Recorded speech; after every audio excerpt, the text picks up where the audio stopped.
Chapter 33. Shikamaru blinked several times as he attempted to process the current situation before him. Haku being alive was unsurprising, as Hiruzen had informed him months ago that she would be spared and allowed a degree of freedom, but to see her as what appeared to be a fully fledged member of the Umbu was puzzling, to say the least. "I have several questions," the Nara boy said after having entirely failed to connect whatever dots there may have been. Haku twirled her mask on her index finger with one of its eye holes. "I'll tell you what I can," she said, looking past Shikamaru to his parents, who were both watching the encounter unfold silently. "Forgive my late intrusion, but may I come inside?" she requested politely. Yoshino glanced at Shikaku, who gave a curt nod. Haku bowed respectfully and stepped through the door, brushing past the Nara boy as she did so. Closing the door a moment later, Shikamaru took a deep breath. He would be afforded no more time to think, it seemed. "I'm assuming we're dropping ranks?" Yoshino asked, her eyes fixed analytically on Haku, who had settled shoulder to shoulder with Shikamaru. "Of course. I have no official business here," the now former huntress replied with a nod. Yoshino then gestured toward the dining room table, which was vacant. Needing no further prompting, Shikamaru briskly walked across the room and took a seat. He knew better than to keep his mother waiting. Haku appeared to recognize who held true authority in the household rather quickly, as she followed suit. A moment later, she was sitting across from the Nara boy. "I'll put on some tea. Feel free to have your conversation. I'll try not to eavesdrop," Yoshino said, making her way into the kitchen as she spoke. Once she was gone, Shikamaru looked to his father, who was standing just beyond the end of the table. The older Nara, just as Yoshino had, took a long look at Haku. Once he was apparently satisfied with whatever conclusions he had drawn, Shikaku strolled away into the living room. Now alone for the moment, Shikamaru turned his attention to the girl across from him. "I guess my first question is the obvious one. How'd you end up wearing the mask and gray flak jacket?" he started. Haku set her mask on the table and studied it for a few seconds. "It was my only option other than a prison sentence. I've been contracted for 2 years of mandatory service in the Umbu unit. After that, I can do as I like. Well, within Konoha, at least," she explained. Shikamaru considered her answer silently. It made some degree of sense, but how the arrangement came to be in the first place was a total mystery. "How did that get set up?" he asked skeptically. The former huntress gave him an apologetic smile and shook her head. "I'm not permitted to tell you that. Let's just say, your leader is an opportunist," she said vaguely. While the reply told him little in terms of specific details, it gave him a fairly clear broad outline of what had occurred. Resting his elbows on the table and leaning his cheek on the heel of his palm, Shikamaru drummed his fingers on the wooden surface. "I guess I'm not too shocked. He told me you'd be taken off the chopping block." "Good to know that he was being honest," he said. Haku tilted her head off to one side. "I take it you're happy to see me, then?" she asked, her tone hopeful. Shikamaru opened his mouth to respond, but soon found that his emotions were muddled. "I don't know how to feel," he said honestly. The girl's expression fell ever so slightly, but she remained pleasant-faced. She then reached across the table and lightly pinched his right ear between her thumb and index fingers. "How did this happen?" she asked with a frown. Flinching at the sudden contact, Shikamaru easily deduced what she was referring to, that being the hole Orochimaru had pinned in his cartilage. "It's a really long story. Too long to tell tonight, honestly," he said. Haku shrugged her shoulders and released his ear, letting her fingers graze over his cheek as she retracted the hand. "Fair enough. I'll just have to be patient, then. That aside, congratulations on making it into the final round," she said, drawing a look of surprise from the Nara boy. "Wait, how did you know about that?" he asked. Haku pushed her dark brown hair behind her shoulders and blinked a strand out of her eyes. "Apparently, the Chunin exams are something of a sporting event around these parts. It's all my platoon mates talk about. One of them got their hands on a copy of the tournament bracket. I saw your name on it," she said matter-of-factly. The shadow user sighed heavily. He was a public figure, at least for the time being. "I'm fighting a girl again. It sucks," he grumbled. Haku giggled at his exasperation and covered her mouth cutely. "Again, HM? So you had another match beforehand?" she inquired. Shikamaru nodded and rubbed sleep out of his eyes. Despite the undeniably fascinating situation he found himself within, he was still rather groggy. "Yeah, there were too many genin left over from the second phase, so they made us participate in a round of prelim matches. I fought a girl from Otogakure. She threw a lot of needles at me," he recalled tiredly. The former huntress raised an eyebrow. "Did she, now? What an odd choice of weapon," she said humorously. Shikamaru rolled his eyes and sat up straighter. "Says the girl who could pin a bug to a tree with a sewing needle," he shot back. The girl smiled proudly, but said nothing. For nearly a minute, the silence endured. If me being here is making you uncomfortable, I can go. I'll understand. Haku said quietly after a time, her eyes fixed on her own lap. Shikamaru shifted in his seat. It's not that. I just didn't expect to see you again this soon. I don't really know what to say. I haven't had time to think, he said. Haku's gaze returned to his face. Well, you said you had a few questions, and you've only asked me one, she pointed out. It was a fair point. Where are you living right now? The shadow user asked. Haku gestured to her mask, which still laid flat on the table. I live in the barracks. I don't get paid yet, so I eat there too. It's not the most comfortable life, but it's consistent. More than I'm used to, frankly, she said. Shikamaru winced. From what he had heard from his father's acquaintances in the Corps, being a live-in member was unpleasant across the board. Think you'll survive 2 years of that? He asked only half-jokingly. Haku's lips pulled into a smile again, her mood seeming to have lifted. I'd take it over jail time any day. Besides, I can spend my days off pestering you, she said. Shikamaru began to retort, but as he did so, another question popped up in his mind. How did you even find out where I live? He asked. Haku laughed uncomfortably, her usual composure giving way to a look of embarrassment. How do I put this? She began, trailing off as she searched for an appropriate explanation for her methodology. I may or may not have forcefully convinced a post office worker to give me your address, she admitted, scratching the back of her head awkwardly. Shikamaru's mouth fell open slightly. So, you threatened my mailman, he clarified. Haku groaned and buried her face in her hands on the edge of the table. Don't say it like that. It makes me sound creepy, she whined. Before Shikamaru could respond, Yoshino returned from the kitchen with a hot kettle of tea and a pair of cups.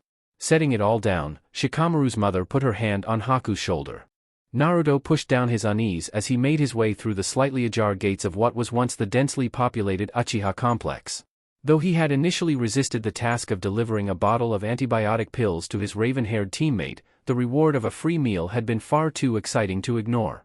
Much of his apprehension regarding the small-scale mission was due to the many hard lessons he had learned about taking walks too late at night. He followed her home. Why couldn't he have just given them to her then? Naruto pondered as he set foot in the Uchiha sector for the very first time. The first thing he was struck by upon fully entering the area was its sheer size. It was more or less a small neighborhood based upon what he could see. Multiple housings, at least 2 other buildings of unknown utility, and a lengthy middle street that stretched on for quite a ways. Thankfully, he had a solid guess as to where Satsuki was at present. Of all the buildings, only one was emanating light. The house was on the far left several buildings down. It wasn't much, but it appeared that one of the inner rooms of said building was currently being occupied. Taking this piece of information as his only lead, Naruto began the fairly long trek toward it with a sigh. She's got this whole place to herself. She's all that's left here. I'm honestly surprised the village has left it alone all this time, he thought to himself. The utter silence of the area was both unsettling and depressing. Unsettling in its atmosphere, and depressing in its context. Dozens of innocent people had died on the very ground he now walked on, and the silence was their legacy. Shaking off the disturbing thought, Naruto continued onward. Upon coming within 100 feet of the building from which the light was streaming, the illumination in the window cut off. Whatever light that had been turned on within had been deactivated. Taking the development as confirmation that Satsuki was most likely inside, the blonde jogged his way up to the steps of the dwelling. Before he could begin to climb them, however, the front door opened. Wearing her usual garb of a dark blue Uchiha-branded shirt and skirt of the same color was Satsuki. She looked quite tired, as evidenced by the half-lidded status of her eyes and the forward bend in her posture, but she was still as brooding as ever. For a time, the girl simply stared down at him from her higher perch atop the stairs. I don't remember inviting you in here, Naruto, she pointed out as a lead. Despite her obvious exhaustion, Satsuki's pronunciation of his name was still as intricate as it always was. The blonde shrugged his shoulders and slid his hands into his pockets. Your front gate was open. Besides, I'm here on orders. I'm here to give you some pills Sensei wants you to take, he replied, producing the bottle of pills Kakashi had given to him an hour prior. Satsuki raised an eyebrow at this. I never took you for the type to be my delivery boy, but I'll take it as a sign that you finally know your place, she said with a smirk. Naruto internally prickled, but managed to push down his urge to snap back at her erratically. Oh, and Sensei also told me to feed the pills to you by hand, he countered casually. The retort had quite the unexpected effect on the girl. Instead of faltering or showing any real embarrassment, Satsuki made a quick leap down from her doorstep. She landed directly in front of him and straightened out her posture to accentuate her height. Oh yeah? Get to it, then. Do it quickly enough and I might not bite you, she goaded him from well within his personal space. When he found that he didn't have the nerve to follow through on the sarcastic remark, Naruto's face twitched ever so slightly. Easily noticing this, the girl swiped the bottle from his hand and stepped back a foot. That's what I thought. Now get going. I'm not big on letting people in here, she said bluntly. Suddenly feeling quite defiant, the blonde shook his head and stood his ground. I've got a feeling you aren't actually going to take those, so I'm not leaving until I see you do it, he countered stubbornly. Satsuki maintained unwavering eye contact with him as they competed to stare a hole in one another's skulls. Why's that? Looking for an excuse to poke around, she asked only half-jokingly. The Jinchuriki snorted and made a wide gesture to the buildings surrounding them. Not much to see around here. Just some empty houses and you. No, I just know that you're as bad at following directions as I am, he corrected sharply. Satsuki seemed to momentarily lose her composure, but she regained it quickly. You're gonna be here a while if you want to actually watch me take those pills. I'll do it later, she said dismissively. Naruto, once again, remained steadfast despite her attempt to ward him off. I guess I'll be out late tonight, then, he said simply. Satsuki scowled at his refusal to be turned away initially, but the look of irritation slowly gave way to one of resigned calm. Fine, suit yourself. But I'm not feeling nice enough to let you inside. We're taking a walk, she declared, trudging past him as she spoke. Though somewhat perturbed by the fact that he would be forced to endure the nighttime cold for longer than he had originally anticipated, Naruto quickly caught up to his teammate. Aren't you gonna get cold? It's pretty chilly tonight, and all you've got on is a short-sleeved shirt and a skirt, he asked skeptically as they walked along. Satsuki shook her head and kept her eyes locked straight ahead of her. The cold's never bothered me much. My heating is pretty bad, so I had to get used to it a long time ago, she revealed. Naruto winced and scratched the back of his head. Hate to say it, but I've been there. Still am, really, he said with a self-deprecating chuckle. The Uchiha girl nodded and turned a corner, prompting him to do the same. For the next few minutes, they walked in relative silence. For whatever reason, Naruto found himself content within the quietness. For all that the voided nature of the Uchiha sector unsettled him, Satsuki's presence within it was oddly remedial.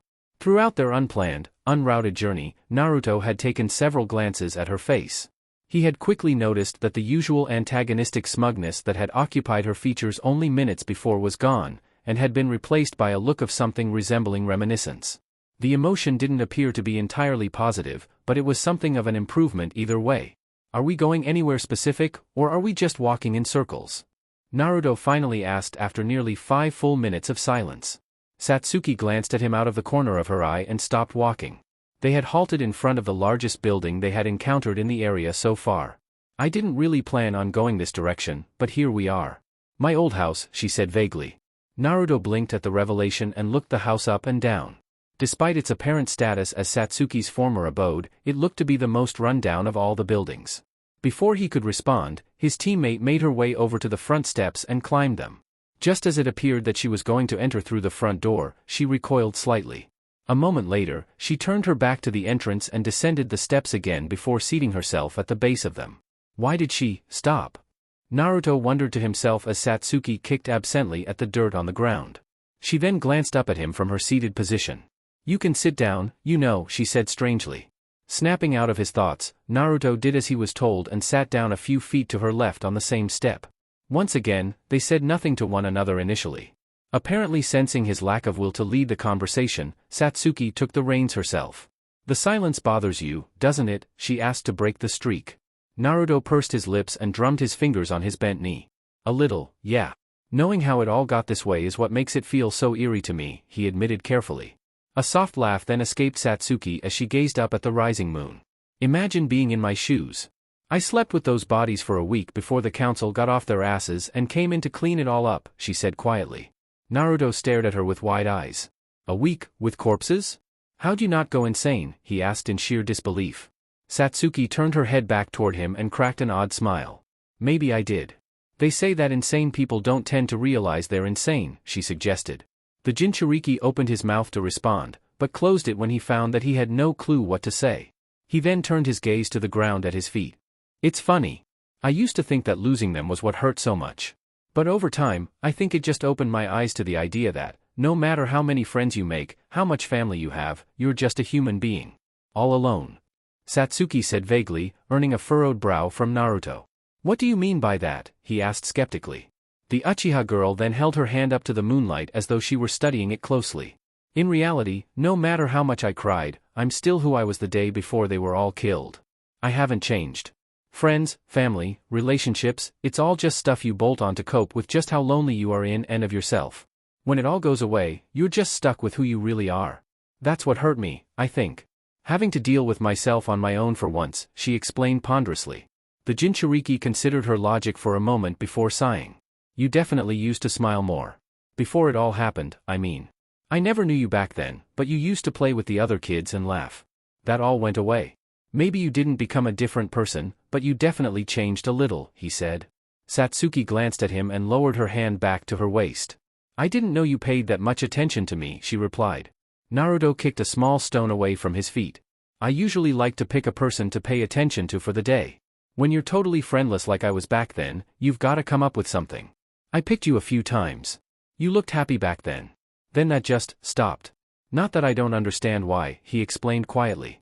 His teammate's expression shifted through a number of emotions before finally settling on one of apathy. Yeah, well, I'm never going to be that person again. Sorry if that's disappointing to you, she said blankly. Though he noticed that she had blatantly contradicted her own logic, Naruto opted not to press her any further on the topic. Why'd you stop when you started to open the door to this place? He asked after a time. Satsuki remained silent in response. Just as he was about to change the topic due to the lack of a response, she finally answered him. It's where Itachi killed my parents. Right in the foyer. I haven't gone in there since it got cleaned up, she admitted slowly. At this revelation, Naruto sobered completely. Sorry for asking. That's awful, he muttered apologetically. Satsuki, much to his surprise, shook her head and looked back in his direction once again. You had the right to ask. I'm the one who led you out here. It's fine, she assured him. Naruto gave a reluctant nod and met her eyes briefly. How often do you try to go inside? He asked. Satsuki rubbed one of her eyes as her eyelids grew heavy with the attempted onset of sleep. This was the first time in a while. I've only tried 3 times including tonight. It's not a thing I can work myself up to do most of the time, she said honestly. Naruto's expression softened somewhat. Why'd you try tonight? Not criticizing you, just wondering, he inquired curiously. Satsuki's face then gained a slight degree of color. I guess it's because you were here. Don't take that the wrong way. It just felt less scary with another person here with me, she explained meekly. Naruto cracked a smile at this. I never took you for the type to be afraid of much, but hey, we've all got fears. No need to be embarrassed about it. Especially for something like this, he said. The Uchiha girl calmed somewhat, but remained visibly uncomfortable. I just want to be able to face it, you know? Their bodies aren't even there anymore. The blood is gone too. It's just a room. I hate being so shaken up by it, she said dejectedly. Naruto then surprised them both by reaching out and putting a hand on her shoulder. Like I said, there's nothing to be ashamed of. I've got my fears too. I'm usually too nervous to look at myself in the mirror, because I'm afraid of what I'll see. We're all coping with stuff. Don't beat yourself up for not being ready yet, he said kindly. Satsuki seemed to quickly recognize the meaning behind his self-admitted struggle, and when she did, she shook her head and let out a bitter laugh. Life sucked for both of us, hasn't it? She mused in an empty voice. Naruto returned the laugh, sighing tiredly soon after doing so. Just a little bit. I'm not giving up on trying to make it better, though. It's already improved since I became a genin. Baby steps, or whatever they call it, he said optimistically. He then let his hand drop from her shoulder. If you ever want to try to open that door again, and you don't think you can do it alone, come and get me. I'll do what I can to make it less scary, he said to end a long stretch of silence between them. His teammate blinked several times at the offer, but eventually relented to allow a small smile to spread across her lips. It might be a while, and I still want to be able to do it alone, but I'll keep that in mind. Thank you, Naruto, she thanked him softly. A cold wind then blew across the empty Uchiha sector, causing them both to shiver. In contrast to her earlier dismissal of a low temperature bothering her, Satsuki made a surprising move by scooting into Naruto's side and curling up. What are you doing? The blonde stammered. His teammate shook her head and manually guided his right arm over her shoulders. Just shut up and hold me, okay? She snapped back, her teeth chattering slightly. For a night near the end of summer, it was truly frigid out. Flustered though he was, Naruto did as he was told and hugged her into him from the awkward angle they were sitting at. Like this? He asked. Satsuki nodded, her shivering becoming less severe as they shared their respective body heat. Naruto couldn't help but find humor in it all. "I told you you'd get cold," he said. The Uchiha girl grumbled an unintelligible response, squeezing down on his abdomen with each garbled word. "Don't get cute with me after tonight just because you're getting lucky right now," she said a few moments later in a far clearer voice. Naruto shrugged as best he could. "I'm probably still gonna make fun of you for it," he said. Satsuki glared at him from under his arm. There was no true negativity in her eyes. "I'll bite you," she threatened. The blonde held up his free hand defensively, a grin tugging at the corners of his mouth. "I haven't even tried feeding you the pills yet," he joked. The raven-haired girl huffed a bit, but said nothing. For several minutes, the pair sat on the steps of Satsuki's former home, tangled up to escape the cold. Despite how truly awkward it felt in and of itself, Naruto found that he quite enjoyed the feeling of holding a person, no matter how dubious the situation was. "You smell good," the blonde blurted out, tensing the moment the words left his mouth. The thought had been on his mind, but he had hardly considered how it would sound out loud before voicing it. Bracing himself to be struck, shoved, bitten, or some combination of the three, Naruto was quite surprised to find that he was unharmed 10 entire seconds after his blunder. Nervously glancing down, the Jinchuriki was met with Satsuki staring up at him wide-eyed. "I didn't mean to say that out loud," Naruto said clumsily. The Uchiha girl said nothing. Instead, she turned her head and nuzzled her face into the edge of his chest, gripping him more gently all the while. It was an obvious, if rather awkward, gesture of affection. For all his density, even Naruto could recognize that fact. Opting to return in kind, the Jinchuriki squeezed her and ran a hand through her hair. Much to his surprise, Satsuki let out a quiet, contented sigh. "This never happened," she muttered into his side, dragging one of her hands across his chest with her eyes shut. She almost sounded sleepy. Sensing her fading out, Naruto reluctantly stood up with Satsuki in tow. Once they were upright, he carefully peeled her off of him. For the briefest of moments, she gave him a look of blatant disappointment. It quickly vanished, like a ghost in the night. "Let's get you back home so you can take the pills and go to bed," Naruto suggested. The Uchiha girl rubbed her eyes and nodded in agreement. "You're gonna eat something before that." "I've got extra food," she said. Finding no reason to argue, the blonde simply fell into step next to her as Satsuki began to walk back toward her current residence. Upon returning to Satsuki's home, the pair shared a set of bland sandwiches. Chapter 34. The line between necessity and gluttony was a fine one. To sate oneself with what was needed or required was an uninteresting and painfully common phenomenon. Each and every person, no matter how mundane, had personal needs. Some of which they kept hidden. Be it medication, a niche interest, or some kind of private ritual, there was always a need at the core of these things.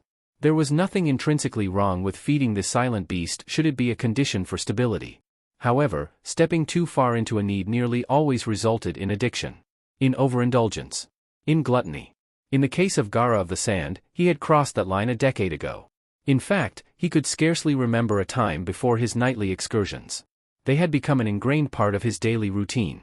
His process as a person. As such, the fact that he was on foreign soil made no difference to him. He simply did as he always had. Just as he always did back in Sunagakure, he left his dwelling at 10 o'clock sharp, just after the night had truly fallen to blackness. He had no specific target in mind. Not like most who did what he liked to do did. The result was the same, no matter the gender, status, orientation, or age of the person he chose. Such details meant nothing to Gaara. He was indiscriminate. He had preferences in other realms, but such things had no place in his current aim. As he strolled through the quiet streets of Konoha, his gourd strapped to his back, his eyes drifted from one cluster of homes to another. Light was streaming out from numerous windows, and even a few porch lamps were on, but no people could be found outside their homes. Though he briefly considered trying his luck letting himself in, he quickly decided against it. For as little as he cared about the law, and despite how rarely its long arm had touched him throughout his life, he knew all too well that the playing field was a touch different outside of the desert. His actions could come back to bite him, far more so than usual. With this in mind, Gaara kept walking, showing the families and tenants in the vicinity a mercy they would never truly appreciate. He was unbothered. It mattered little. A village the size of Konoha was bound to leave a few stragglers scampering about at night. Human nature dictated that stupidity was a guarantee with a large enough control group. All he needed was a bit of patience, and Gaara of the Sand was nothing if not methodical. He had once waited 8 entire months simply to build rapport and trust with an academy professor. He had grown bored of the instruction, and despite his heritage, he had lacked the power to remove himself from the classes. That was, until he left the instructor in 6 separate pieces strewn across the village. A scavenger hunt had ensued by the authorities to find each part of him for evidence. In the end, the blame was placed on the headmaster of the academy, as Gaara had planted the late professor's head under her floorboards. The result was several months off from schooling, as the academy was shut down temporarily in wake of the tragedy. In short, Gaara had gotten what he wanted. That had been the tipping point. He had certainly killed before then, but it had always been out of a desire to quell the beast that lived within him, the voice in his head. He had been a mere 7 years of age when he had murdered his teacher, and he had not looked back since. He killed for sport. It roused a spark in him that nothing else could. A rush he couldn't live without. He was a hopeless addict, and he liked it that way. Alone with his barest instincts, Gaara trekked on. He could feel a presence nearby. A weak one. Somebody with little to defend themselves with. A civilian, most likely. Though he would have taken anybody, the lack of a struggle was an attractive perk. Honing in on the frail signature, Gaara picked up the pace at which he was walking. The hunt was on, and if he had it his way, it would be brief. Rounding a corner, he quickly found himself in something of a town square, with a wide open space covered by asphalt. Standing roughly in the center of it was a young woman. She was wearing a fairly expensive-looking dress, was carrying a handbag, and wore jewelry around her neck. She was elegantly dressed, but despite her outward polish, she was clearly intoxicated. Each step she took was accompanied by a slight wobble, and her eyes were slightly glazed over. In short, she was even more vulnerable than Gaara had initially expected. Smirking to himself, the redhead stepped out into the light of one of the street lamps rimming the square. Despite her clear drunkenness, the woman immediately turned her head in his direction at the sound of his sandals against the ground. Keeping his silence, Gaara allowed her to analyze him as best her hazy mind could muster. He kept his eyes firmly fixed on hers. If she had any sense peeking out from the sea of alcohol in his system, she would see the predatory hunger in his blank irises. Unfortunately, she failed his unspoken test. Not detecting the imminent danger she was in, the woman began to walk away toward the leftmost street with little haste. She was clearly uncomfortable with being watched, but there was no urgency to her movement. Shaking his head with a dark chuckle, Gaara began trailing her from 20 feet behind. Following her down the street she had chosen, Gaara gradually closed the gap between them. The closer he drew, the more quickly the woman walked. It appeared that, even while intoxicated, enough prompting had activated her fight-or-flight response. She had chosen the latter. When Gaara was finally within 8 feet of her, the woman broke out into an awkward run. The redhead made no move to do the same. He was far faster than she was, and his senses were sharper by a mile. He needn't rush. He could savor the chase for as long as he pleased. As the woman scampered away, she tripped over herself nearly immediately. Falling to her hands and knees, Gaara took the opportunity to flex his comparative muscle. Vanishing from his previous position without even a gust of wind to accompany him, Gaara silently appeared in front of the fallen woman. She immediately scooted back away from him, but her back soon hit the wall of a building. Slowly walking her down, the redhead knelt down to be level with her once he was close enough to box her in. "Nice night, don't you think?" he asked. It was purely rhetorical. Visibly shaking, the woman remained tongue-tied for a number of seconds before finally finding her voice. "Who are you?" she choked out. Gaara raised an eyebrow and leaned forward to invade her personal space just a bit more. "Just a tourist looking for a souvenir or two," he said darkly. The woman's breathing then began to become erratic. Her chest heaved in and out, her eyes widened, and her hands grasped at the dirt on the ground. At such a close distance, she could feel his intentions all too vividly. "Get away from me," she stammered, rising to her feet with all the steadiness of a baby deer. Gaara rose along with her. He was a bit taller than she was, and built significantly stronger even beyond the difference in their lifestyles. Remaining motionless, Gaara allowed her to slip away again, following her with his eyes as she attempted to escape her fate. She then made an utterly predictable mistake. Why do they always trap themselves? Gaara wondered to himself. The woman had turned into an alleyway, and based upon the fact that he could no longer hear her footsteps, she had hit a dead end. Shaking his head, mildly disappointed by the stupidity of his chosen victim, Gaara made his way into the alley. As he had expected, the woman had cornered herself. There was a gate in the middle of the alleyway, and she was attempting to climb over it. As soon as Gaara entered the space, she fell off from the small amount of progress she had made. "This just isn't your day," the redhead said, his tone mocking and patronizing. The woman pressed her back up against the gate and began to shake. She was utterly petrified, and Gaara could practically taste it. Stepping in close to her, Gaara's gourd began to leak sand, which soon started swirling around them.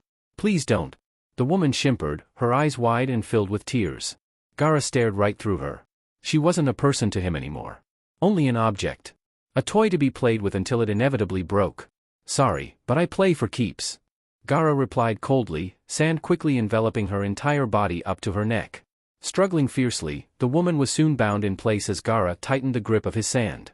It's always young women, isn't it, freak, she hissed fearfully.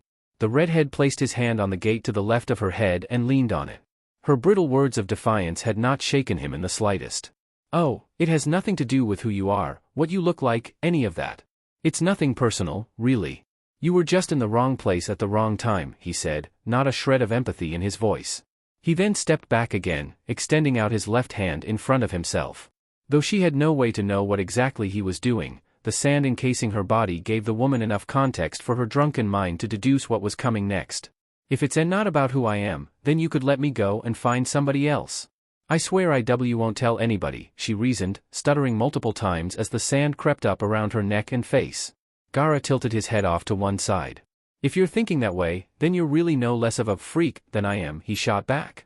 Before the woman could say anything more, Gaara clamped his hand shut. She didn't even have the time to scream. Her body was crushed to pulp within a single second. She died instantly. As she was crushed, a hushed spray of blood flew in all directions, staining Gaara's face with specks of red. Licking his lips sadistically, Gaara smirked to himself. I think I saw a wedding ring on her left hand. How tragic, he thought to himself with a slight chuckle. Before he could delve any more into the primal feeling coursing through him, a shifting sound behind him caught Gaara's attention. Turning on his heel, the redhead was met by a pleasant surprise. My night just keeps getting better. Satsuki suppressed a yawn as she made her way up a set of stairs. It was Sunday, 6:30 in the evening. Her day had been rather relaxing, as it was the one day of the week on which she was permitted to rest. Even during the 3 days designated to Naruto for training with Kakashi, she was expected to do her own drilling. Despite not knowing exactly how he went about it, Satsuki was fairly sure her teacher was watching her on those days, making sure she did as she was supposed to. As such, she lacked the energy to do much of anything. Beyond that, she had been without company most of the day. Shikamaru's father, Shikaku, had spirited his son away to the woods for their own brand of training, which left the Nara inaccessible.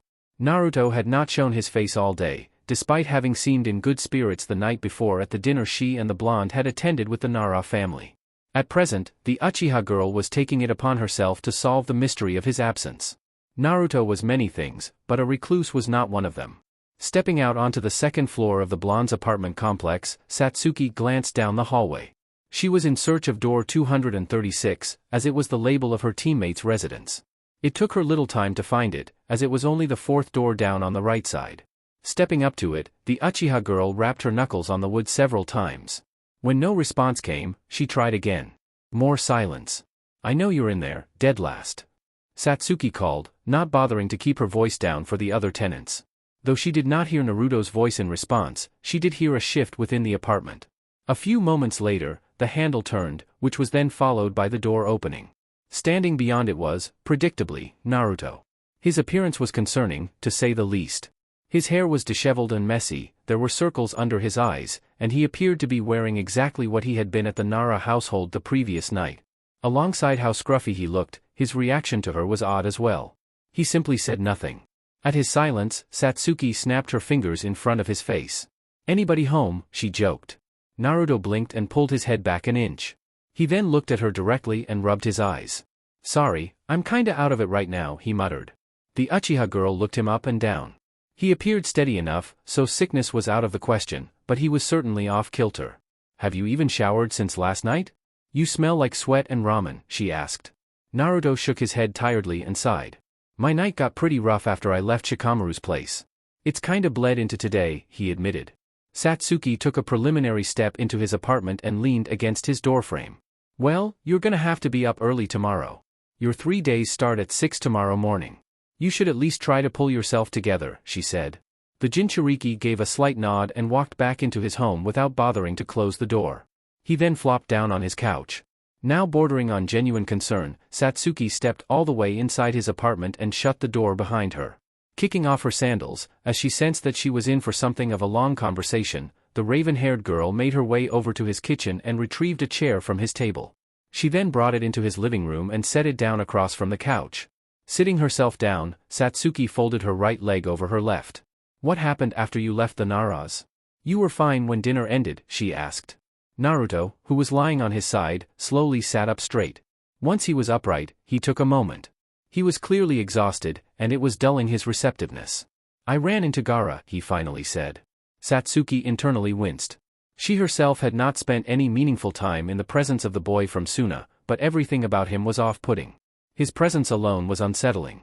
Did he beat you up, or what? The Uchiha girl pressed. Naruto tensed at the question. It had mostly been meant as a rhetorical lead, as the Jinchuriki had no visible injuries or abrasions, but it seemed that recalling the events of the prior night was far from easy. You really don't want to know what happened. Trust me, he said quietly. Satsuki's expression morphed into one of puzzlement. Naruto was far from easily shaken. Both his past and present had toughened him. He was also smart enough to know that Satsuki herself was a long way from being weak-stomached. What did you see? Talk to me, Naruto, she urged him a tad more gently. The Jinchuriki pursed his lips and drummed his fingers on his thigh pensively. I walked in on him killing somebody. He crushed a woman to death with his sand, he revealed. Satsuki's eyes widened. If all were as it seemed, Gaara's natural aura of menace was far from artificial. It was a reflection of his inner self. Did you report it? She asked. Mere seconds after posing the question, she put up a hand to silence any depressing response the Jinchuriki had been preparing to give. Stupid question. Did you manage to get a reason out of him? She reiterated. Naruto shook his head and lowered his eyes to the floor. He didn't say it outright, but he made it pretty clear that he killed her for the hell of it, he said. Satsuki ran through several mental routines to keep herself even and calm. One of them needed to be, and Naruto was well beyond that capability. Did he try to hurt you? She asked. The blonde shook his head again, leaning back against the couch cushion. No, but he told me something. Something I don't think he was lying about, he said vaguely. Satsuki motioned for him to continue, patiently allowing him to gather his thoughts. He told me that he was a Jinchuriki. A demon's container, just like me, he said. At the revelation, Satsuki fought back a shudder threatening to ripple through her. She thought nothing less of Naruto for his status, and she assumed he knew as much, but reacting negatively to the concept itself risked changing his perception. And you're sure he wasn't screwing with you? She asked. Naruto met her eyes and shifted in his seat. I felt his chakra. I'm not even a sensor type, and I could pick him up without having to think about it. It wasn't human. I know what that sort of power feels like, he said firmly. Satsuki unfolded her legs and set her right foot back on the floor. How strong was he? She inquired. Both for her sake and possibly Naruto's, having some sort of reference for Gaara's level of approximate strength was useful. Naruto shuddered, with his frame shaking ever so slightly as he recalled the night prior. I couldn't tell for sure, but it was enough for him to freeze me up just by looking at me. He was still suppressed, too, the blonde said. Satsuki nodded. It wasn't exactly specific, but it suggested a number of things. Namely, that Gaara was likely a good deal more powerful than either of them at a baseline. It was a concerning truth to grapple with, but Satsuki quickly shelved the thought. He really put a scare in you, didn't he? She asked softly. Naruto nodded reluctantly. Of the many emotions visible in his face and body language, one of the most prominent was frustration. He clearly despised having been overwhelmed without a fight. Alongside his bruised pride was an obvious degree of residual fear. He was a mess. Well, I'm gonna beat him senseless, so don't worry too much. I'll take care of it for you, she said with more confidence than she truly had. Her teammate took his time responding, fidgeting with his hands absently. Eventually, he gave her a forced smile. At least soften him up enough for me to finish off, he said in an attempt at his usual humor. Satsuki rolled her eyes and smirked. Thin and hollow as it was, Naruto was putting forth an honest effort to be himself. I don't lose much. Just a Sannin, or when I'm saving your ass, she said. Naruto yawned and ran a hand through his own messy hair. I made it even in the forest when I killed that big snake, actually, he corrected, a spark of his usual habits peeking through. His face then took on a look of surprised intrigue as he appeared to notice something. Earrings? Never thought of you as the jewelry type, he said skeptically. Satsuki's face heated up slightly.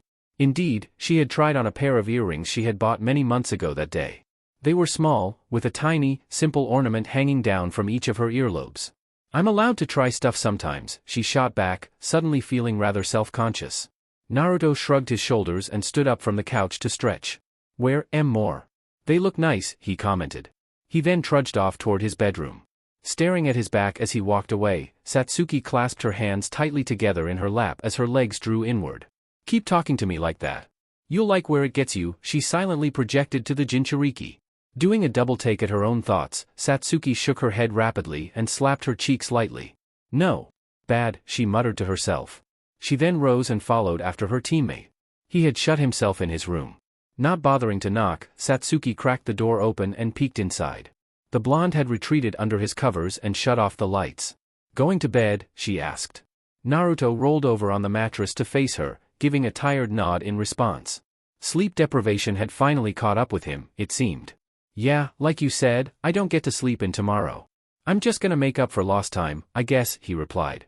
The Uchiha girl gazed at him silently for a time. If you're worried about me getting hurt, don't be. I'll be just fine, she assured him. Naruto rolled back over in bed. I worry about everybody. Besides, I just have a bad feeling about him. I think he's dangerous, he said. Satsuki sighed and brushed back a strand of her hair. Even if he is, we'll be ready. Don't let him freak you out. That's what he wants, she said. The Jinchuriki shrunk down into his sheets. I'll do my best, he said. Sensing that the conversation was drawing to its end, and that her cue to leave had been issued, Satsuki stepped back and began to close his bedroom door. Good night, Naruto, she said quietly, fully latching the door a moment later. Choosing not to linger any longer out of respect for his privacy, Satsuki quickly left his apartment. Once she was out in the hallway again, her expression hardened. I'll put him in a coma before he gets to him. Chapter 35. Shikamaru kicked a pebble across the road as he trudged along. It was 9 o'clock in the evening, and he had been cut loose for the night. Having been tired and sore from a harsh taijutsu session with Kakashi, the Nara boy's patience had been short.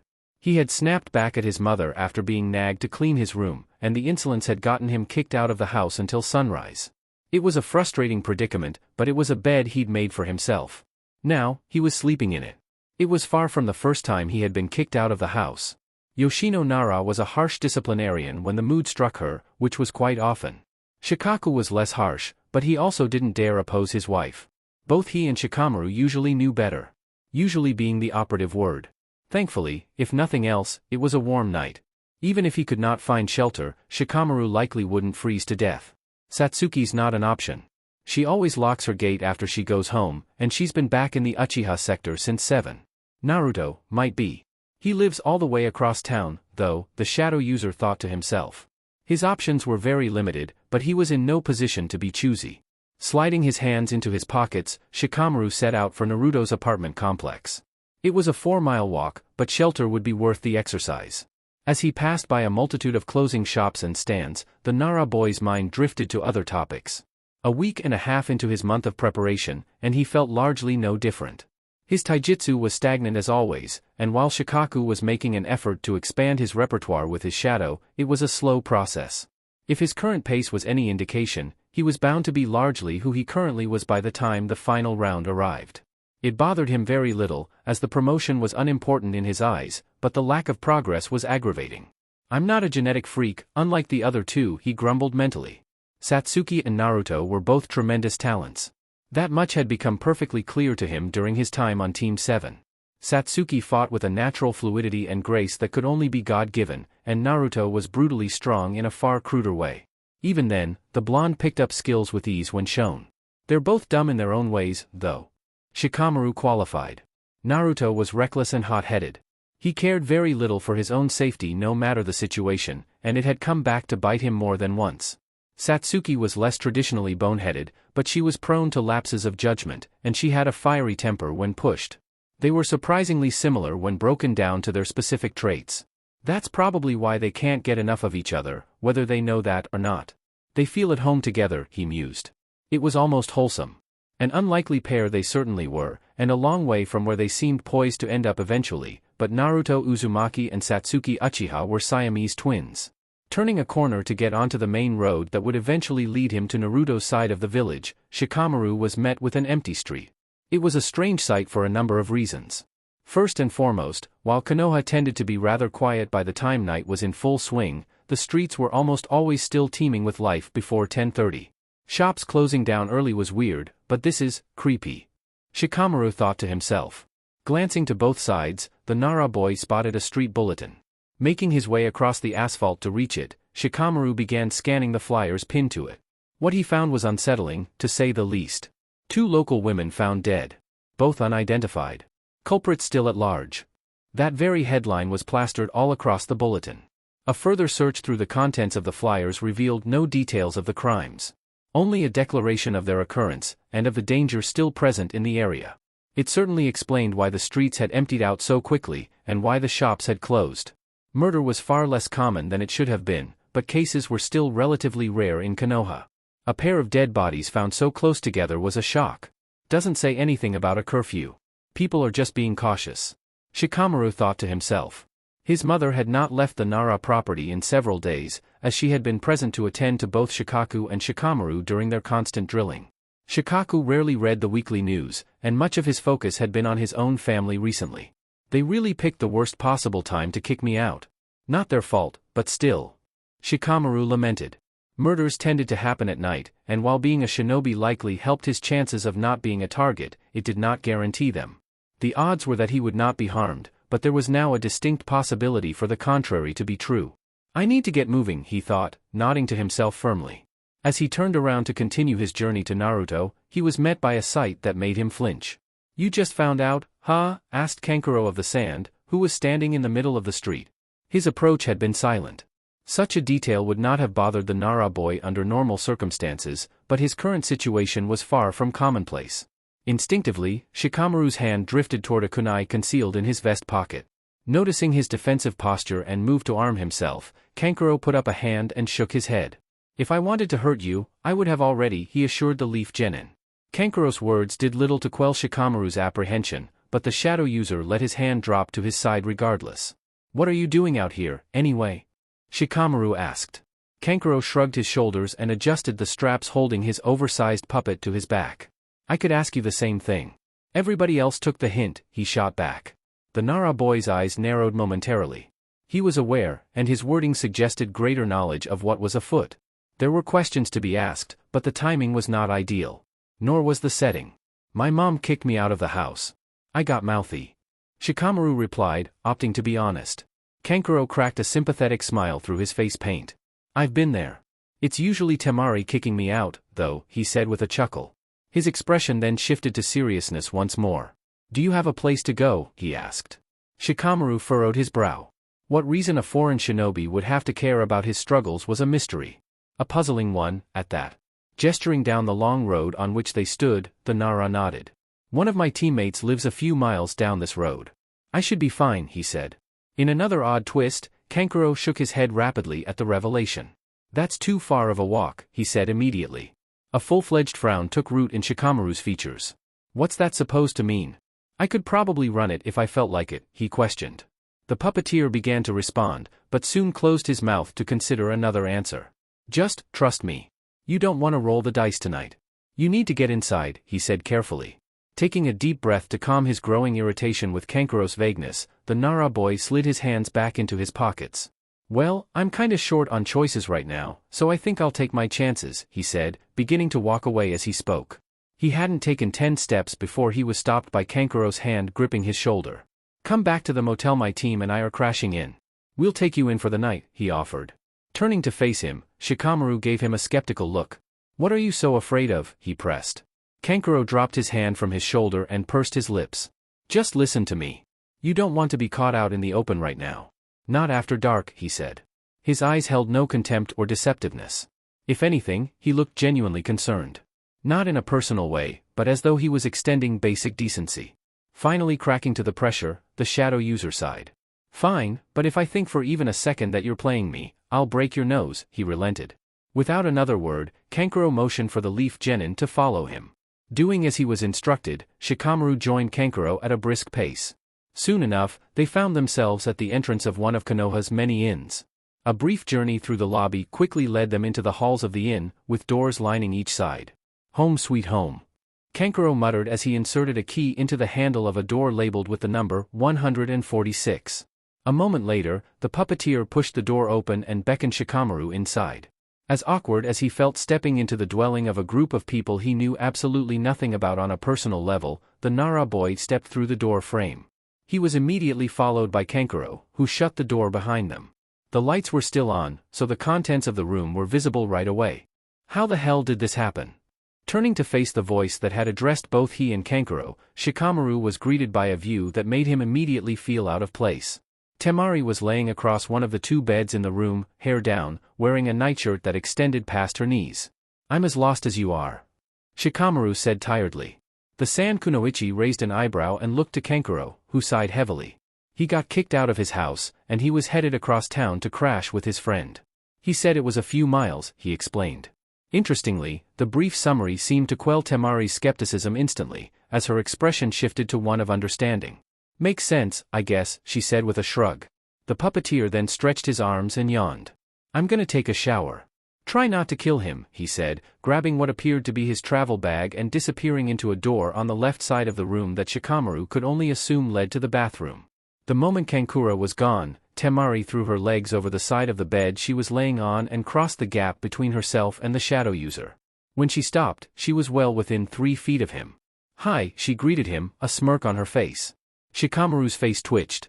As with every other brief encounter he had shared with her, Temari's behavior was an uncomfortable marriage of overly friendly and intimidating. "Hey," he muttered back. His usual wit was being suffocated by the raw discomfort he felt at his current situation. Alone, unarmed, and uninformed in the territory of what essentially amounted to an enemy.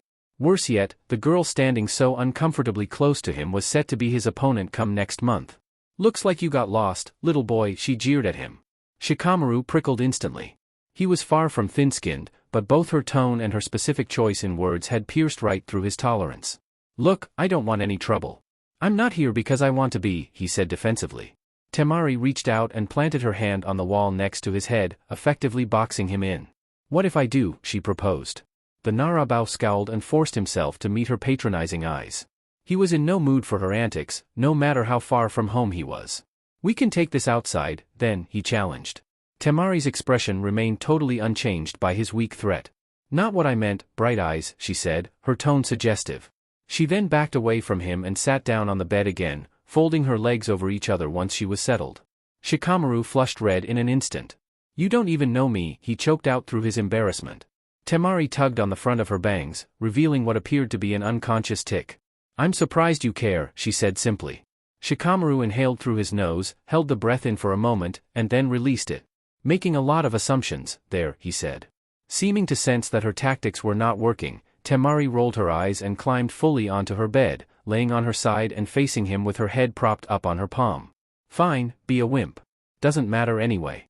How are you gonna explain this to your team? Spending the night with your opponent's team is a little suspicious," she asked. Shikamaru glanced at the door he and Kankuro had entered through. "They don't have to know," he replied. Temari raised an eyebrow and looked him up and down. Shikamaru shifted uncomfortably under her gaze. "Sounds like you've had this problem before. Messing around with the enemy, I mean," she said. The Nara boy held his scowl. Temari of the Sand was a menace. She was brash, forward, provocative, and apparently quite perceptive. "At least this isn't my fault," he finally said after a time. He had no intention of revealing his past to a near-complete stranger, but he was a poor liar under pressure, and Temari was pressuring him immensely without doing much of anything. "Whatever keeps you grounded. Either way, I see you sneaking over toward that door," the fan wielder said with a nod toward the door handle Shikamaru had been semi-subconsciously inching toward. The shadow user mentally kicked himself for having been so obvious. "Don't go back outside. I'm serious. You're safer here. Way safer," Temari said, having easily detected Shikamaru's silent frustration. The Nara boy stepped away from the wall and door. "Kankuro kept telling me the same thing. What do you two know that I don't?" he asked. The Sand Kunoichi's casual calm slipped for the first time since Shikamaru's arrival. "Who's missing from this room?" she said, posing her own question in response. While the framing of the question was odd, Shikamaru quickly found the obvious answer. "You're Jonin, and Gara," he said. Temari nodded and moved into a cross-legged sitting position. "Baki-sensei is a few rooms over. Gara, on the other hand, is out on the town," she revealed. Shikamaru's blood ran cold. The implications were painfully clear, and they fit far too well with what he already knew of the redhead. "Please tell me you're kidding," he said rigidly. Temari's eyes fell to the floor, no trace of her prior confidence remaining on her face or in her body language. "I wish I was. Believe me," she muttered. Shikamaru swallowed a nervous lump that had formed in his throat. He had indeed been in grave danger, if what he was being told was true. What still didn't click in his mind, however, was why he had been saved at all. Why did you guys bother taking me in? It would only help you if I disappeared, he asked. Temari fiddled with the sheets she was sitting on. Kankuro is just a real softie. As for me, I have a cute boy in my room. I'm not complaining, she said, her prior demeanor returning to her at the final comment. Shikamaru groaned and sank down to his rear end against the wall. Quit saying crap like that, he grumbled uncomfortably. Before Temari could respond, the door of the bathroom opened, revealing Kankuro in a set of plain pajamas. Most strikingly, he had washed off his face paint. Underneath it, he was quite normal looking. He resembled Gaara a tad, with a slightly different complexion and brown hair rather than red. I heard, like, half of that, and I'm already as uncomfortable as he is. Knock it off. Kankuro said to his sister, who grinned deviously. Just being hospitable, she said wryly. Muttering something unintelligible under his breath, Kankuro turned to Shikamaru. We're gonna turn in for the night. You should too. You can leave whenever you wake up, he said. The shadow user nodded wearily. Over the following few minutes, he was tossed a blanket, a pillow, and directed over to the space between the left side of Temari's bed and the wall. Once sleeping arrangements had been made, Kankuro switched off the lights and retired to his bed. Temari did the same. As he laid on his back staring up at the ceiling, Shikamaru couldn't help but feel somewhat grateful. Braving the dark streets was a fool's errand given what he now knew, and seemingly out of the goodness of his heart, Kankuro had thrown him a lifeline. He was indebted, whether he had asked for the help or not. Temari's antics and overt disregard for his boundaries was a downside in most ways, but the fan wielder had at least been friendly in her own way despite being his opponent. I owe them. I hate owing people things. Shikamaru thought to himself. Deciding that he would repay them in the future rather than with immediacy, the Nara boy closed his eyes and attempted to sink into sleep. He soon found that he couldn't. Be it the stress still gripping him, or the fact that he was laying directly next to the air conditioning, Shikamaru was still wide awake after nearly 10 minutes of motionlessness. Choosing to be stubborn, the shadow user kept his eyes glued shut in hopes of passing out by accident. He was soon interrupted. You're shivering. Opening his eyes, Shikamaru found that Temari was peeking down at him from over the edge of her bed. Glancing down at one of his hands, he saw that it was indeed shaking. Turning his attention back to the sand kunoichi's teal gaze, Shikamaru pulled the thin blanket he had been given up over his shoulders. Stop watching me try to sleep, he shot back in a hushed tone. Temari audibly scooted over to the edge of the bed completely, making her entire face visible to him. I've only been watching for a minute or two. I'm just saying, you're gonna freeze, she said quietly. Shikamaru shrugged and adjusted his position. Oh well, I guess. Nothing I can do about it, he said dismissively. Temari then reached down toward him and took hold of one of his wrists. Yeah, there is. You could quit being a wuss and get up here, she said, tugging on him as she spoke. The Nara boy pulled his arm back into himself. Hell no. You're a stranger, and I'm pretty sure you'd rape me, he said bluntly. The sand kunoichi scoffed at his defensive retort. Look, I'm sorry for making a pass at you, okay? I won't do anything. I promise, she whispered. Shikamaru shook his head firmly. Still no, he said flatly. The pair then engaged in a silent staring contest, with Temari's eyes still alight with a playful smugness, while Shikamaru's were stoic and irritated. Eventually, the girl retracted her hand. Fine. I'll come down then, she said. Before Shikamaru could react or brace himself, Temari rolled off the edge of the bed and landed squarely in the tiny space remaining between the leaf genin and the bed. Thankfully, since the room was on the base floor of the inn, little sound was made by the short fall. What did I just say? Shikamaru hissed as Temari settled shoulder to shoulder with him on the floor. The fan wielder paid his complaint no heed. Instead, she adjusted the pillow Shikamaru was using and laid her head down on one half of it. You said you didn't want to share the bed. We're sharing the floor instead, she said simply. The Nara boy readied himself to argue, but was silenced when Temari grabbed him by the side of the head and forced it down onto the free half of their now shared pillow. Get some sleep. Don't think too hard about it, she said, her face far too close to his for Shikamaru's liking. Just tell me why, at least, he requested. He was stressed, uncomfortable, and now rather embarrassed. Some sort of clarity would frankly do little to make him feel better, but it was better than nothing. Where I come from, the temperature drops below freezing every single night. Our heating isn't the best either. If blankets aren't enough, we huddle up. I'm doing you a favor. Accept it. Temari explained after a moment. The answer made a frustrating amount of sense, but Shikamaru knew better than to assume it was all-encompassing in this case. Saying nothing, but also taking no action to move her, Shikamaru turned his back to the fan wielder and shut his eyes again. One last time, Temari disturbed him. Slowly, but surely, her left arm snaked around his abdomen and pulled him back a few inches, leaving her chest pressed against his back. Leaning her chin on his shoulder, she spoke. Be ready for me next month. I'm holding you now, but I'll hurt you in the ring. Count on it, she whispered, her lips grazing his ear. Shuddering slightly, Shikamaru didn't bother to free himself from her grasp. He lacked the drive or energy. Eventually, in the arms of his future foe, Shikamaru drifted off to sleep.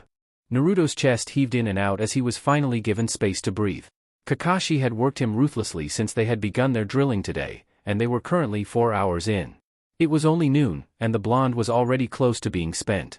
Taijutsu was his strong suit by some distance, and yet he was being worn down by it nonetheless. Take a 5-minute break, Kakashi said with a nod, dropping his stance and studying his student. The Jinchuriki dropped to his knees and then flat to his back. He loved every second of it, despite the exhaustion. He was improving, and that was what mattered. He was still largely unable to make Kakashi fight even somewhat defensively without the Jonin choosing to of his own accord, but progress had been made. Satsuki had spoken very little of her own training and progression, but he could only assume that she was on a similar track to him, as her confidence did not seem dented in the slightest. We still have a lot of time till the final round. I'm gonna be a monster by then. Naruto thought to himself proudly. 1 week and 4 days. 11 days total. Just barely into the double digits, and he could feel the fruits of his labor. Perhaps that was why he had always enjoyed the daily grind of exercise and drilling. He always saw results if he put his mind to it. The blonde did not recognize this consistent improvement as a sign of talent, but that lack of self-awareness was what kept his ego under control and kept him hungry. Sitting up again, Naruto rubbed his sore shoulders. His joints were in near constant pain, as finding different methods and angles from which to strike Kakashi was a demanding task. He rarely landed cleanly, but he had succeeded in grazing his teacher a time or two. Usually below the neck, but it was heartening regardless. He would need every scrap of improvement he could muster if he hoped to bring down Neji. For all that he was more confident than ever before, Naruto was not blind to the gap in skill. Sensei said the Hyuga clan used something called the Gentle Fist. It's supposed to be a real pain in the ass for normal people, he recalled. His understanding of what little he had seen of Neji's abilities was limited, but his style of taijutsu had absolutely been different from what he had been taught personally, and from anything he had seen during his short career. It was an added motivation to work tirelessly. For largely personal reasons, Naruto had a strong distaste for him. His words to Hinata had been cruel and uncalled for, but truth be told, the Jinchuriki's dislike of the boy had more to do with his general attitude than anything he had said to the Hyuga heiress. He was arrogant, self-assured, and utterly dauntless about needlessly displaying his dominance. He was everything Naruto hated. When running through these traits in his mind, a brief image of Satsuki's face flashed through his mind alongside Neji's. At the thought, Naruto frowned and shook his head slightly. No, she's actually kinda sweet sometimes. Prickly, but she's alright. Neji's just a dick, he corrected himself. Satsuki Uchiha was indeed egotistical, and she was more than capable of being antagonizing fairly regularly, but over time, Naruto had come to recognize much of her behavior as an artificial mask hiding a far more complex human being. One he had yet to entirely figure out. As a result, he had little issue tolerating her worst days. As he sifted through his thoughts regarding the nature of his teammate as opposed to Neji's, he was snapped back to attention. On your feet, came the voice of Kakashi. Immediately breaking from his train of thought, the blonde labored to his feet. Deep thought always passed time far faster than he would have liked.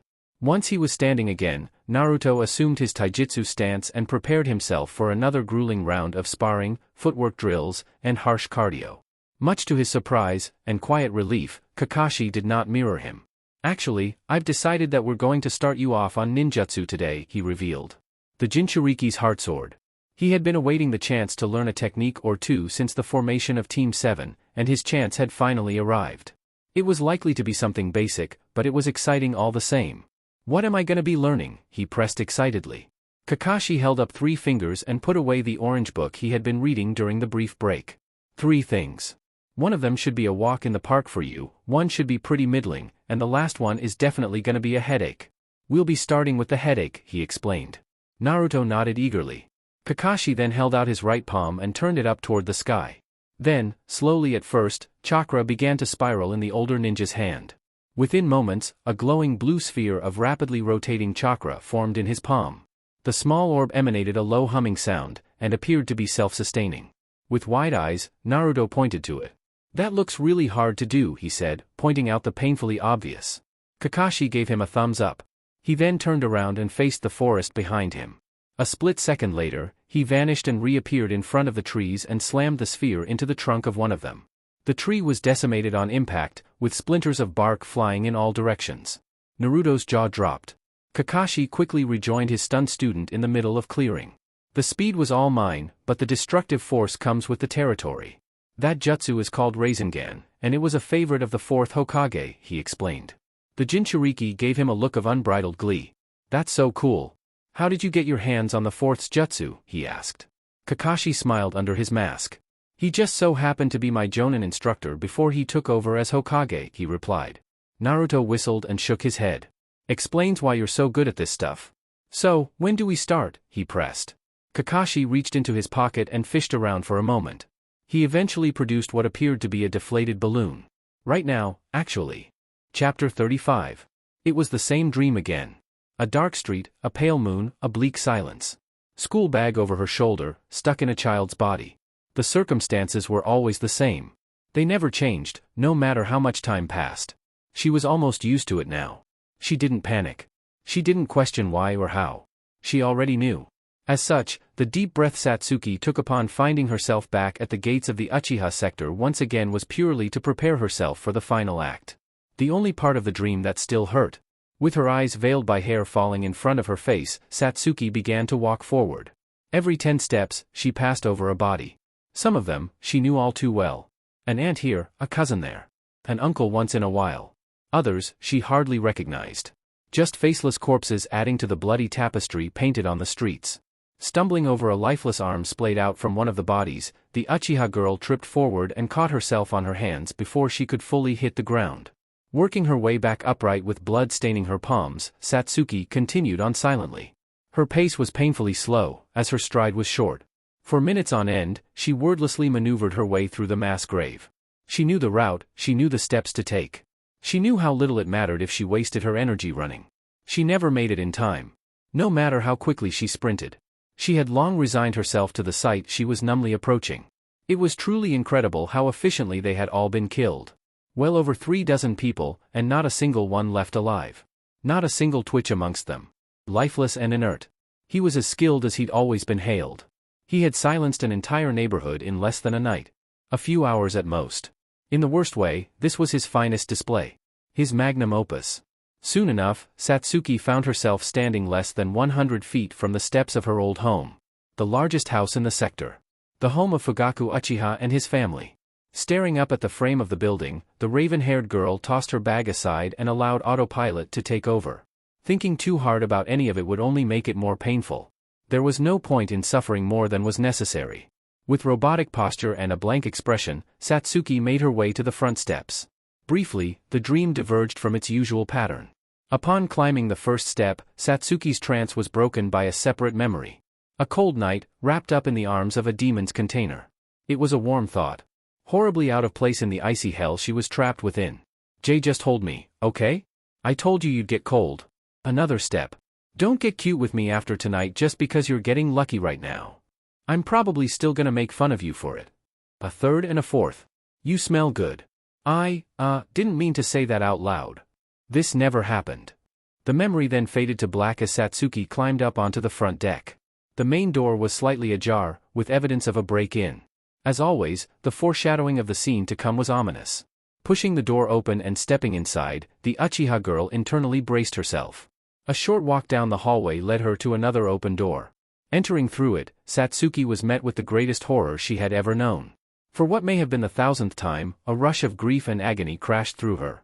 In a loose pile, her mother and father lay dead. Their clothes bloodied, their bodies lifeless, and their eyes soulless. Standing over them was her greatest love and most hated enemy. Itachi Uchiha. Her elder brother by 6 years. Dressed in a gray flak jacket, black pants, and wielding a short blade, the elder of the two siblings stared at his sister with dead eyes. "You're home late," he said calmly. She had run through their conversation time and time again. No matter what she said, no matter how loud she screamed, she felt the same way. Helpless, betrayed, and viscerally angry. Clenching her small fists, Satsuki met his cold gaze. "Why?" she hissed. It was her default question. The answer was always the same. It never changed. Not in tone, not in wording, not in implication. To test the limits of my abilities. Itachi replied, not a shred of empathy or emotion in his voice.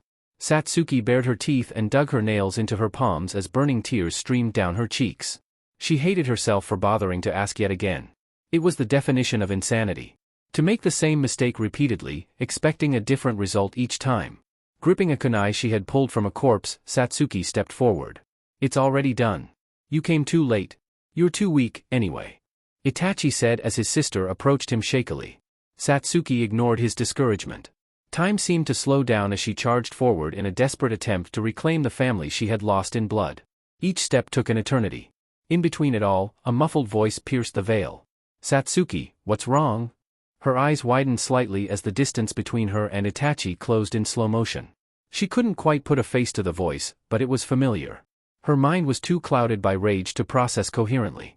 What the hell is going on? What are you?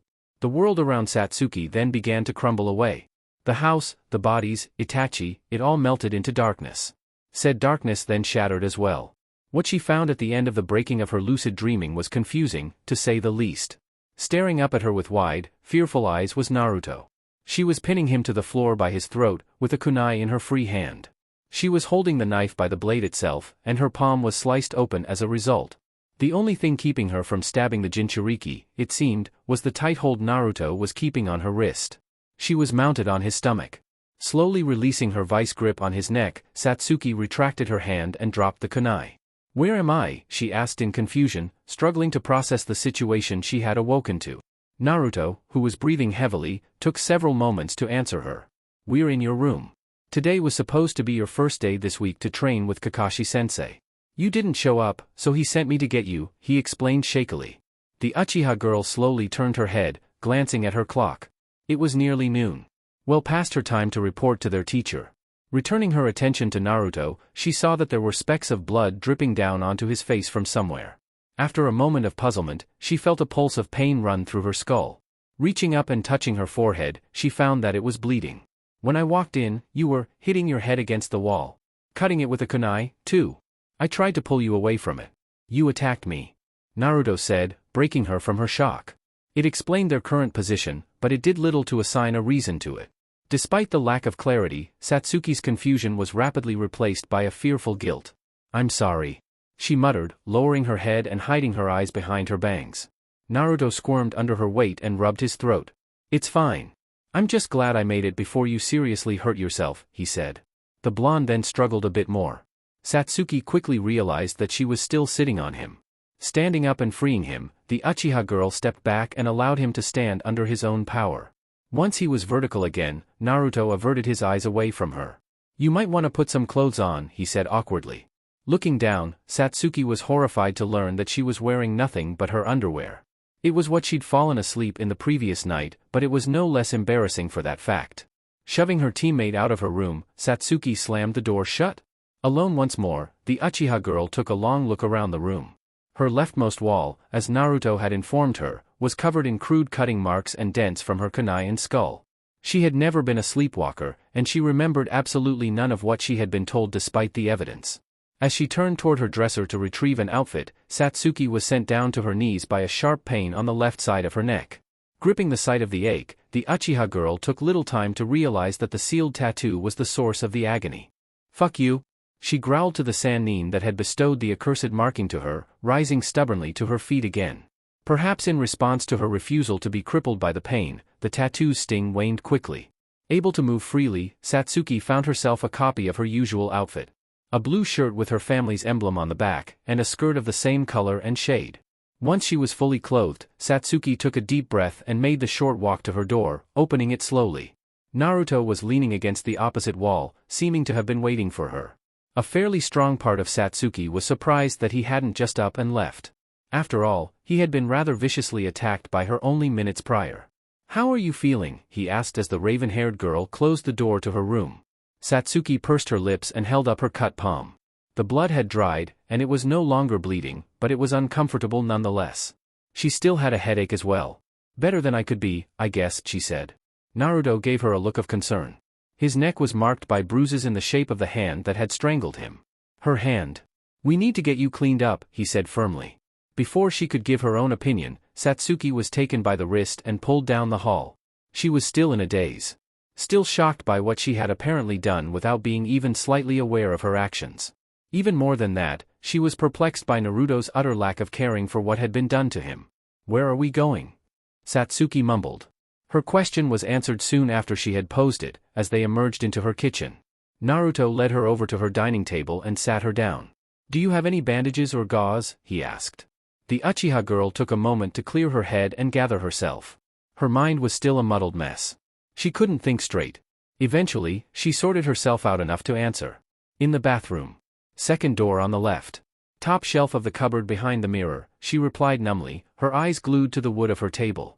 The blonde nodded and jogged off to retrieve the supplies. He wasn't gone for long, only a minute or two, but in that time, Satsuki found herself shaking again. She struggled to pin down why exactly it was, but even without a concrete reason, his return with bandages in hand calmed her.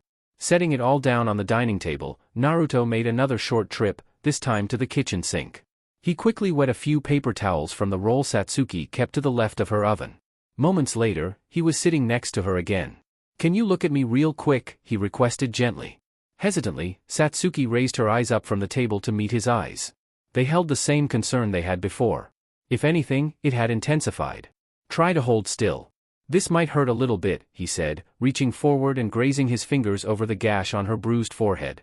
He then pulled what Satsuki could only assume to be a splinter from her skin. Then another. Both times, she flinched at the sharp pain. The wound then began to bleed again.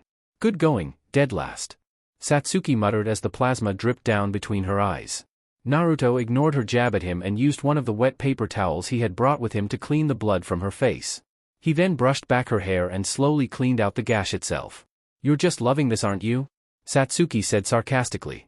She hardly meant the retort. It didn't come close to matching the true emotions brewing below the surface, but harshness was what she knew, and what she fell back on. Naruto shook his head. "Hating every second, actually," he replied softly. Once the wound was clean, Naruto removed his hand from her face. Satsuki kicked herself mentally for the disappointment she felt. Moments later, she was granted another few seconds of contact as Naruto applied the gauze to her forehead and covered it with a bandage. "That should work for now. Change it every few days," the Jinchuriki said. Satsuki lightly touched the gauze with her fingers. "Since when are you good with first aid?" she asked skeptically. Naruto shrugged his shoulders and gestured for her to give him her bloody palm. "I figured it'd be good to learn at least some medical stuff. I can't do any of the jutsu, but I know how to dress up cuts and things like that," he said matter-of-factly, cleaning out the cut on Satsuki's hand as he spoke. Within a minute, her palm was wrapped and bandaged as well. Flexing the hand, the Uchiha girl exhaled through her nose. "Thanks for this, Naruto," she said quietly. Naruto gave her a smile and stood up from his chair. The bruises on his neck had seemingly worsened, having turned from red and yellow to black and blue. "No problem.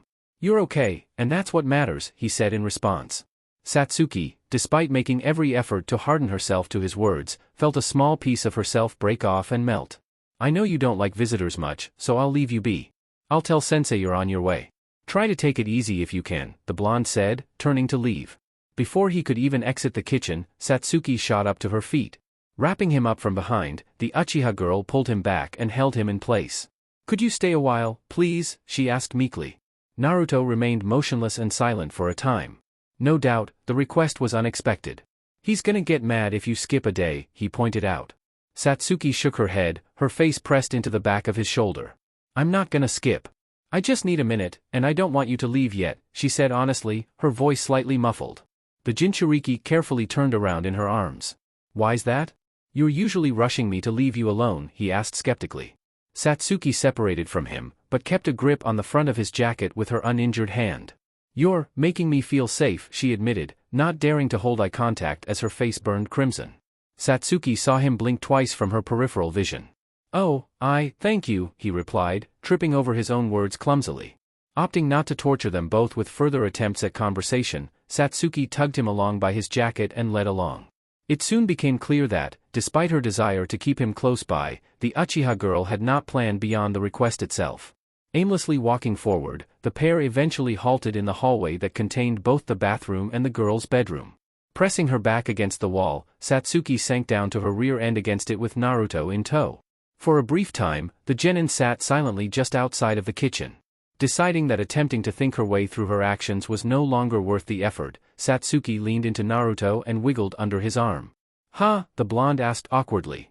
The Uchiha girl finally looked him in the eyes again as she reached across him and pulled him closer. "Hold me like you did on the stairs," she said. Though it took him several seconds, and his action seemed less than confident, Naruto did as he was told and gently drew her into him with an arm slung across her shoulders and back. Once they were settled, Satsuki squeezed him and pressed her ear to his chest. "I can't read you at all anymore," Naruto said, his voice hushed. His words barely registered with Satsuki. She was lost in her own confusion. "I can't read myself either," she mumbled back. She felt utterly content, yet at the same time, she hated every second of it. She was stronger than needing to be held. Or so she had convinced herself. She simultaneously wished for Naruto to remain glued to her for as long as possible, and for him to disappear for good. She was adrift in a sea of contradictions. Pain then erupted forth from the mark on Satsuki's neck once more. It was less severe, but still impossible to ignore. Along with the pain came a wave of negative emotion. Almost unconsciously, she reached up and covered Naruto's throat with her hand. It fit perfectly over the bruise. The Jinchuriki flinched. It was clearly still sensitive to touch. Feeling herself losing control, Satsuki dragged her hand down from his neck and let it rest over his sternum, right between the flaps of his open jacket on his shirt. "Something's wrong with me," she whispered hoarsely, accidentally digging her nails into his skin through his shirt as her body tensed. Naruto, much to her surprise and dismay, did not let go of her or move. Instead, he tightened his grip on her and held her head down. "Fight him," he said with an admirable amount of calm. Satsuki needed no clarification to know who he was referring to. Another tremor of disturbing emotion flowed into her. Raw and primal. From misplaced anger at Naruto's gall to hold her in his arms, to a contrasting feeling of hungry lust at his touch, Satsuki battled her own psyche silently as the clock ticked away. "I hate you," she choked out. The words had escaped her by pure accident.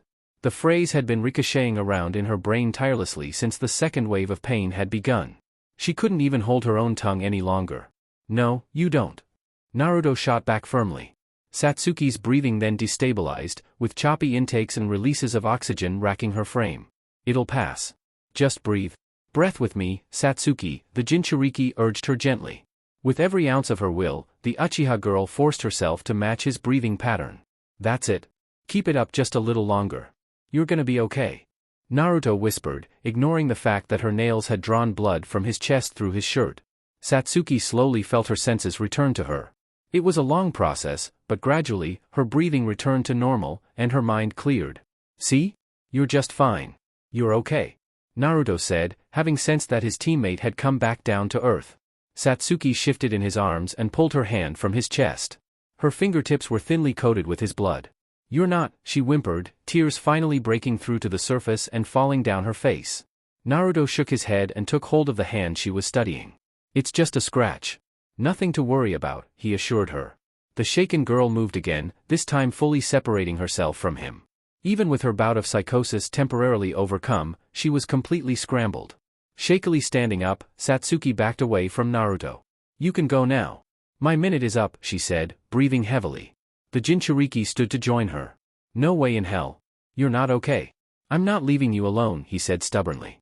Satsuki took another step backward as her teammate attempted to reach out for her. "Trying to help me got you cut open and choked. I'm done hurting you," she replied tearfully. She then pushed past him and ran back to her room, threw the door open, and shut herself inside. She quickly locked the door at the sound of Naruto's approaching steps. Predictably, he knocked on the door, attempting to convince her to let him in again. Pressing her back to the door, Satsuki drew her knees in and buried her face in them. Among the anguish and grief, yet another petal fell from the black rose. Kakashi sighed sadly as he rounded the corner from the kitchen into the hallway. He had tasked Naruto with retrieving Satsuki well over 2 hours, and he had heard back from neither in that time. His suspicions had been mixed. His primary assumption had been that the pair had gotten up to something incredibly teenaged. It was only natural. They were young and stupid. His second, and far more depressing guess, appeared to be the correct one. Something had gone wrong. Naruto was sitting with his back to Satsuki's bedroom door, with an absolutely defeated look on his face. He looked miserable and frustrated. The blonde was certainly an emotional person, but it took a fair bit to truly sober him to such an extent. Walking down the hall fully, Kakashi knelt down in front of his distraught student. What happened, kid? Be detailed, he asked. The blonde glanced back at the door he was leaning against. Satsuki went nuts. She was hurting herself in her sleep when I got here. She attacked me when I tried to stop her. I calmed her down, patched her up, and then she lost it again. She ran away and locked herself in her room, he summarized tiredly. The Jonin internally winced. That means one of two things. Either she's suffering from something she needs to be medicated for, or the mark is getting to her. Probably a bit of both, he thought to himself grimly. It was an unfortunate development, but not entirely unexpected. A closer look at Naruto revealed a number of minor injuries. A hand-shaped bruise on his throat, and several bloody spots on his shirt. Are you alright? He asked. Naruto nodded and rose to his feet. He looked mentally exhausted more than physically damaged. Whatever had truly occurred in the copy ninja's absence had been deeply unpleasant. With just over 2 weeks till the final round, such complications were detrimental. I'm fine. We need to be worrying about her, he said, jamming his thumb toward the door. Kakashi put his hand on the surface and listened for a moment. Has she been responsive at all? He asked. The Jinchuriki adjusted his jacket and made a SOSO motion with his hand. She talked back to me a little at first, but she went quiet half an hour ago, he said. Kakashi then stepped back away from the door and drew a kunai. I understand that you probably wanted to let her come out on her own, but... He began, swinging the butt of the kunai down and breaking the door handle in the pause. Sometimes you've gotta be forceful, he concluded, pushing open the busted door as he spoke. Naruto opened his mouth to protest, but shut it. The pair then stepped into Satsuki's room. Thankfully, she was still inside. She was curled up on her bed, completely out cold. Her forehead was bandaged with gauze, along with her left hand. Thank God. Naruto breathed quietly. Walking over to the bed, Kakashi picked up his unconscious student, handing her off to the blonde in short order. Carry her. She needs to see a doctor. She probably has at least a concussion, the Jonin ordered Naruto, who did not argue. At this, Kakashi began a brisk walk down the hallway with the Jinchuriki in pursuit.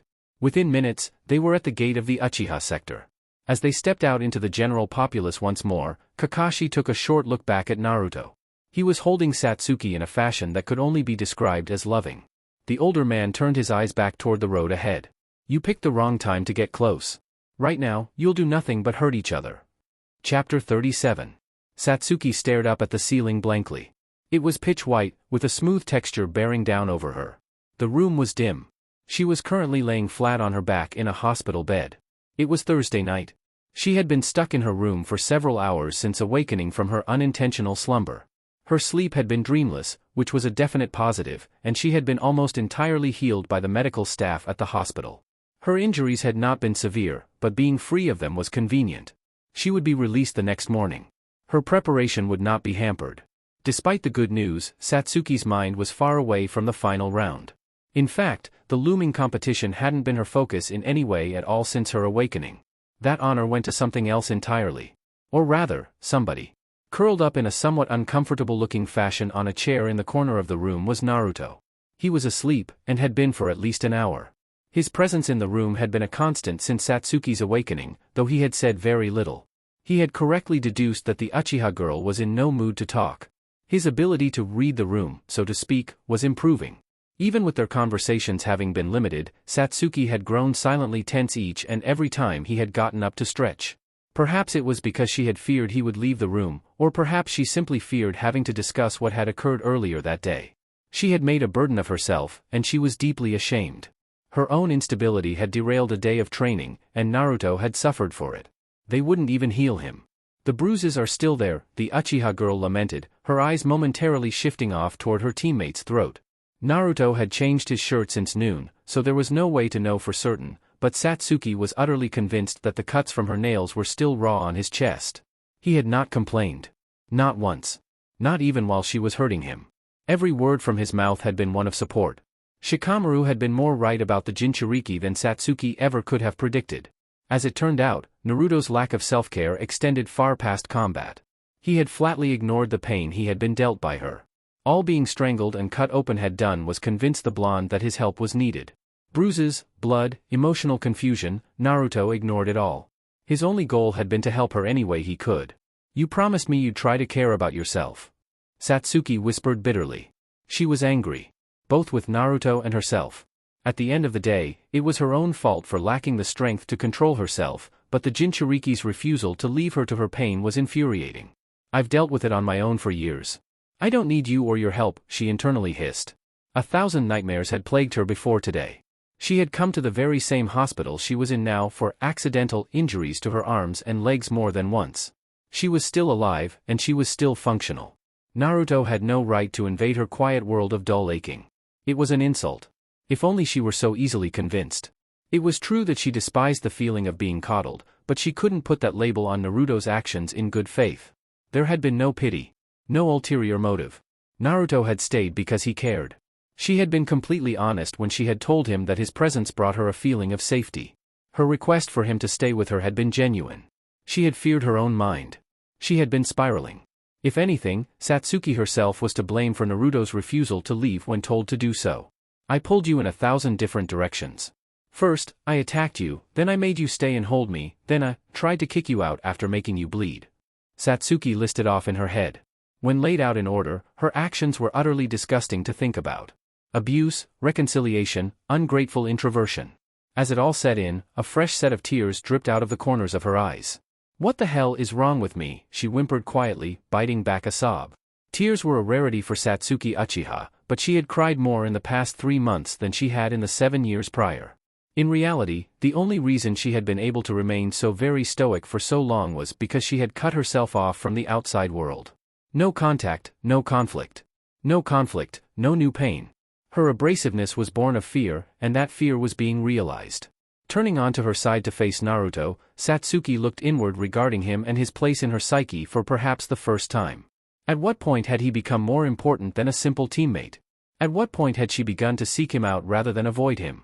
Several candidates jumped to mind as potential answers. His near death at the hands of Orochimaru had awoken a rage in the raven-haired girl only matched by what she had felt the night of the massacre. His bleeding, lifeless body. His valiant effort reduced to what she had thought was a corpse. The burning fire she had thrown forth in his name. It nearly fit, but not quite. The moment had been an awakening of something that had already been there. Something less recent was to blame. Another memory popped into her mind. Dried blood crusted on Naruto's forehead, an awkward embrace in the dead of night. At least it wasn't me who made you bleed back then. Satsuki mused sadly. The further she delved into the emotions she had felt at the time, the more certain she became that the night in question was the source. Where it all began. From that night on, an ever-growing piece of Satsuki had been fixated on him. Why exactly that was remained up for debate. What was clear, however, was that denying his importance would do neither of them any good.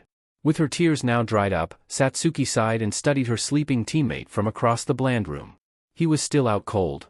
How he was managing to sleep so soundly in a stiff chair was beyond her. As she stared at him, her inner anguish lessened just a tad. He was nothing if not committed. I wish I'd gotten to know you sooner. Before all of this. Satsuki admitted within her mind, more to herself than Naruto. It was a moot point. There was no changing the past. Her current situation was all she had to work with, and it was far from ideal. The longer she gazed at her teammate, the harder she found it to control the very same dark feelings that had taken hold of her as they were sitting in her hallway. In particular, her eyes remained fixed on his throat.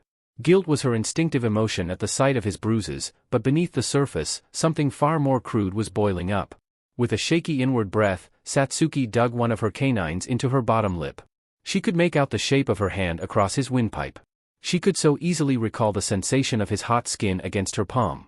The memories of her unconscious assault of the blonde were lost to her, but she could still feel the high of the dominance.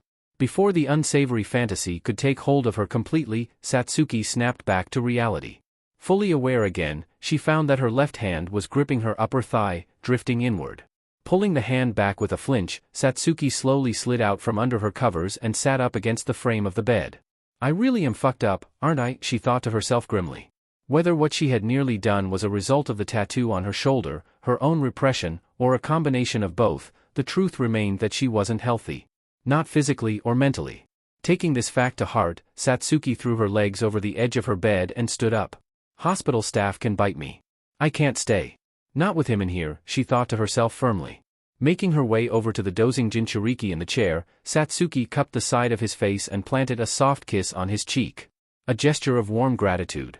Thank you for taking care of me. It's nothing against you. I just can't be around you right now, she whispered to him. Naruto gave no response. He had not awoken. Nodding to herself and stepping away from him, Satsuki looked to the room's singular window, which was cracked open. Within moments, she was down on the street walking home. Haku adjusted her mask as she sat perched in a tree. It was approaching 10:30 at night, and the sun had long since set. The past week and a half had been difficult, to say the least. For separate assignments, 2 of which involved active combat and relentless drilling. Finally, thankfully, her platoon had been given 3 days off. She knew precisely how to use them. The tree she was presently situated in was in the backyard of the Nara property. It was certainly a rather inconspicuous place to be, but despite having lived in Konoha for a number of months by this point, Haku couldn't help but approach navigation with great caution. I should circle around, she thought to herself. Old habits tended to die hard, but there were several that she would need to free herself of in order to be a functional citizen, avoiding the front door being key among them. Taking a deep breath, Haku dropped down from her branch, landing on the nicely mowed lawn quietly. For an Umbu, you're not the best at infiltration. Whirling around in an instant, Haku launched a pair of Sanban reflexively. The needles never hit their target. Stepping out of the shadow of the tree, the person who had blindsided the former huntress came into view in the moonlight. You're a good shot. Only a pro aims for the throat, said Shikaku Nara, the father of Shikamaru, holding up the 2 Sanban Haku had thrown his way between his fingers. The Umbu's blood froze in her veins. As with her poor navigational habits, her intrinsic defensiveness had resulted in a horrid blunder. Bowing deeply with immediacy, Haku's mask fell from her face as her head whipped downward. Please forgive me. Force of habit, she apologized. Shikaku tossed the Sanban aside and shrugged his shoulders. I'd be more upset if you'd hit the plants. Yoshino would have my head, he said dismissively. Breathing a sigh of relief, Haku stood up straight again after retrieving her mask from the ground. She then took a closer look at the man before her. He was truly the spitting image of Shikamaru. His face was the same shape with the same features, and his hair was the same shade. Though, it did appear that Shikamaru had inherited his skin tone from his mother, and his father was certainly broader and taller than he was. I suppose you'd like to know why I'm here? Haku asked awkwardly. To her surprise, Shikaku shook his head and gestured toward the house roughly 50 feet from them. You're looking for Shikamaru. I'm more curious about why you're in my backyard, he replied. It was then that Haku realized that she had never heard the man speak before now. He had been entirely silent during her first visit. His voice was rougher than Shikamaru's, but the pitch and intonation were nearly identical. Both in appearance and sound, Shikaku Nara was a weathered man. Likely who Shikamaru was destined to become with time. I don't have a good explanation, Haku admitted. Shikaku raised an eyebrow and folded his arms across his flak jacket. Leaves a lot up to assumption, then. I could take that a few different ways, he said testingly. The former huntress shifted in place uncomfortably. Whether the man was serious, or simply pressuring her to watch her squirm was unclear. Like you said, I'm just here to see your son. Nothing more. I promise. Haku assured him. Shikaku remained silent for several moments. The former huntress quickly identified another similarity between Shikamaru and his father. They had the same eyes. Vacant on the surface, but endlessly analytical and calculating. Not a single detail was being overlooked. He's out of the house right now. He left just a few minutes ago, actually. Shikaku revealed after a time. Haku felt her mood dip slightly. Opting to hide her disappointment as best she could, the Umbu nodded cordially. Understood. If I may ask, did he say where he was going? She asked politely. The older man shook his head and pursed his lips as he glanced off toward the road. He wouldn't tell me, but he said it was important, he said vaguely, clearly quite deep in thought. Haku tilted her head off to one side and tucked a strand of hair behind her ear. Do you have any guesses? You seem concerned, she inquired. Shikaku returned his attention to the girl. A smirk then pulled at the edges of his thin lips. Well, he came home smelling like a girl's perfume a few days ago. His mother kicked him out of the house the night before. Who knows? Maybe he found a home away from home, he said. Haku felt an angry heat build up in her chest. She quickly suppressed it, but her displeasure was easily caught by Shikaku. That was a joke. Calm down, kid, he said humorously. A wave of relief washed through Haku. As the redness drained from her face, the older man cleared his throat. In all seriousness, I think he's probably headed out to see one of his teammates. That's usually where he goes if he leaves the house at all. I had half a mind to follow him. Dead bodies have been popping up left and right lately, he clarified. Haku frowned deeply. Dead bodies? I've been out of the village most of the past 10 days. Has something happened? She asked. Shikaku drummed his fingers on his bicep. 5 people have been found dead across the past 2 weeks. 2 women, 3 men. All of them were crushed to death. The authorities are at a loss. We have no leads, and most people aren't leaving their homes after dark, he revealed. Haku's eyes widened. And you let your son take a late-night trip knowing that, she questioned, not bothering to be polite. The older man remained unflinching. He left before I could reason with him. He's pretty slow-going most of the time, but when he gets something in his head, he's stubborn, he said calmly. Haku briskly put on her mask and dropped into a crouch. Well, I'm going to shadow him, she said. Shikaku sighed heavily and slid his hands into his pockets.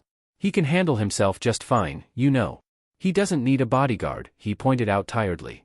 The Umbu shook her head. Even so, I'm not taking any chances, she shot back. She then leapt up onto the roof of the Nara household, preparing to take off in search of Shikamaru. Before she could do so, Shikaku appeared in front of her and cut her off. Stepping back in surprise, Haku held back a frustrated retort. Let's get something straight, girl, the elder Nara began, his voice containing a veiled edge behind its easy tone. Pulling her lips into a thin line beneath her mask, Haku kept her mouth shut and forced herself to listen. You aren't a friend of this family, as far as I'm concerned. You haven't earned that yet. I know who you are, and I know what happened between the two of you, he continued. The former huntress swallowed nervously. She had dreaded the conversation she was currently being forced to have. So, don't think you can call the shots. Not with my son. I don't trust you as far as I could throw you. Shikaku concluded. Haku removed her mask and set it down at her feet as a sign of respect and transparency. I can't make you trust me, I understand that. But please, let me do this. If not for my sake, then for his, she said. The older man stared down at her. He was far taller than she was, and as it turned out, he was more than capable of being intimidating when the mood struck him. Get going. Bring him back home before sunrise. I'll be waiting. Consider it an informal assignment, he ordered. Nodding curtly, Haku put her mask back on and vanished into a puff of smoke. Once she was gone, Shikaku took a deep breath, held it in, and then released it as he looked off into the distance. Good luck with this one, Shikamaru. You'll need it. The Hokage building being open 24 hours a day was normally a useless function. There was rarely a point in visiting it to begin with, unless a summoning had been issued. That rare occasion aside, the building was largely just a gathering ground for bureaucrats and foreign ambassadors. An appointment was almost always required to speak with Hiruzen directly, and the waiting list stretched on for weeks. Currently, however, Shikamaru cared little for the formalities of scheduling. He had important business to attend to, and he would have his meeting one way or another. May I help you? Asked the receptionist as the Nara boy pushed through the front door of the lobby. Shikamaru nodded and speedwalked his way to the front desk. The receptionist was a woman no older than 35. She looked rather tired, which made a fair amount of sense given the hour. Opting to be polite out of respect for her sanity, Shikamaru calmed his nerves. I'm sorry for the late visit. I need to see Hokage-sama immediately. It's extremely important, he said seriously. The receptionist gave him an apologetic look. Before she had even begun to reply, Shikamaru fought back a defeated sigh. I'm very sorry. I can't send you through without an appointment. I would if I could, the woman said. The Nara boy forced himself to remain calm. It was not the fault of the receptionist. She was simply following protocol. She had a job to keep and bills to pay. Leaning across the desk slightly, Shikamaru looked her directly in the eyes. Letting me talk to him now might save lives, he said bluntly. The receptionist gave him a bored look and leaned her cheek on her palm. I don't mean to be rude, young man, but I've heard that same thing 3 times today, she shot back, clearly in no mood to be argued with. A vein appeared on Shikamaru's forehead as his patience wore thin. Look, he began. He was cut off before he could run his mouth any further by the sound of a door opening beyond the desk. Both participants in the squabble immediately turned their attention to the hallway behind the receptionist. Footsteps soon broke the silence of the lobby. Let him through. I'll hear what he has to say, said Hiruzen, who emerged from the hall into the lobby a moment later. The receptionist immediately shot to her feet and bowed. Of course, Hokage-sama, she said respectfully. The Hokage then motioned for Shikamaru to follow him. The Nara boy did as he was told and made his way around the desk. The elderly leader then set off down the hall, forcing the shadow user to jog to catch up. The pair then reached a flight of stairs, which they ascended. After another minute or so of travel, they reached the Hokage's office. Opening the door and beckoning him inside, Hiruzen stepped aside as Shikamaru entered. Finding himself a chair, the Nara boy sat down and waited patiently as his leader settled behind his desk and folded his hands in front of himself on the wooden surface. You sounded quite urgent, so what do you say we skip the formalities? Hiruzen suggested. Shikamaru nodded and gathered his thoughts.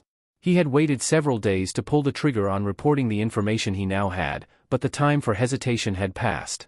I'm pretty sure I know who's been murdering people lately, he opened bluntly. Hiruzen's eyes narrowed. Do you, now? Our entire investigative unit has been thrown for a loop. What could a genin have figured out that we haven't, he asked. Shikamaru held his ground. I found out by accident. It was a fluke. Plain and simple, he said honestly. The Hokage's expression remained skeptical. Out with it, then. Spare me no details, he said with a nod. The topic was clearly one of great stress for the old man, as his usual calm kindness was largely absent. Gaara. One of the genin from Sunagakure. It's him. I'm completely sure of it, the Nara boy said confidently. Hiruzen raised an eyebrow. That's quite an accusation. I trust you have evidence to back it up, he pressed. Shikamaru curled and uncurled his fists. The conversation was about to become significantly more difficult. His sister admitted it to me. I don't think she was joking, and the way people have been dying fits with what Gaara showed during the exam, he said, pausing to allow Hiruzen to process what he had been told. Elaborate on both of those details, he half requested, half ordered. As expected, more than a simple explanation would be required to convince the old man. I got kicked out of the house a few days ago, and Gaara's brother found me in the street. He told me that I'd get hurt if I stayed out in the open. He wouldn't tell me why, but he made me spend the night in their motel room. Shikamaru began, recalling the events as clearly as he could. I ended up talking to the sister for a while. I managed to get her to open up about why I'd been brought inside. She told me that Gaara was out in the streets, hunting people, he continued as Hiruzen nodded along. The shadow user then took a breath. I've been sitting on this for a few days, because I wasn't sure what I thought of it. The more I ran through it in my head, the more sure I became. There was a rumor that Gaara killed some people in the forest, and that their bodies had been smashed to a pulp. The exact same way the corpses have been, he said darkly. The Hokage stroked his bearded chin. He kept his silence initially. I can't deny that you make a compelling case in theory. It does make some amount of sense, as it would explain the lack of evidence. The issue is that, to prosecute him, we need physical proof or undeniable circumstantial evidence. Even with your testimony, we have neither, he explained. Shikamaru clenched his jaw. I get that, but isn't it at least looking into, he reasoned. Hiruzen sighed and leaned back in his creaking chair. He isn't a citizen. We can't access his public record without going through a process that would take more time than we have. As I said, we'd need to have him dead to rights. It doesn't help that he's the Kazekage's boy, he said. Shikamaru's brow furrowed. He's the son of a Kage, he asked in disbelief. Hiruzen nodded and picked up his pipe from his desk, putting it between his lips. Yes, he is. It grants him a certain amount of protection. He's a political target in some places. Konoha isn't one of them, but the caution extends our way as well. If he's truly capable of such brazen murder, he's about as dangerous a killer as you'll find. He won't be easy to nail down with a charge, even if we have proof, he said. Shikamaru rubbed his temples and shook his head. What would we need to have him cornered, he asked. Hiruzen blew smoke from his lips and set his pipe down. A clear motive, and probable cause to bring him in, he replied. The Nara boy took a moment to think. There was a way around the roadblock before him. There always was, no matter how complex the problem. As the wheels turned in his mind, an idea began to form. It was faint, but building itself quickly. Once he had a clear image of it, Shikamaru spoke. Could you parlay me reporting him into probable cause? All we need is to bring him in for questioning. Even if he doesn't say anything damning, he asked. Hiruzen's eyebrow curled upward again. What do you have in mind? I smell a scheme, he asked in response. Shikamaru stood up from his seat and put his hands on the desk. I need to think it through a little more before I explain it. Can you bring him in or not? He said. The Hokage met the young ninja's eyes and assessed him silently. I can have him in by noon tomorrow. I'm not sure what you hope to accomplish, but I'll trust your intellect, he said with a nod. Shikamaru relaxed and sat back down. Sorry. That was rude. Thank you, though, he muttered. Hiruzen waved a dismissive hand and went back to his pipe again. Your heart is in the right place. That's what matters to me. Is there anything else you have to support your case? He asked. Shikamaru rubbed his eyes. Nothing that you could use in court, he replied. The Hokage nodded and looked at the clock on the wall. In that case, you should head home. It's late, and you have training to do, he said. The shadow user nodded and suppressed a yawn. Now that the raw stress of the topic at hand had numbed, he found that he was extremely tired. Thanks for seeing me so late, he said gratefully as he rose up to his feet. He then turned around and opened the door to leave. Whatever you have in mind, please be careful. Hiruzen called out, drawing the young ninja's gaze back over his shoulder toward the desk. I'll try my best, Shikamaru said, closing the door a few seconds later. Choosing to not overstay his welcome, the shadow user hurried down the stairs and back out into the lobby. After briefly apologizing to the receptionist for his earlier rudeness, Shikamaru set his sights on the door he had entered through. Mom might kick me out again if I'm too late, he thought to himself as he exited the Hokage building and stepped out into the open air of the night. The breeze was pleasant, and offset what was otherwise a rather sweltering evening. As Shikamaru took his first steps to begin his journey home, his peripheral caught a gleam of reflected light from one of the streetlights that bordered the grounds of the Hokage building. Glancing across the space, Shikamaru saw something that froze him in his tracks. A pair of golden eyes peering out from the shadow of the overhang of a nearby shop. Though he could not make out the body the eyes belonged to, he knew in his gut exactly who was watching him from afar. Either he had been followed from the beginning, or his luck had simply run out. No matter which possibly rang truer, his situation was dire. Why does this crap always happen to me? Shikamaru lamented in fearful exasperation. What he already knew was then cemented. Stepping out from the shadow, Gaara strolled out into the center of the small street the boys were occupying. He said nothing. He simply advanced with his eyes locked on Shikamaru. Though he was shaking and undeniably afraid, the Nara boy was struck by something positive. If he were to be killed, especially in such close proximity to the Hokage building, Gaara would effectively incriminate himself. A sacrifice would be required, but the redhead would be without a single route of escape from the law. With this in mind, and seeing no other option, Shikamaru turned to fully face him and remained steadfast. It was still unclear what Gaara's intentions were. He was generally a fair bit smarter than taking his chance right away would make him seem, but something told the Nara boy that his state of mind was far from stable. Let's see if you've got some self-control, the shadow user silently challenged his predatory fellow genin. Remaining still took every ounce of the shadow user's fortitude. Every step his foe took in his direction magnified his fear. Before Gaara could reach him, he stopped. Initially assuming that his common sense had gotten the better of him, Shikamaru prepared to retreat back into the Hokage building. Upon further inspection, however, the Suna boy's focus was no longer on Shikamaru at all. His eyes were glued above his head.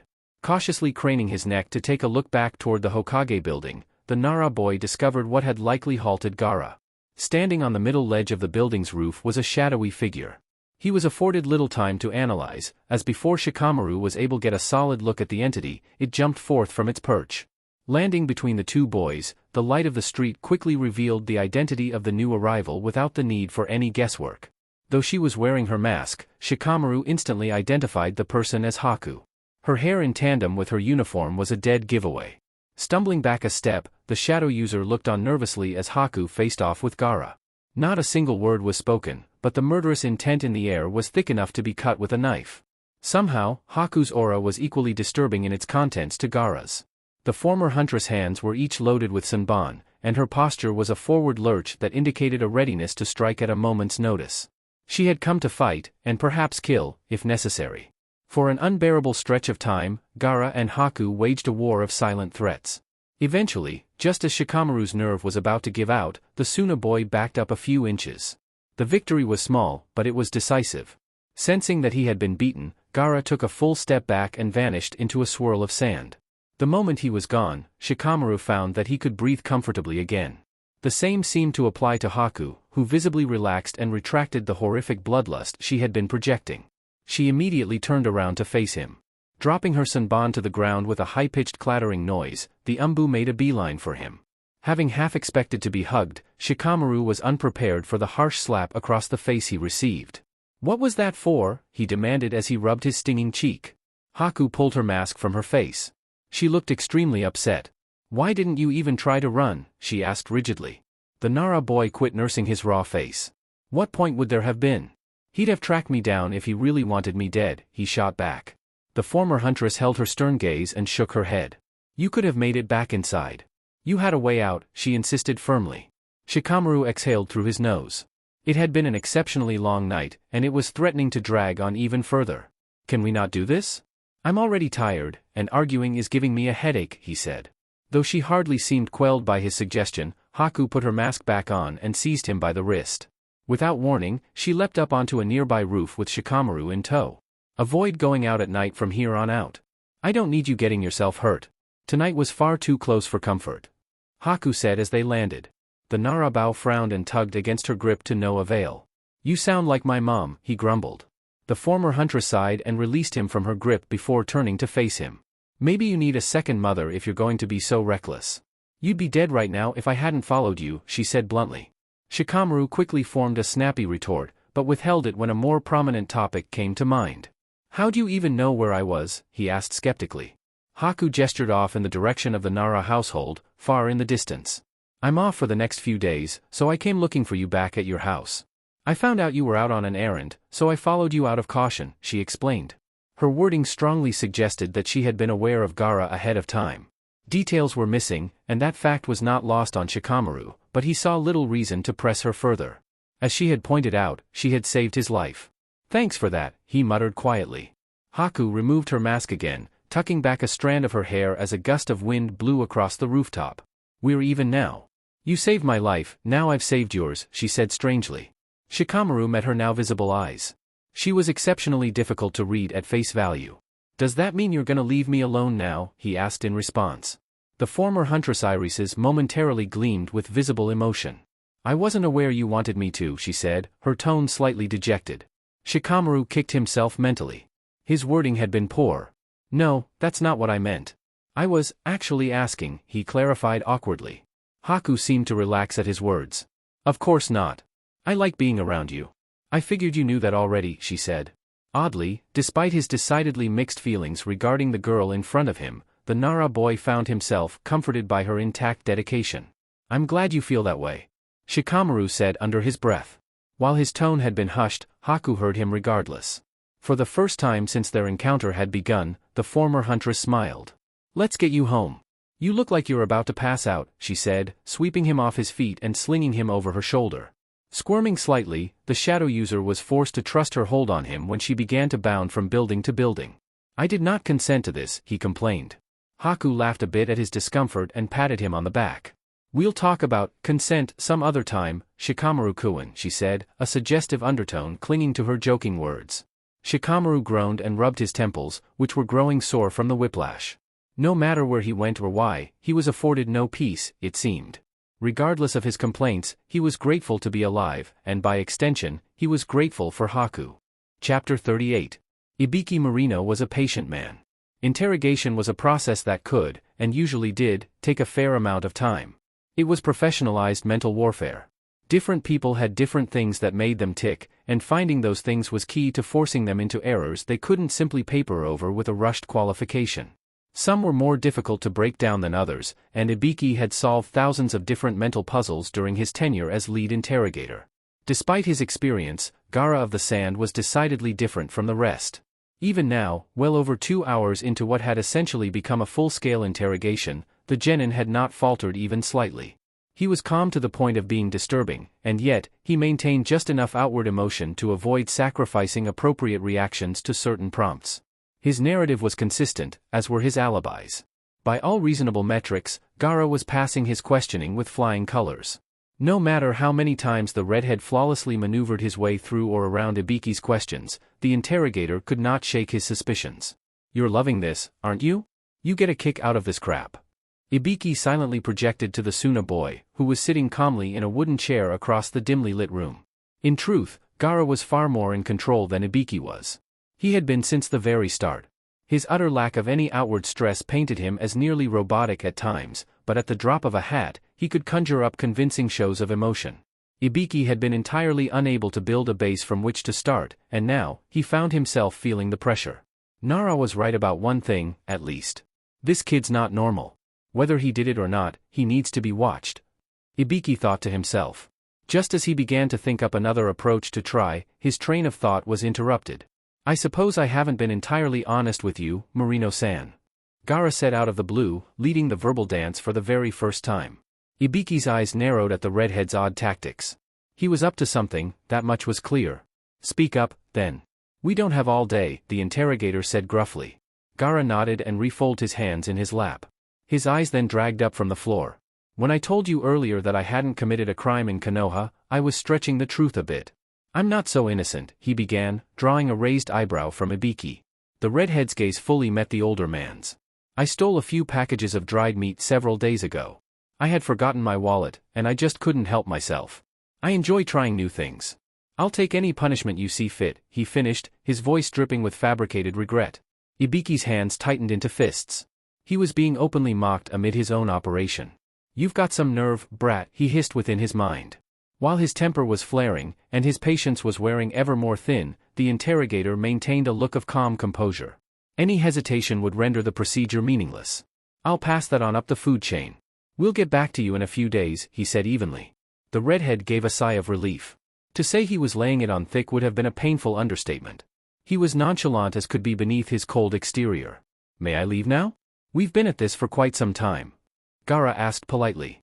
Ibiki took a step closer to him, bearing down on the boy one last time. I'll ask you one more time, kid. Do you have any information that might be useful to our investigation? He asked. Gaara easily maintained the challenging eye contact. Like I said, I'm as lost as you are. If I could help you, I would, he shot back. There was no fat in his response. No excess emotion or verbiage. Quick, to the point. Choosing to cut his losses rather than waste more time than he already had, Ibiki made his way over to the door and opened it, allowing light from the hallway to stream inside. You're free to go, he said, doing his best to veil his very real frustration. The redhead made no rush. He rose slowly, and he walked with a casual sluggishness that brought a twitch to Ibiki's face. He had one, and he was rubbing it in. With slow steps, Gaara passed the interrogator and began a slow walk down the hall toward the stairs that would lead him back to the lobby. As he walked away, Ibiki stepped fully out of the interrogation room. How did it go? Glancing off to one side, Ibiki saw that Hiruzen was standing just to the left of the doorway against the wall. The interrogator kept his eyes fixed on Gaara's back. Officially? He's clean. About as innocent as can be, he said. The Hokage removed his pipe from his lips and slipped it into his robe pocket. What do you really think? He clarified. Ibiki began to respond, but paused when Gaara halted just before the flight of stairs. A moment later, the redhead began his descent. I think he's a psychopath, the interrogator said bluntly. It was a harsh word to use for a person, but the shoe fit. It was an apt description of the boy Ibiki had spent hours rapping his skull against. That's all well and good, but it doesn't answer my question. Do you think he's responsible? The Hokage pressed. Absolutely. Ibiki said directly. The response had been automatic. No thought required. Gaara radiated shameless guilt, no matter how expertly he ducked and weaved his way around the blame. He was a seasoned manipulator, but even a skilled liar could not hide their deceit entirely. Hiruzen moved out into the middle of the hall. And we just let our man walk free, he said tiredly. Ibiki joined his leader in the center of the corridor and slid his hands into the pockets of his trenchcoat. We still don't have evidence. We could try cross-examining his alibis with his siblings, but something tells me it would be pointless, he said. Hiruzen nodded in agreement. I got a good look at them in the lobby. Even if we could force them to talk, they're far from new to this, he said. It was a frustrating situation down to its very finest details. No matter how certain they were of his guilt, Gaara stood firmly in safety. He was too thorough. Too smart. Where do we go from here? Ibiki asked. The elderly leader sighed and began slowly walking in the direction of his office. Write up a profile on him. Follow the book, he said. The interrogator nodded and went on his way at the silent cue. Whether the profile was meant for Gaara, or some faceless apparition, Ibiki knew not. Temari suppressed a fresh wave of frustration as she was soundly checkmated for the 5th time that afternoon. Chess had never been her strong suit, but there was little else to do. She had been stranded in the lobby of the executive building of Konoha for the better part of 3 hours, and her only company had been Kankuro and Shikamaru. There was a 4th person in the room, a girl appearing to be roughly her own age with long brown hair, but she had spoken very little. You're way too good at this. Temari grumbled as Shikamaru arranged his pieces again, preparing for a 6th match. The Nara boy shrugged his lean shoulders. You asked to play. I warned you, too, he pointed out. The Sand Kunoichi scratched her cheek absently. She had known that Shikamaru Nara was an intellectual giant of sorts. His match during the preliminary round, and his incredibly resourceful tactics in the forest had made that much perfectly clear. Despite the prior knowledge, Temari still found herself bewildered by his skill on a chessboard. He was hardly trying. He looked half asleep a fair amount of the time. He won effortlessly regardless. I'm still gonna win, the fan wielder insisted, setting up her own pieces quickly. Kankuro had been the opposite of talkative since their arrival in the lobby. He was stoic and controlled. Temari herself had tried on such a mood briefly, but had found that she could not maintain it. Equal parts due to her personal desire to speak to her future opponent, and the sheer pressure she felt in the silence. It had been Temari who had notified Shikamaru of Gaara's nightly excursions, and while it was highly unlikely that her youngest brother would be made a prime suspect, the situation had been made far more tense by her actions. She had been well aware of the risks associated with sharing such things with an enemy, but that had been the point. Shikamaru was far too moral to simply ignore such a damning piece of information. At least, that had been her impression of him. It appeared that her instinct had been correct. It had taken him several days, but Shikamaru had indeed acted on what he now knew. From here, it's all up to chance. Temari thought to herself, moving her first pawn. Her reasoning was layered, and delving further into it would be nothing but a distraction from where her decisions had brought her. There was little point in self-deliberation. Shifting her focus to another topic, the fan wielder made a small gesture toward the brown-haired girl on the opposite side of the lobby. Do you know her? She's been staring a hole through my chest since we got here, she asked in a low tone. Shikamaru's half-lidded eyes drifted up from the chessboard. Her name's Haku. It's a long story, he said vaguely. Sensing a great deal of turmoil within him, Temari shelved any serious inquiry. Tensions were high already. Tightening them further would have been a cruelty. I don't think she likes me. I can feel her glaring, she commented.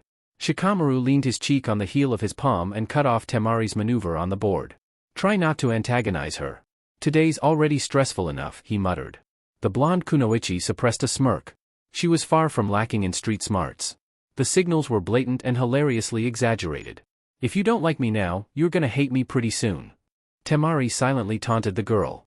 The fan wielder hardly considered herself an unpleasant person, but that opinion was subject to perception, and she was well aware of that fact. I won't. She looks about ready to snap anyway. Temari said dismissively. Shikamaru mumbled something under his breath, but the sand kunoichi was unable to catch a word of it. The Nara boy then took one of her bishops in one fell swoop. Scowling at the board, Temari ran through the short sequence of leads and counters they had exchanged. You forget about your own positioning a lot, Shikamaru said through a yawn. The sand kunoichi clenched her jaw slightly. As with before, he was hardly even trying. That, and you make a lot of risky plays, the shadow user added. Temari suppressed her rising frustration and carefully considered her following action. A simple shifting of a pawn. A safe maneuver. One meant to draw out further action for the sake of analysis. Shikamaru stared at the board silently for a few moments. Just as it appeared that he was truly puzzled for the first time, he made his own move. He shifted a pawn of his own. At a glance, the move was inconsequential. Just meaningless fodder. The longer she studied the new game state, however, the clearer it became that it was anything but. With one simple twitch of a pawn, Shikamaru had severely truncated her options. She was now in a precarious position. If she dared to move a piece other than her powerless pawns, she would be harshly punished. If she opted to follow the safest course of action, she would be digging herself further into the trap he had set for her. He was always in control, no matter how carefully Temari considered her choices. Is this all you do with your time? She asked in irritation. Shikamaru glanced out of one of the windows lining the lobby walls. I watch clouds. Naps are pretty neat, too, he listed matter-of-factly. His eyes remained fixed on the sky beyond the window. Temari studied him intently. He was shakeable when forced into a scenario outside of his control, as she had proven with her provocative advances during his brief stay in her motel room, but in his own territory, he was a stalwart of enigmatic intelligence. What's going on in that skull of yours? She pondered. Despite the many games they had played, there was nothing comfortable about their situation. Especially for Shikamaru himself. He had reported Gaara. He had put himself directly in the line of fire. Yet, he was completely calm. Outwardly, at least. Before Temari could break him down any further within her mind, the creaking of floorboards overhead snapped each of the four to attention. With bated breath, the group brought their collective thoughts and considerations to a halt. The creaking soon shifted to audible footsteps descending toward the lobby. Within the same minute, Gaara emerged from the short hallway behind the receptionist's desk. His expression was unreadable. He wordlessly retrieved his gourd, which he had been forced to abandon at the entrance of the hallway, and then turned his attention toward the seated Shikamaru. Seeming to sense that all eyes were now on him, the shadow user stood up. Gaara crossed the room slowly, eventually halting just in front of Shikamaru. He then slung his arm across the front of the Leaf Genin's shoulder and leaned into his ear. The boys then exchanged hushed words. What was said was a mystery. After the brief trading of whispered barbs had concluded, Gaara stepped away from Shikamaru and plodded his way out of the lobby and out into the street. Once he was gone, the Nara boy sighed heavily and visibly filtered out whatever negative emotions were coursing through him. He didn't quite look afraid, but he was certainly unsettled. Haku was soon at his side, placing a gentle hand on his shoulder. He then looked to Temari and Kankuro. "You guys want to grab a late lunch?" Naruto swatted a gnat on his arm as he trudged through the wooded pathway. Night was approaching, and he had finally completed his self-guided drilling for the day. Well over a dozen cumulative miles of running, and a truly unholy number of repetitive taijutsu sequences he had been assigned. He was sore all over, and his lungs burned. It was a welcome pain. He was doing the necessary work, and it was certainly paying off. He was stronger than he'd ever been. Kakashi Hatake was an unconventional teacher, but he was undeniably effective. Naruto would have to wait another 2.5 days to resume training with the man, but it would be worth the wait. It always was. There was the open question of Satsuki's preparation with the man, as her visceral breakdown had occurred little more than a day prior. Naruto could only assume that things had resumed as usual upon her early exit from the hospital, as he had seen neither his teammate or teacher that day. She could have at least left a note. "The staff thought I had something to do with it at first," the blonde recalled in irritation. The squabble had been resolved quickly by a number of witnesses claiming that they had seen the girl strolling along on the road below, thankfully.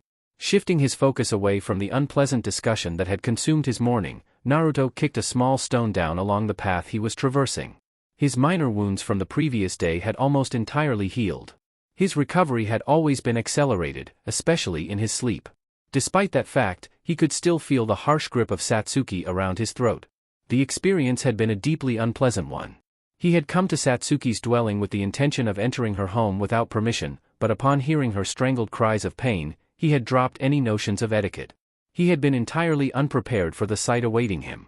She had been tearfully screaming, slamming her forehead into her wall repeatedly.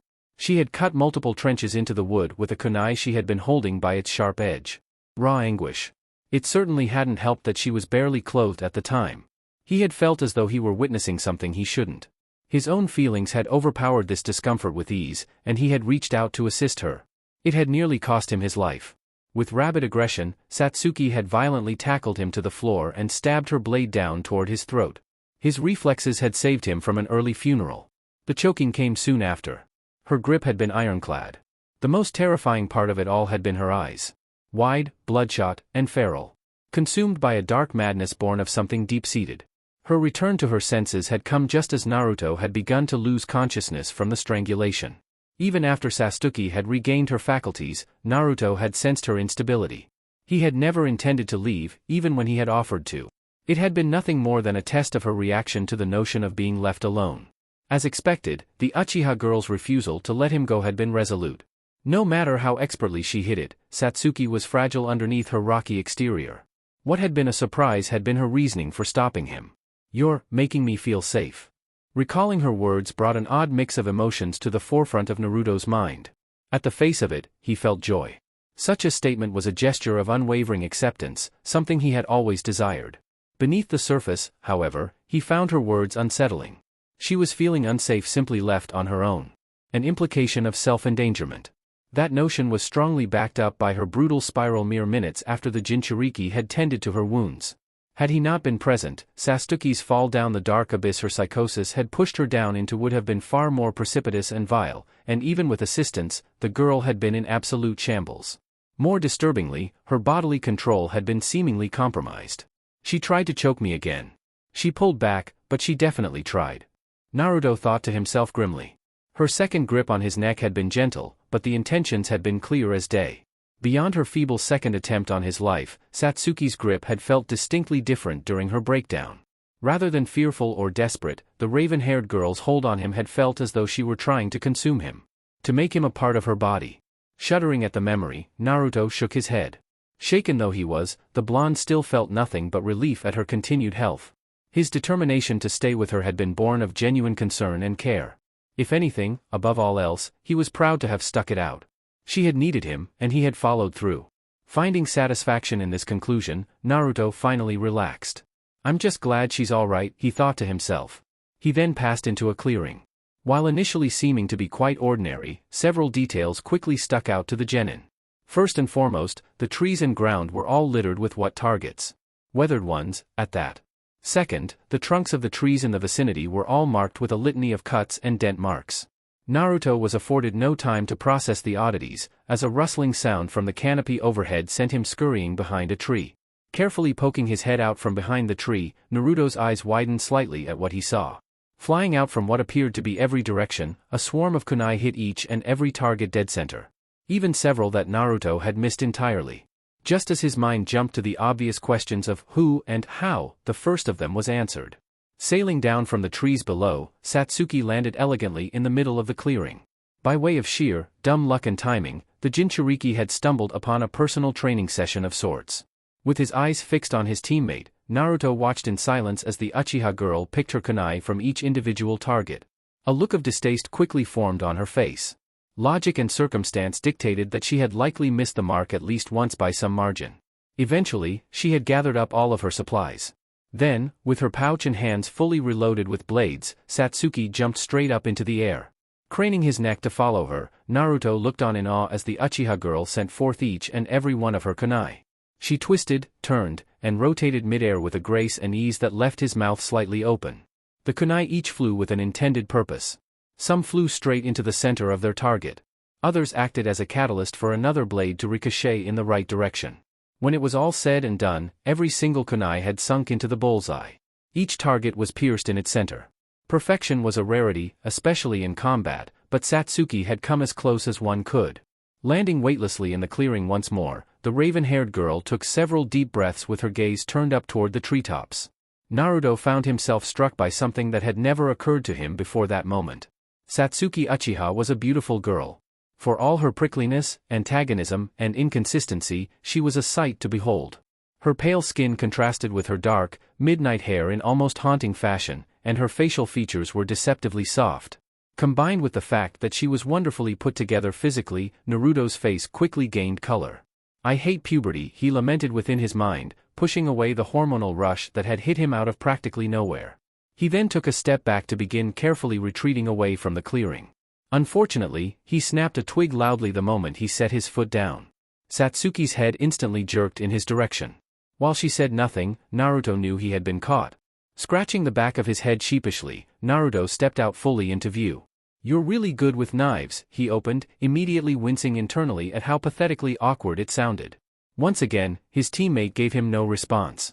Instead, she took tentative steps toward him. Swallowing a nervous lump in his throat, Naruto remained in place as the Uchiha girl approached him. Within moments, Satsuki was right in front of him at the edge of the clearing. At a closer proximity, Naruto got a clearer look at her expression. Her lips were twitching ever so slightly, though he could not discern whether they were teasing a frown or a smile, and her eyes held a look of reserved apprehension. "You okay?" Naruto asked, his head tilting ever so slightly. For the third time, Satsuki remained silent. She then reached out with her left hand. The very same she had strangled him with. Her fingers grazed over the front of his windpipe. There was no aggression in her touch. Only a reluctant curiosity. Naruto shivered at her touch. His reaction caused Satsuki to pull the hand back with a flinch. "I'm sorry," she whispered, her head shaking almost imperceptibly. She then took a step back. Before Naruto could react, her form flickered, and she vanished into the trees up above. Alone again, the blonde released the breath he had been unknowingly holding. "Why am I shaking?" he thought to himself, holding up his quivering palm. Sighing deeply, the blonde chose to save his consideration for privacy, and followed his teammate's example in the opposite direction.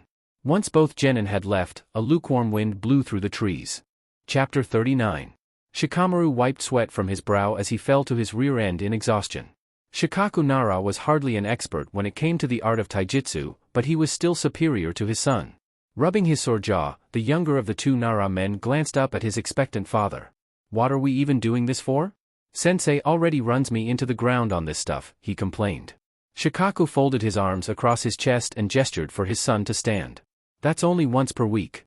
Your hand-to-hand still needs serious help," he said. Shikamaru grumbled a retort under his breath, but largely kept it to himself. If nothing else, Shikaku was less painful to spar with than Kakashi was. He was significantly more forgiving, both technically and physically. Then, in subversion of Shikamaru's expectations, his father glanced off toward the back porch, prompting him to follow suit. Since the beginning of their sparring sessions well over an hour ago, the pair had been observed with great amusement by both Yoshino and Haku. Shikamaru's mother was seated on a wicker chair just to the side of the sliding door, while Haku was sitting on the edge of the porch, with her legs dangling over the edge. My back's stiff. Tag in, Yoshino. Shikaku called out to his wife. Shikamaru tensed. His mother was certainly a fair bit less daunting than his father in a literal sense, but she was far more intimidating temperamentally. She would attack him. Much to his relief, Yoshino shook her head. Not today. This chair's treating me a little too well, she called back. A spark of hope ignited within Shikamaru. Perhaps he would not be forced to exert himself any further. An unexpected voice then chimed in to break the momentary silence. If you're needing a break, I could fill in for you, Nara-sama. Haku offered. Shikamaru's hope remained intact. The former huntress had spent much of her second and now third days of leave among the Nara clan, and in that time, it had become clear to the shadow user that Shikaku hardly trusted the girl beyond a basic level of hospitality and respect. For a second time that afternoon, his father surprised him. Don't hurt him too bad. He's sensitive. Shikaku said with a shrug, strolling over to the porch to join his wife. Haku then dropped down to the grass of the lawn and made her way to the middle of the backyard, where Shikamaru still remained. Really? Sama? The Nara boy commented as the Umbu stretched her arms and legs several feet away from him. Haku brushed a strand of hair behind her left ear and smiled. Well, he is your father. I can use it with you as well, if you'd like, she replied, her tone easy and playful. Shikamaru rubbed a small stain of dirt from his cheek. You're not exactly dressed for this, he pointed out, ignoring her prior comment. Haku looked down at herself. For the first time since the former huntress' re-entry into his life, she was wearing something other than her Umbu uniform. As opposed to the gray flak jacket and mask, she was wearing a white sundress. Where she had gotten it in the first place was a mystery. I don't need to be. It's just a light spar, the Umbu said simply. It was a subtle jab at his ego, and Shikamaru caught it easily. No matter the situation, Hakuyuki never missed an opportunity to push his buttons. Less talking, more sparring. Yoshino barked from the porch. Suppressing his urge to snap back, Shikamaru assumed a taijutsu stance. Haku remained relaxed and unconcerned, not bothering to follow his example. Knowing better than to keep his mother waiting any longer, the shadow user broke from his usual approach to combat and made the first move. Stepping into range, Shikamaru launched a straight punch aimed squarely between Haku's eyes. The Umbu shifted her head off to her left just a few inches, causing the punch to whiz past her face. Despite the near miss, Shikamaru was undeterred, and attempted to exploit her choice to remain within his distance by throwing a hooking punch off of his opposite hand. Once again, Haku made him miss with comical ease. Ducking under his wide swing, the girl pivoted around him as he stumbled forward from his own momentum. Within the same second, she was directly behind him. With a light tap on his back from her middle and index fingers, Shikamaru fell forward and was forced to awkwardly catch himself on his hands to avoid face planting. Dusting himself off and rising, the Nara boy turned to face Haku, who wore a look of amusement. You're very eager, she teased. Shikamaru's jaw tightened slightly. She had an infuriating way of drawing out his usually quite limited temper with words alone. Opting not to respond, he engaged once more. As with last time, Haku came out of the scramble untouched.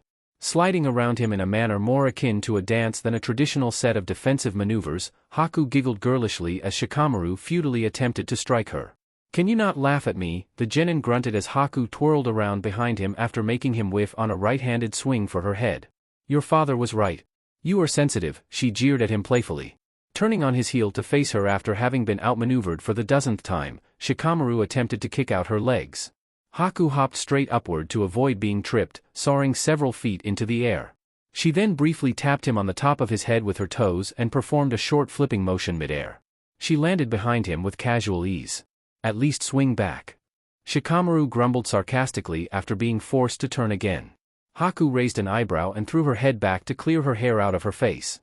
If you insist, she said. Taking the cue, the Nara boy led the proverbial dance. Attempting to be more careful about his entry into range, Shikamaru flashed out his left hand to measure distance, stopping it just short of Haku's face. She gave no reaction whatsoever beyond her still-present patronizing smile. Unfortunately, rather than taking her calm as a sign that she was several steps ahead of him, Shikamaru chose to test the waters. The pair then had the very same exchange Haku had so frustrated him with numerous times before. Swinging wide, the Nara boy was easily evaded, with Haku weaving around him in one smooth motion. Unlike every other time she had made him miss, the former huntress made him pay. As he adjusted his feet to face her once again, Haku punched him square on the right side of his jaw. The impact took Shikamaru off his feet and sent him crashing to the ground several feet away. The moment his back hit the lawn, the shadow user heard Haku let out a tense gasp through his daze. Seeing stars, Shikamaru chose to remain flat on his back as the cobwebs cleared away. She hits like a paper bomb, he thought to himself as he stared up at the clouds over his head. He was afforded little time to contemplate the lack of congruence between Haku's slim frame and shocking punching power, as she was at his side in seconds. "Are you all right?" the Umbu asked urgently. Shikamaru propped himself up on his elbows and rubbed his jaw, which was still burning from the violent counter he had absorbed. "Just dandy," he muttered, opening and closing his mouth several times to ensure that nothing had been broken. Thankfully, his bones and joints appeared to be intact. "I didn't mean to hit you that hard," Haku said quietly, her eyes downcast. Shikamaru sat up fully and shrugged his shoulders. "I asked you to crack me. Don't stress about it." "It's fine," he said dismissively. The former huntress visibly relaxed at his quick forgiveness, sighing with a hand over her chest. "I'll take some steam off of the next one, then," she said with an awkward chuckle. Yoshino and Shikaku soon joined them. Shooting up to her feet, Haku began to apologize, but was silenced by the elder Nara. "Don't bother. He asked for it. This is on him. I'd just prefer it if you don't break him in half before his match even starts," Shikaku said, reiterating what his son had said only moments prior. Haku glanced down at Shikamaru, who had still yet to rise. "Understood," she said curtly. The Nara boy sighed heavily. Being discussed without being acknowledged was hardly ever a pleasant experience. It certainly didn't help that he had just been knocked halfway to unconsciousness, by a woman no less. "I could use some help cleaning up inside, if you'd be willing." Yoshino chimed in, gesturing to Haku. The former huntress nodded eagerly and followed after the older woman back to the house. Soon enough, Shikamaru was alone with his father. "Don't get down on yourself. That girl's probably stronger than I am," Shikaku said as he pulled his son up to his feet by the wrist. The genin looked toward the house, where his mother and Haku had gone. "That sounds like an exaggeration to me," he said. The elder Nara shook his head and looked off in the same direction, his eyes slightly narrowed. "I could feel her from across the village the night she brought you home on her shoulder. I don't know who or what the two of you ran into, but all I can say is that she definitely belongs with the Umbu. She's a huge cut above your average chunin. Probably most jonin, too," he said. Shikamaru studied his father out of the corner of his peripheral vision. "You just wanted to see her fight with your own eyes, didn't you?" he asked. Shikaku cracked a calm smile and met his son's suspicious eyes. "You made a good guinea pig," he said, earning a mumbled insult from Shikamaru. They then lapsed into a contemplative silence. "What do you think of her?" the Nara boy asked after a time. Shikaku remained silent as he considered the question. "She's good at hiding it, but she isn't normal. You do well to remember that," he said. Ominous and vague as his words were, Shikamaru found that he had no genuine counterpoints. He agreed, whether he wanted to or not. Haku Yuki was, for lack of a better term, a reformed mercenary of sorts. In truth, he still knew very little about her beyond what he had been told, and she was nothing if not tight-lipped on her experiences. "Kinda hard to forget, honestly," he said, images of Satsuki's lifeless body and Naruto's blood-red eyes flashing across his mind's eye. At the thought, he felt a shudder work its way up his spine. Shikaku then laid a hand on his shoulder and pushed him along. "We can be done for the day. I need a game of shogi," he said. The father and son then followed after the two women who had left minutes earlier. Once inside, Shikamaru was handed his second loss of the day. Satsuki heaved a deep breath as she pulled her hand from the stony wall before her. Electricity still crackled from her palm as she shook the dust and pebbles from it. Only 10 days remained until the final round.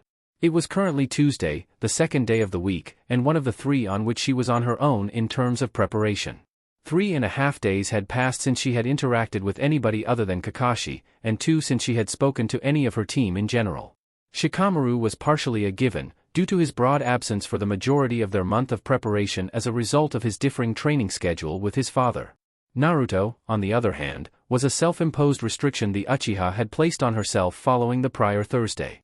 He was a source of both conflict and emotional stimulation. 2 things Satsuki could not abide in her current situation. She had learned these truths the hard way. Planting her hands on the rough stone, Satsuki leaned her weight forward, sweat dripping from the hair that framed her face. She had finally worked up the nerve to cut it the previous night. Roughly 8 inches had been chopped off, leaving her hair just below her shoulder blades. She had considered cutting it to her shoulders, but had opted against it. "Sweat would be less of a problem if I just let it be short for a while," Satsuki thought to herself. The truth was, despite not being overly concerned with her appearance generally, she simply liked the way she looked with long hair. It wasn't practical, but it was what she wanted. Then, as she ran a hand through her dark locks, an image flashed across her mind. Her mother. Pale skin, long dark hair, softly shaped lips and eyes. A spitting image of the woman Satsuki was slowly becoming with time. She had taken the risk of looking upon her reflection months prior, mere days after her cell assignment, and had come to the same realization at the time. And yet, despite the revelation being far from new, it hit her like a punch to the gut. Digging her fingers into the rocky surface, Satsuki let her forehead rest on the stone. "All you're missing is the housewife getup," she joked to herself quietly, pain seeping through to the surface.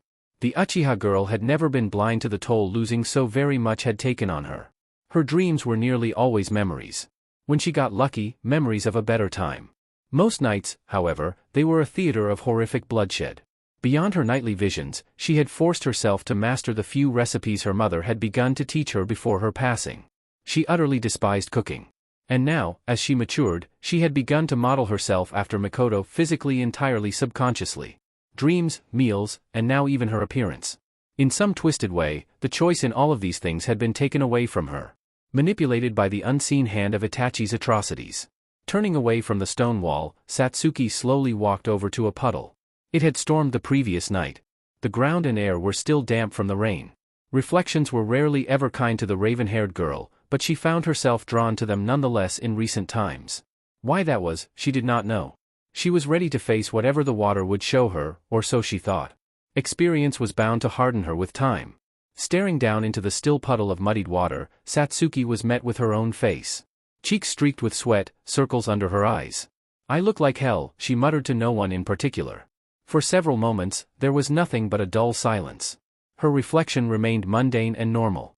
Stepping back away from the puddle, Satsuki turned her back to the water. As she took her third step in the opposite direction, she was frozen in place by a sound that shook her down to her core. "I think you're beautiful, Satsuki." Turning back around tensely, Satsuki's chest tightened painfully at what she saw. Standing in the puddle, dressed in the simple dress and apron she always wore, was her mother. "You're dead," the Uchiha girl choked out. Mikoto simply smiled at her words and folded her hands in front of her waist. The very same gesture she always made when speaking to her children. The posture of a doting mother. A kind woman. "The skirt is a little short for my liking, but you've turned out lovely. The boys just won't leave you alone, will they?" Mikoto mused. Tears quickly welled up in Satsuki's eyes. "Stop it," she whispered. Her mother paid her feeble request no heed, walking out of the puddle. Satsuki squeezed her eyes closed and turned her head down as her mother approached. Soon enough, she felt her soft hands on her shoulders. "You really did get my hair. It's a pain to manage, isn't it?" Mikoto said humorously, running her fingers through the genin's damp hair. The tears then came with full force, leaking painfully from Satsuki's tightly shut eyes. "Please stop," she whimpered. Mikoto then turned her head up with a gentle grip on her chin. Against all of her better judgment, the genin reluctantly opened her eyes. Dark irises, gentle and affectionate, greeted her. So close together, it was clear that Satsuki was several inches taller than her mother. "Tall like your father. All in the legs, too. You really are a heartbreaker," Mikoto said, her smile as strong as ever. Satsuki covered her own mouth and pointlessly fought back against the sobs racking her frame. Her voice was gone, and her eyes had clamped shut again. "Those look like my earrings." "They look wonderful on you," came the voice of her mother once more. Satsuki pushed down the urge to wail out in pain. Then, presaged by the feeling of Mikoto leaning into her ear, the raven-haired girl's heart was ripped straight out of her chest. "I'm proud of you, and I love you more than you'll ever know, Satsuki," she whispered. The simple words shattered the last vestiges of Satsuki's self-control. Stepping forward, she attempted to wrap up her mother in a tight hug. Her arms passed right through her. Stumbling forward, Satsuki fell to her knees.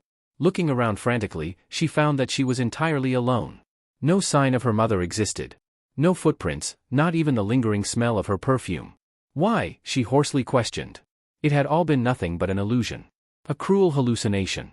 Whether it was born of her own mental instability, or some outside influence was beyond her knowledge, but the pain was all too clear. A burning fire in her stomach, and a suffocating pain in her chest left her crippled on the ground. She was a wreck. Broken and crying as memories of a happier time cut short freely invaded her mind. She had not realized just how much she truly longed for her mother's touch until the present moment. Even a cheap, unwanted copy had been enough to break down every wall she had ever built around herself in an instant. As her hand sunk into the damp soil, an emotion she had seldom felt in recent years crept up on her. She was lonely. Well and truly. No matter how angry or bitter she had become, Satsuki had taken careful steps to avoid acknowledging her solitude. Now, reminded of what she once had, she could ignore it no longer. Worse yet, another face shimmered through the haze of pain in her mind. Blonde hair, blue eyes, a smile hiding a sea of melancholy. He who had become her strongest tether to reality in recent days, whom she had chosen to avoid. This isn't about him. It's not his business, she mentally chided herself, her hands balling up into fists against the dirt. In spite of the truth behind her self-criticism, Satsuki could not shake the urge to sprint in Naruto's direction. To break his door down and cry further as he awkwardly comforted her, as he always tried to do. She could not identify when he had become her solution. Or whether he truly was yet. After several minutes of silent consideration, Satsuki shakily rose to her feet. Stay away. It won't end well. You'll just hurt him again, she thought with little firmness, repeating the conviction to herself several times to make it sink in. Taking several stabilizing breaths, Satsuki bottled up her feelings and pushed them to the back of her mind. Train more, she ordered herself aloud, facing the stony wall once again. She then began weaving hand seals. As Satsuki buried her suffering in exertion, another conflict raged nearby. Up in a nearby tree, a crow chased a raven from its nest in the leaves. Negativity was a thing Naruto tended to skirt away from. He had every right to revel in it. His experience and circumstances justified a darker path. He had never given in to that fact. He had hardly ever acknowledged it. Less because what little indulgence he had taken disgusted him, and more because giving in and falling down would mean proving his detractors right. It would signify that they had been correct the entire time. That his neglect and ostracization had been the proper course of action. That his pain was an earned punishment, rather than a product of unfair discrimination. Now, though, he was looking toward the source of it all. The nexus of his life story. The demon living within him. The nine-tailed fox, whom he had never heard a word from in all his time as its host. Standing alone in the very same field on which his team had been initiated, Naruto's face was turned to the sky with closed eyes. Night had come hours ago, and his daily training was complete until 5:30 the next morning. He was alone, and he was calm.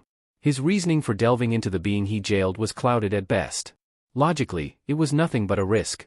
An unnecessary step toward potential chaos. Despite it all, he couldn't shake the overwhelming feeling that something catastrophic was on its way. Be it the ever-looming threat of Gaara, or something far greater, Naruto was unprepared. He knew it to be true. He needed more than Kakashi had given him up to then. The older man had trained him well, and made him stranger than he had ever expected to be, but a piece was still missing. Diving deep into the furthest recesses of his mind, Naruto sought out the being who had ruined his childhood. He hated it. He despised the demon with every fiber of his being. He was bitter and angry. Any chance he had ever been afforded to live normally had been ripped away from him by the beast's mere nature. Perhaps it would have been more justified for Naruto to direct his ire to the fourth Hokage, as the late leader was the true culprit behind the blonde's status. He had certainly tried to hate the man. He had never succeeded in doing so. At this conundrum of blame, Naruto finally felt the dark presence he had felt in his lowest moments. Vile and bloodthirsty. The fox felt less like a consciousness, and more like a mass of raw negative energy. As he fell into his own abyss, Naruto strained to control his feelings. He was walking a dangerously fine line. To drown in the demon's presence would mean losing himself entirely. To tread in its murky waters would yield strength. Parasitic or not. He could have sworn he heard a mirthless laugh as the pressure mounted around his own self-image. He was being taken, and finally, his physical body was beginning to show the effects. His skin was hot as a stovetop, and the air hummed around him. He was cracking under the immense weight of the beast's presence. There was a scale to the fox that Naruto never could have fully prepared himself to face. Clenching his jaw and tightening his hands into fists, Naruto pushed back against the oncoming tide of ugly emotion and demonic influence. He valued his autonomy, and he intended to keep it. My body, my rules. Naruto hissed to the demon within him. With one last push, the Jinchuriki broke through to the surface. The air cooled around him, and his skin ceased its burning. Opening his eyes, Naruto found that his vision was rimmed in crimson. Glancing down, he saw that his palms were bleeding. More strikingly, his body was emanating an aura of reddish-orange chakra that flickered like a blaze. Dragging his tongue across his teeth, Naruto discovered that his canines had become fangs. He had invoked the unnatural power of his inner demon without the need for desperation. In his struggle, Naruto had seemingly claimed a piece of the fox's power for his own. Whether it was a parting gift from the demon, or a forcefully stolen relic, the Jinchuriki knew not. It mattered little. He had accomplished, in some sense, what he had set out to do that night. The grass around him was blackened and ashen. Opening and closing his wounded hands, Naruto jumped straight upward. He soared well over 40 feet into the air. He was capable of such heights on his own, but the ease with which he flew was utterly foreign. Landing back in the same position he had been in before, Naruto gripped the hem of his shirt and ripped it from his body. It burned up before it hit the ground. Contrary to his usual disposition, Naruto gave little thought to the fact that he had ruined his favorite shirt. He then kicked off his sandals. Now wearing nothing but a pair of black shorts, the Jinchuriki set his sights on a training log set vertically in the ground some 50-odd feet away. Bending his knees slightly, Naruto blasted across the field. Half a second later, his fist was sticking out of the back of the thick wooden log. Pulling his arm free and stepping back, Naruto smirked when he saw that he had no splinters. He was astronomically more powerful than he normally was in every regard. More than that, his mind was operating on a completely different gear. There was no room for logical thought. The only considerations he made were for what he would tear down next. His control was touching at best. He felt lethal, on the verge of a rampage. Though it took him several moments, Naruto managed to find his common sense again. Closing his eyes once more, the Jinchuriki drew his consciousness inward. Slowly but surely, the fiery aura encasing him dissipated. Along with it went his claws and fangs. After nearly a minute of meditation, Naruto opened his eyes. His emotional spectrum had returned to normal, and his lust for violence had died down. He was himself again. The power he had tapped into was potent. For the briefest of moments, Naruto had felt utterly unthreatened by the world around him. Above all else, however, it was intoxicating. Shaking his head, Naruto retrieved his sandals. He then began to walk home. Unbeknownst to him, a pair of golden eyes tracked him hungrily every step of the way. Chapter 40. Kankuro looked on with slightly narrowed eyes as he laid back against the backboard of his motel bed. His stay in Konoha had been rather uneventful for the most part. Little out of the ordinary had happened. He and his team had passed through the first 2 phases of the exam with ease, and had all pulled through their preliminary matches with only a single scare between the 3 of them.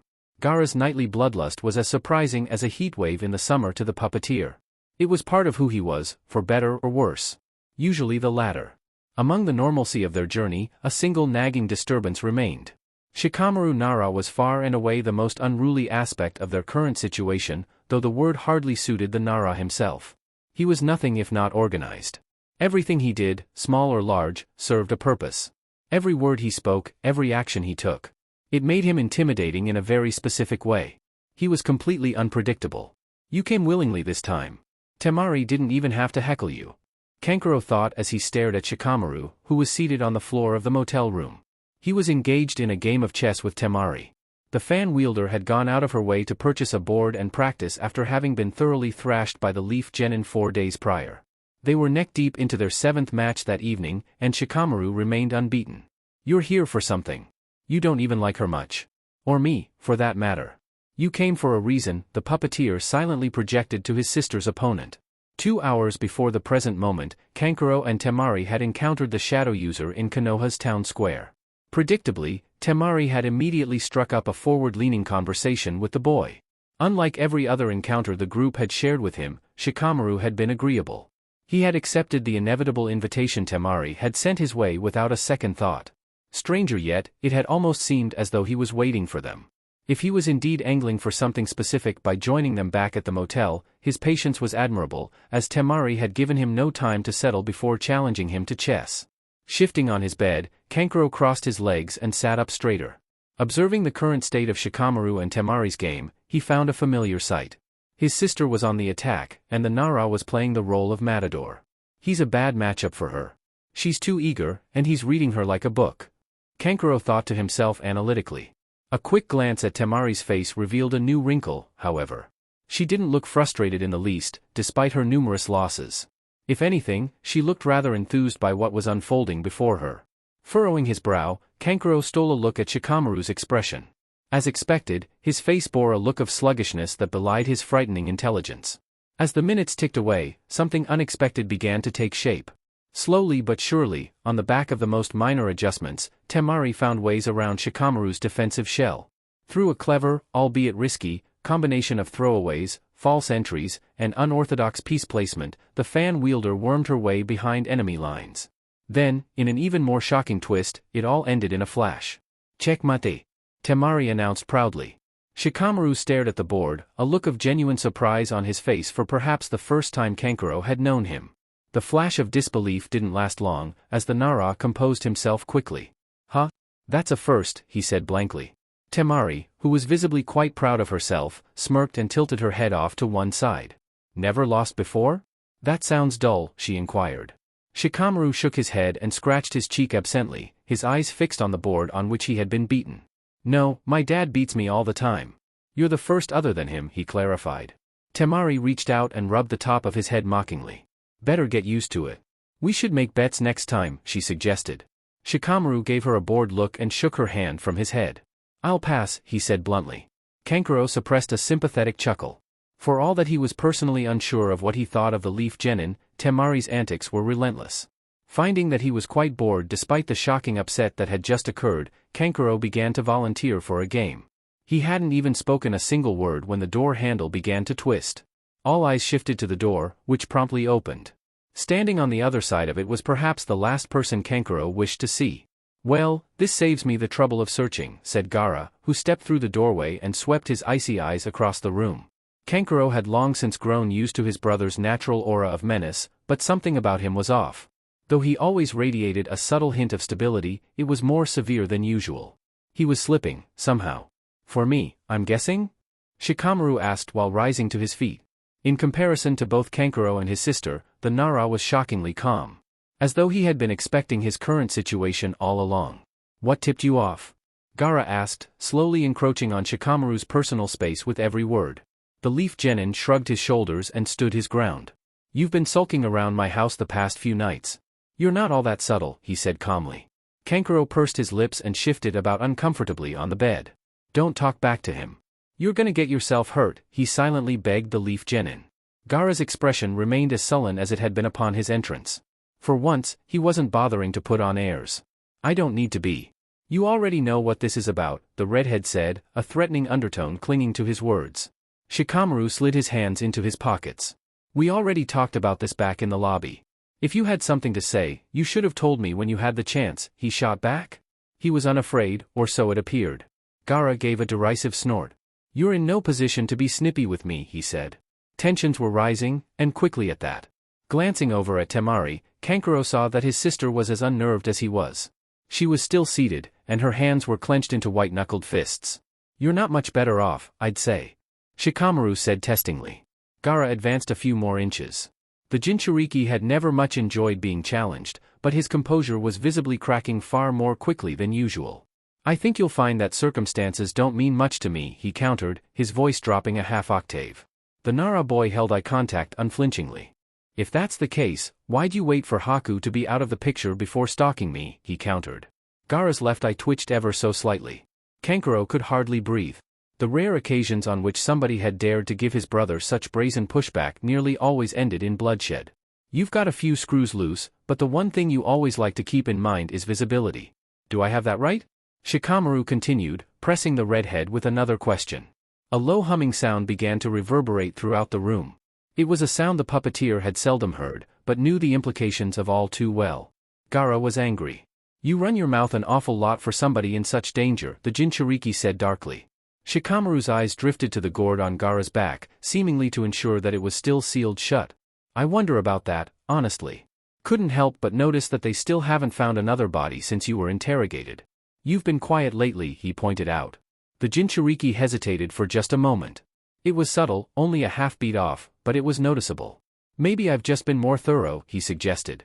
The Nara shook his head and stepped forward.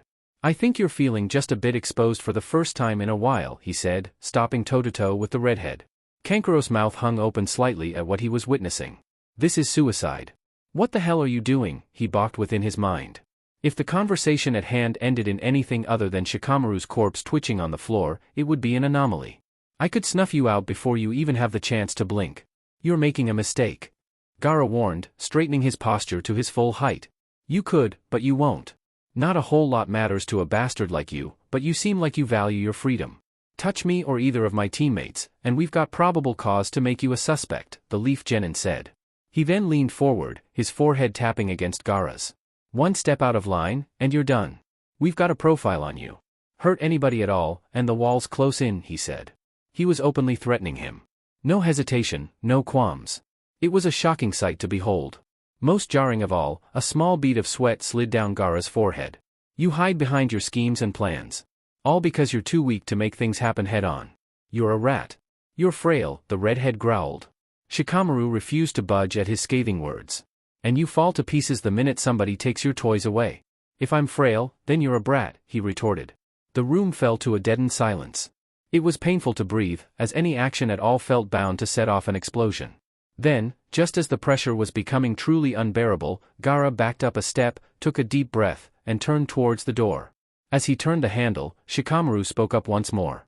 They also know who gave me the information. So, don't hurt your siblings. Same result if you do, he called out the Jinchuriki. Gaara did not respond. He simply opened the door, exited the room, and shut it behind him. Kankuro stared at Shikamaru with wide eyes. He had not only survived challenging Gaara directly, but he had flatly shut him down. For a time, the Nara stared at the door silently. Neither Kankuro nor Temari dared to speak. Shikamaru then made his way to the wall and placed his hands on it, leaning forward and taking a deep breath. Upon closer inspection, he was shaking slightly. He had indeed been afraid. He had merely been suppressing it. He's the best goddamn actor I've ever seen. Kankuro thought to himself, shaking his head slightly. Temari slowly stood up to her feet.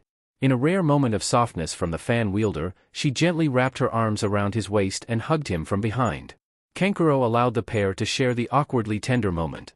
When Shikamaru eventually stepped away from the wall and carefully freed himself from Temari's grasp, the puppeteer threw his legs over the side of the bed and joined them on their feet.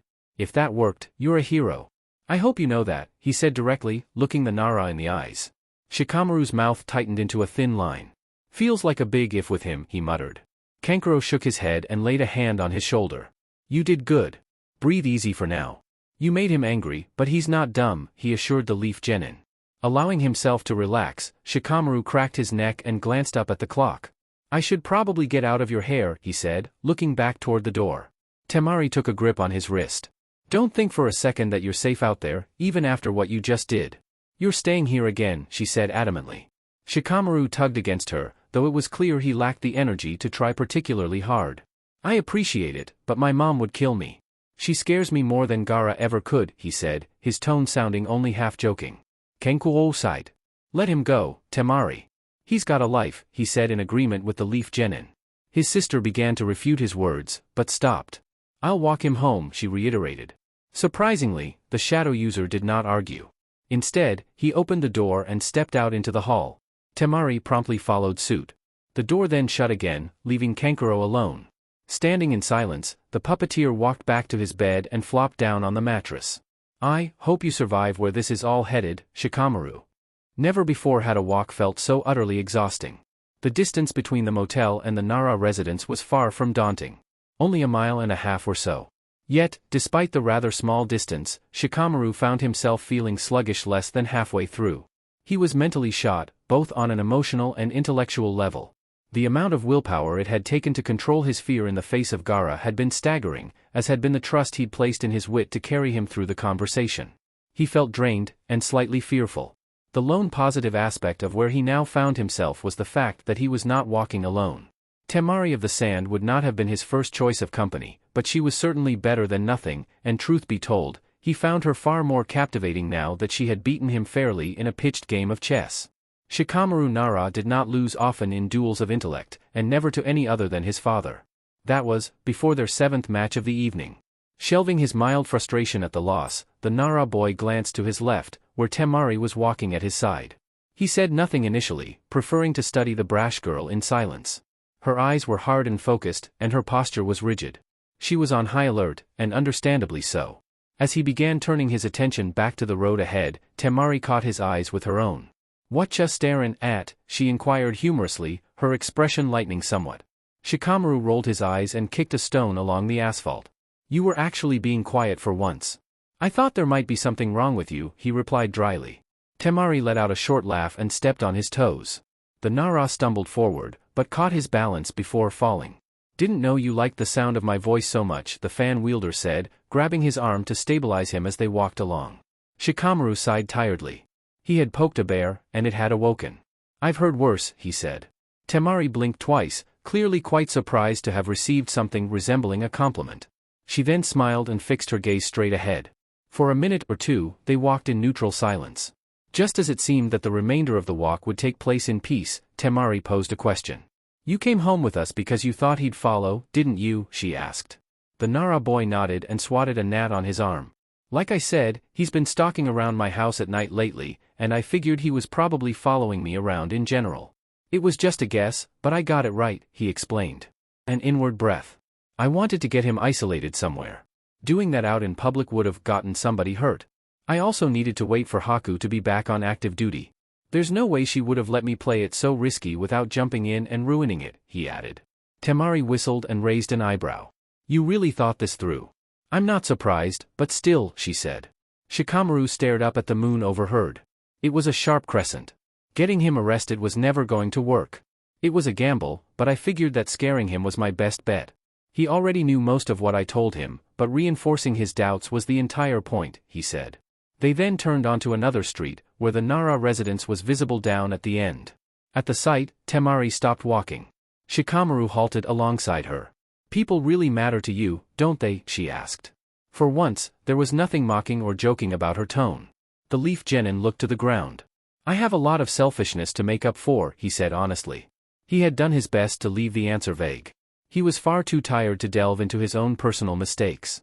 Thankfully, Temari made no effort to pry. "Kankura was right, you know. You probably saved lives tonight. I don't know your story, but that's gotta be a step in the right direction," she said encouragingly. Shikamaru looked up from the asphalt. The fan wielder's gaze was supportive, if still a tad invasive. "Yeah, I think you're right," he said with a simple shrug. Temari grinned and punched him with a middling force in the chest. "Hey, at least you've got something to be happy about after I kicked your ass at chess," she said jabbingly. Shikamaru scoffed at her comment. "You went 1-6 against me. I've still got the winning record. Not that it matters anyway." "I'll right that wrong," he said. Temari leaned in and folded her arms across her front in a way that very obviously accentuated her chest. "Oh yeah? Does that mean you're gonna come see me on your own?" she asked. The Nara shifted his eyes elsewhere to avoid falling into her trap. "Maybe I will. I don't like losing," he said. Temari reached out and grabbed him by the chin, turning his head to face her again. "Sounds like a date. Just come looking one of these days." "I'm not hard to find," she said with a smirk. Shikamaru wiggled his jaw free from her grip and rubbed his cheeks, which her nails had dug into inadvertently. "I still don't get why you say crap like that to me. You said it yourself." "You don't know me," he grumbled. Contrary to his assumptions, Temari's response was direct and without any clear ulterior motive. "I just think you're pretty neat," she said, gesturing for him to follow her for the final stretch of their journey to his front door. Forced to jog in order to catch up, the shadow user fell into step with her again just as they were about to reach his mailbox. Within moments, they were standing at his front steps. Ascending them slowly, Shikamaru turned around to face her once he was at his door. "You're a little weird, but you're all right," he said, finding no reason not to be friendly at the very least. Temari smiled, far more genuinely than he had seen up to that point. "I'll take it," she said happily. Sensing that the conversation had drawn to a close, the Nara boy turned around to enter his home. Before he could, he was interrupted one last time. "Thank you for trying to protect us from him." "That was sweet of you," came the voice of Temari. Looking back over his shoulder, Shikamaru saw that she had backed up several feet. "You guys helped me, so I returned the favor. Besides, you're people too," he said. The fan wielder's expression briefly took on an emotion he couldn't quite catch, as it vanished without a trace quickly. "Good night, Shikamaru," Temari said, turning her back and waving as she spoke. The shadow user watched her retreat into the night for several moments. "Good night, Temari." Satsuki dragged the eraser of a pencil across her lower lip as she stared at the half-completed sketch on the page in front of her. It was a horrid hour, 2:30 in the morning, and she was nowhere near asleep. She had attempted to turn in for the night 3 hours prior, but had quickly discovered that her mind was too cloudy to be taken by sleep. As such, she had taken to several different activities in order to tire herself out. Initially, she had begun doing push-ups, but upon reaching 200 without so much as a crack in her consciousness, she had scrapped the idea. Eventually, after a botched attempt at writing a story down, she had settled on drawing. She had never been much of an artist, but it was easy and time-consuming. Precisely what she needed.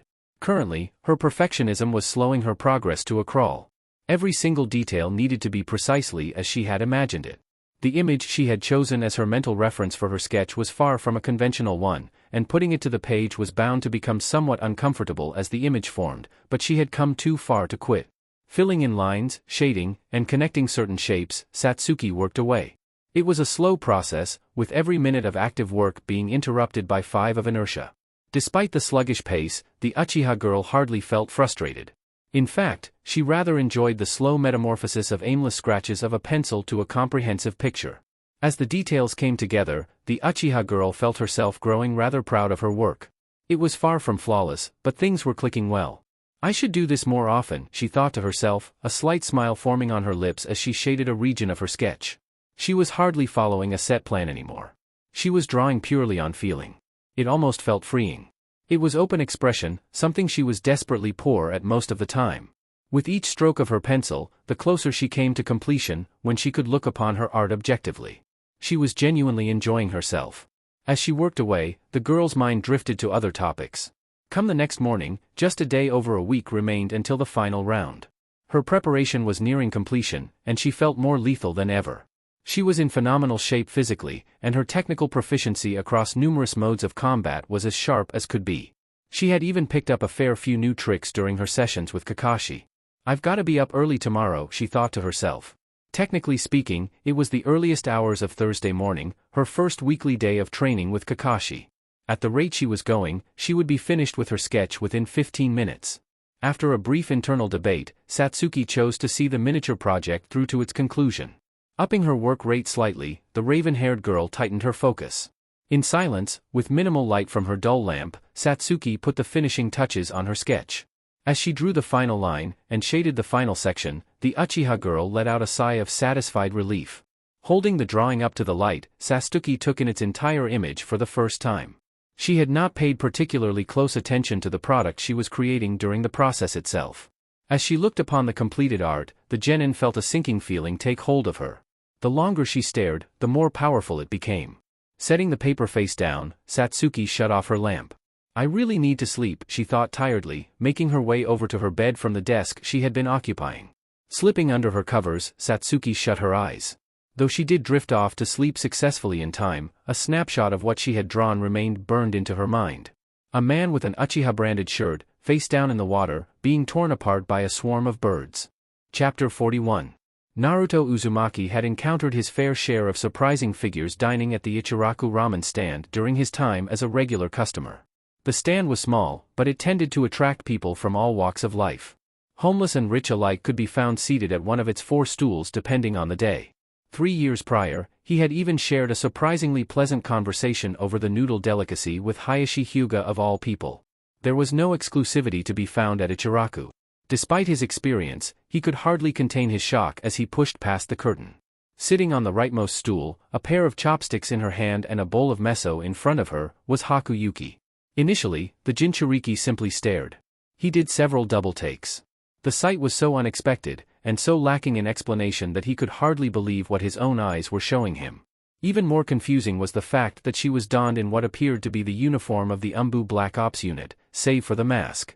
Absolutely none of what he was seeing made a modicum of sense. You all right, lad? Snapping from his trance, the blonde looked beyond the counter, where Tucci stood. The man was on the older side, perhaps 50 years of age. He had always been pleasant. How deep his knowledge of Naruto ran, the Jinchuriki did not know, but it hardly mattered. Igriagadia. I'm fine. Naruto said, well aware that his tone was unconvincing. Taking a seat on the opposite side of the small bar, he promptly ordered his most basic meal. Simple beef ramen, with extra noodles. Once the old man had disappeared to whip up the dish, Naruto's eyes slid back over to Haku. For an uncomfortable stretch of time, silence persisted. The blonde's emotions were muddled, but confusion and anger were at the forefront. I'd never had it before coming here. Ramen, I mean. Haku eventually said, sliding her bowl forward and carefully lining up her used chopsticks beside it. Her movements were controlled, refined, and intentional. Keeping his glare side on, Naruto wordlessly accepted his noodles from Tucci. I'm stuck on that first part. I thought you were rotting in a jail cell. Either that, or that you'd been executed, he said, choosing to make an attempt to stay calm. Haku absently tugged at a strand of hair hanging down in front of her left ear. As it turns out, my line of work gives me some special utility, she said vaguely. Naruto narrowed his eyes further. Hearing her voice again was bringing back unpleasant memories, and his mood was dipping by the second. Mind elaborating? I'm all ears, he pressed. The huntress shook her head slowly, much to Naruto's great ire. She then took a sip of her water. Even if I wanted to, I can't say much. All you need to know is that we play for the same team now, she said, setting her glass down again. The Jinchuriki took a bite of his ramen, chewing it gradually before swallowing. You know what? I don't want to know. I get the feeling it'd just make me angrier than I already am, he said dismissively. Haku chuckled a bit and drummed her fingers on the glass she was grasping. Quite a temper on you. I've been polite, she mused. The Jinchuriki sipped from his own water, which Tucci had given him without needing to be told. I hate you, he said cuttingly. If his words affected her in any way at all, Haku hid it well, as she gave no reaction other than a slight shrug of her slim shoulders. I've seen Satsuki out and about a few times. Honestly, I didn't do much other than ruffle your feathers, she said casually. Naruto's hands tightened into fists under the counter. You tried to kill us, he hissed. The huntress shifted in her chair and turned to face him fully, her legs folded over one another. I'm not sure what you want me to say. I won't apologize, if that's what you're angling for. Like I told you back then, it was nothing personal. Haku said. She almost sounded bored. The topic didn't faze her in the slightest. You really don't care, do you? The blonde asked. He was thankful for Tucci's courtesy, as the older man had not returned from the kitchen. Almost certainly out of respect for the conversation at hand. Not in your case, no. Haku said bluntly.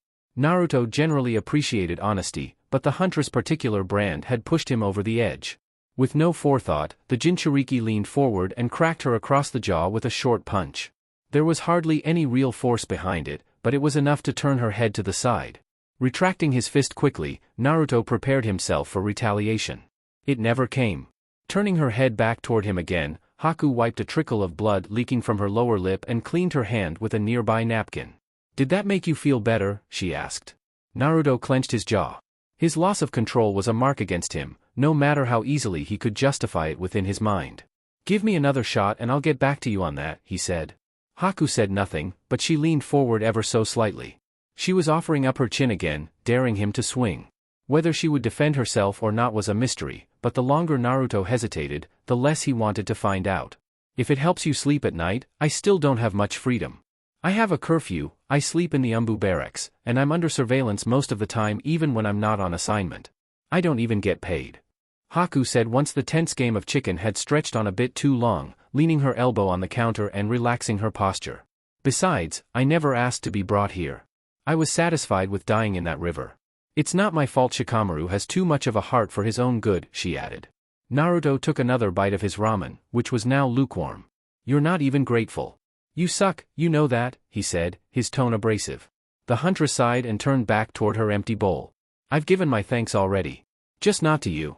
I don't particularly care how you feel about my being here. It doesn't matter much, she replied. The Jinchuriki noted her wording, and its implications for whom she had likely been spending time with. Just stay away from me. Satsuki, too, he said. Haku downed the last of her glass of water slowly. Gladly, she said, standing up from her stool as she spoke. She then retrieved a mask from the counter to her left and put it on. Its design was that of a hawk. Without another word, she pushed past the curtain and left the stand. Shaking off the tension she had inspired in him, Naruto began picking at his cold ramen. She didn't pay, he pointed out to Tucci, who had returned to the counter upon Haku's departure. The older man leaned on the bar and adjusted the flat cap on his grayed hair. I know. I invited her in to begin with, he revealed, eliciting a sideways look of skepticism from the Jinchuriki. Why? He asked directly. Tucci poured himself a glass of what appeared to be sake from a bottle he produced from beneath the counter, taking a shallow sip. She looked troubled. Didn't even have her mask on, he explained. Naruto drummed his fingers on the wood. She's a killer, you know, he said. The older man gazed out beyond the curtains of the stand, which were blowing in the wind. So's everybody else I serve here. It makes no difference to me. You'll be one too, if you aren't already, he said in response. The blonde rubbed his eyes. It was rather late. My hands are still clean, he said, though he knew how little value such a virtue held in the harsh reality of his profession. Tucci sighed. I served my time as a shinobi. 30 years, day in and day out.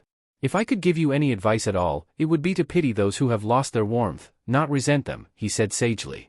It was sound advice. Naruto knew it. Regardless, he couldn't find it within himself to take the words to heart. Thanks for that, he said quietly, laying a cluster of coins on the table.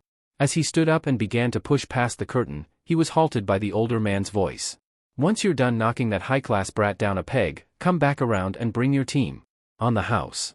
Tucci called. Naruto glanced back over his shoulder and was met by the stand owner's knowing smile, which he returned. I think I'll take you up on that. Satsuki looked on blankly as she ascended the steps. She was on track to be up far later than she should be for the second night in a row. It was only 10:30, but she was a world away from sleeping. Not for any lack of exhaustion. No, she was tired as could be. Her reasoning was far more internalized. She feared dreaming. Finally, after years of tolerance, she simply could not handle it any longer. The nightmares had been worsening, and they had reached a horrid fever pitch recently. In the midst of her skittishness, she had left her home and let her feet take her where they may. Now, at the behest of her subconscious, she found herself nearing the second floor of Naruto's apartment complex. She had realized where she had been instinctually headed less than halfway through her journey, but by then, she had little desire to turn around. As she neared the landing of the second floor, Satsuki mentally chastised herself for her lack of willpower. She had vowed to remain at a distance for a reason. A reason that had only become more solidified during her separation from the blonde. He had begun to appear in her nightmares. In some, he was the lone light. In others, he served as another avenue for her pain. It was an even split, but no matter what role he played, it was never a net positive. It always hurt in the end. Despite that, and despite her better judgment, the fact remained that she missed him. It was a foreign feeling to the Uchiha girl, and she scarcely understood it, but she could not deny its truth. There was no point in lying to herself. Even putting aside his status as perhaps her lone emotional outlet of any health, she had found herself missing their banter. The arguments, the insults, the dry humor, it had all become a routine part of her days without Satsuki herself realizing it up until it disappeared. The occasional moments of soft understanding in particular were a thing she found herself craving. Perhaps she was simply starved for empathy, but it changed nothing. Without meaning to, she had formed a genuine bond with Naruto, and its absence was causing her pain. You're so basic, she chided herself as she pulled herself up onto the next floor by the railing on the wall. She then turned to her right and stared down the hall. He lived in apartment 236. She had only been told his address once, several months ago by this point, but she had never forgotten it. She had always been keen with numbers. Beginning a slow walk down the corridor, Satsuki fiddled with the hem of her skirt. She felt weak. Breaking her own rules had never been a habit of hers, but she well and truly could not help herself. She had nowhere else to turn. She had never learned where Kakashi's home could be found, and while the Nara family had always been kind, she dared not disturb them at such an hour. Naruto was her only option, and truth be told, he was still her first choice. He understood her, at least to some extent. He never had a choice. He learned whether he wanted to or not. Satsuki mused within her mind, self-embitterment seeping into her. Try as she might, she couldn't shake the memories of what had happened the last time she had spoken to the Jinchuriki. He had come to her aid unharmed, and left bruised, bloodied, and shaken. The guilt had never left her. He had suffered at her hands, no matter how admirably he had ignored it for her sake. She had run through that painful day time and again, searching for peace. She had yet to find it. Swallowing a lump in her throat, the raven-haired girl flinched slightly as the lights flickered overhead. The building was far from new, and during her brief stints in her teammate's apartment, she had noticed a lack of circulation in addition to the inconsistent quality of lighting. The complex having as many tenants as it appeared to was a surprise. It wasn't worth its rent. I should pay off the landlord and find him a new place to live. It's not like I don't have the savings. Satsuki thought to herself. In a way, the poor quality of his living conditions was consistent with who he was as a person. He had never experienced anything other than minimal comfort. Minimal support. As such, he was more able than most to simply take what came his way in stride. Though such a trait appeared to be a virtue at first blush, Satsuki found it to be nothing but a vice when applied to Naruto. He deserved better, and he didn't know it. Worse yet, it meant that he would not, and possibly could not, recognize when an endeavor was no longer worth the struggle. Predictably, this thought brought Satsuki's mind in a circle back around to her own experiences with him. You held me while I cut you open. I told you I hated you, and you just kept on telling me it'd all be okay. You wouldn't bail on me, no matter what I did to you, she recounted. The memories filled her with a contrasting mixture of comfort and great worry. Comfort, because the long-gone feeling of his embrace warmed her to an extent that would never leave her own mind, and worry, because the memory was marred by the reality that he stayed when he shouldn't have. Before she could explore the contradiction any further, she reached his door. For a number of moments, she simply stood in still silence. Going through with what she had come to do, simply speak with him, would be breaching the separation she had created, and likely the end of it altogether. I'm still unstable. This isn't right, she thought to herself. She feared her own reaction to his face. She feared how she would feel hearing his voice. Her strongest reference for both was still rife with guilt. He had his own struggles. His own stress. The last thing he needed was to be dragged down by her inability to hold herself together alone. What changed? Why can't I do this alone anymore, she lamented, resting her head against Naruto's door at the thought. It was frustrating and embarrassing. She had never needed outside help before the formation of her cell. In the dull quiet of the hall, Satsuki pulled forth past experiences. Numb nights alone, words spoken into dead air, bleak sleep. Waking on time, walking alone, going through the motions. A mindless cycle of monotony broken up by an occasional laugh or a few tears. As she recalled the thoughts, feelings, and circumstances, Satsuki came to a single conclusion. She did not want to traverse it all alone. Her pride was intact, and she still loathed the idea of being coddled or taken care of, but connection and understanding were now an integral piece she was decidedly missing. Her own determination to leave Naruto to his own peace, if he had any to begin with, was a direct challenge to what she now wanted, and her personal wants were burning hotter by a mile. I'm sorry, but I need you right now, she whispered quietly. She then stepped back and knocked on the door. She was met with nothing but continuing silence. After several seconds, she knocked again. For a second time, it garnered no response. Glancing down, Satsuki eyed the doorbell. He was likely asleep, if his lack of attentiveness was any indication. Ringing the bell would almost certainly wake him up. I'm already being selfish, she thought to herself, putting aside her manners and pressing the button. Listening carefully for movement within the apartment, Satsuki was both surprised and disappointed to hear none whatsoever. Either he's ignoring me, or he's sleeping heavy, she thought to herself. One option was significantly more unpleasant to think about, and as a result, the Uchiha girl opted to convince herself of the latter possibility. Stepping away from the door completely, Satsuki stared at the floor. I can wait a week, she muttered to no one in particular. Unconvinced by her own weak conviction, the raven-haired girl tucked her hair behind her ears and set out for the stairs again. Unbeknownst to her, Naruto had set out on a similar journey, missing her by minutes.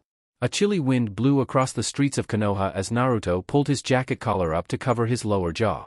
Summer was well and truly ending, and the nightly temperatures were consistently on the colder side. Having briefly returned home from his dinner at Ichiraku, Naruto had no one to blame for himself for the chills working through him. His trek had begun by choice, and it had ended unsuccessfully. Having found himself both bored and unable to sleep, the Jinchuriki had chosen to attempt visiting Satsuki. Her gate had been locked. He had not seen her in nearly a week, and while he had occupied that time well, he still found her absence concerning. The pair's relationship was complicated at best, and an absolute paradox at worst. They fought and bickered an inordinate amount, and they antagonized one another often, but beyond the surface of tension, there existed something far more tender. When the smoke cleared, and the masks dropped away, the pair nearly always found themselves connecting on a deeply personal level. From their blood packed in the tower to unexpectedly holding one another in the cold, their differences always seemed to melt away when they found it within themselves to be honest. Naruto missed it. All of it. He missed their back and forths, he missed their rather brutal humor, and while he would never say so out loud for the sake of his own safety, he missed her being near enough to be easy to steal a glance at. He had little issue admitting these truths to himself, as they had felt all too obvious once he had given them any degree of thought, but he was entirely lost to what they implied. He had considered her a friend fairly early into their first true assignment as teammates, but there was no denying that things had shifted. If he had learned anything about Satsuki Uchiha and her place in his life since their cell assignment, it was that she was deeply, wholly complicated. No single emotion could be taken at face value, much less her words. There was always something hiding beneath the surface, dying to be interpreted. It made her fascinating, but equal parts frustrating. She was inconsistent in a way that made her completely unreadable. Shaking his head as his thoughts organized, Naruto turned on to a new street. She had certainly become warmer toward him in recent weeks. More specifically, since his near death at the hands of Orochimaru. From that point onward, her behavior had altered little by little. The change had been subtle, until it wasn't in the least. He had never expected to hold the girl in his arms, and especially not at her request, but she had shocked him twice in the space of the same week. The first request had made some degree of sense. She had been cold, and needed to be warmed. But even then, she had shown him genuine affection without prompting. The second request had been far more direct, and its implications much more blunt. She had wanted to be held for no other reason than support and trust. Naruto knew better than to dwell on what had come next. Shaking his head slightly, Naruto sighed. His emotions regarding her were clouded at best. He understood them very little. All he knew for certain was that they were not negative. He no longer disliked her in any true sense. She was, in many ways, his best friend. Frowning slightly, the Jinchuriki rounded another corner. The descriptor of friend didn't quite fit. It nearly did, but something was missing. She was something else. Something less simple. She was not a hormonal crush, either. He had flirted with the idea, but came up dissatisfied. He certainly found her attractive from a physical standpoint. In hindsight, he had caught himself staring more than once. It was the emotional aspect that muddled things. He cared for her deeply, that much he knew for certain. Her safety mattered to him to an extent that stretched beyond others he knew, and her distress tended to draw him in to help more often than not. He also found her quite funny on occasion. Her jokes were almost always a veiled insult of some kind, and they were always directed at others, but her timing was excellent, and her choice in words was usually snappy. In spite of the many positives he could find in his thoughts of her, she frustrated him to no end. Her moods shifted on a dime, her actions were erratic, and while he had no proof of it, Naruto couldn't help but feel as though he was being avoided. It was one thing for circumstance to keep them apart, that could be dismissed as poor luck, but 6 entire days of total absence felt eerily intentional, and not on his part. Turning one final corner, Naruto caught sight of his apartment complex. "Home sweet home," he mumbled. Picking up his pace to reach the warmth of the indoor sooner rather than later, Naruto broke out into a jog. Soon reaching the front door of the building, the Jinchuriki stepped inside and relished the heat. Little did he know, the subject of his thoughts had passed him by, one street over. Chapter 42. Kakashi dragged his eyes across the page of his book as he sat upon a tree stump. He rarely missed an opportunity to catch up on his decidedly adult literature, and thankfully, he was afforded many chances day in and day out. His students had grown, quite exponentially so, but they were still children, and they still required rest. Currently, Naruto was sprawled out on the ground, breathing heavily. They were 2 hours deep into a rather brutal session. 5 days remained until the final round including today, and final preparations were underway. From a technical and tactical standpoint, both Naruto and Satsuki were fully equipped. Now, it was simply a matter of testing their conditioning. The pair had each drawn rather grueling matchups, and stamina was paramount. Shikamaru got lucky. That Temari girl operates from his preferred range. He doesn't have to change much to succeed, the Jonin mused.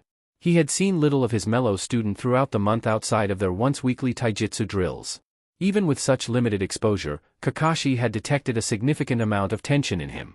He was on edge, and it was unclear why exactly that was. He was far from easily shaken, and his temper was limited. Whatever the Nara had gotten up to unsupervised, it likely wasn't trivial. Cutting his eyes to Naruto, Kakashi stood up and cleared his throat to snap the blonde to attention. Sitting up straight with a groan, Naruto rubbed his lightly bruised cheek.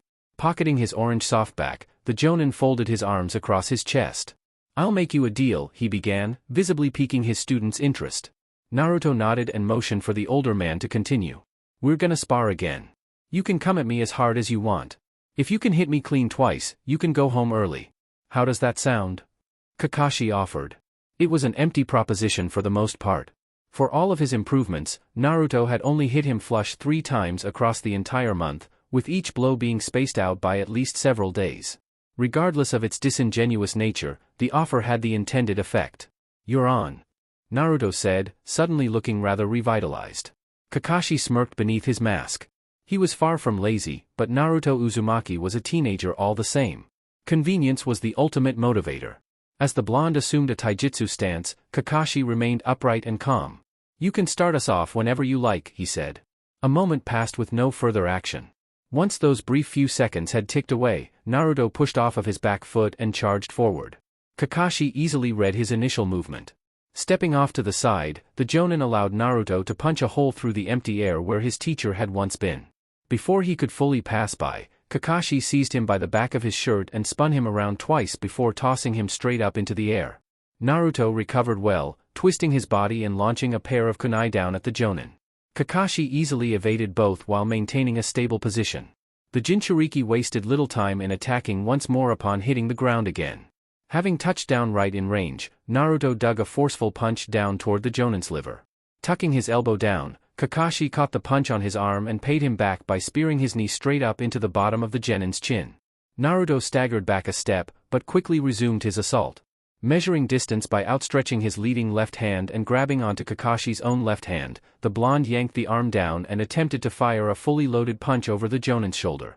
Unbothered by the admittedly reliable setup, Kakashi ducked underneath his swing and then froze him up by popping back up with an uppercut that clipped off the left side of Naruto's jaw.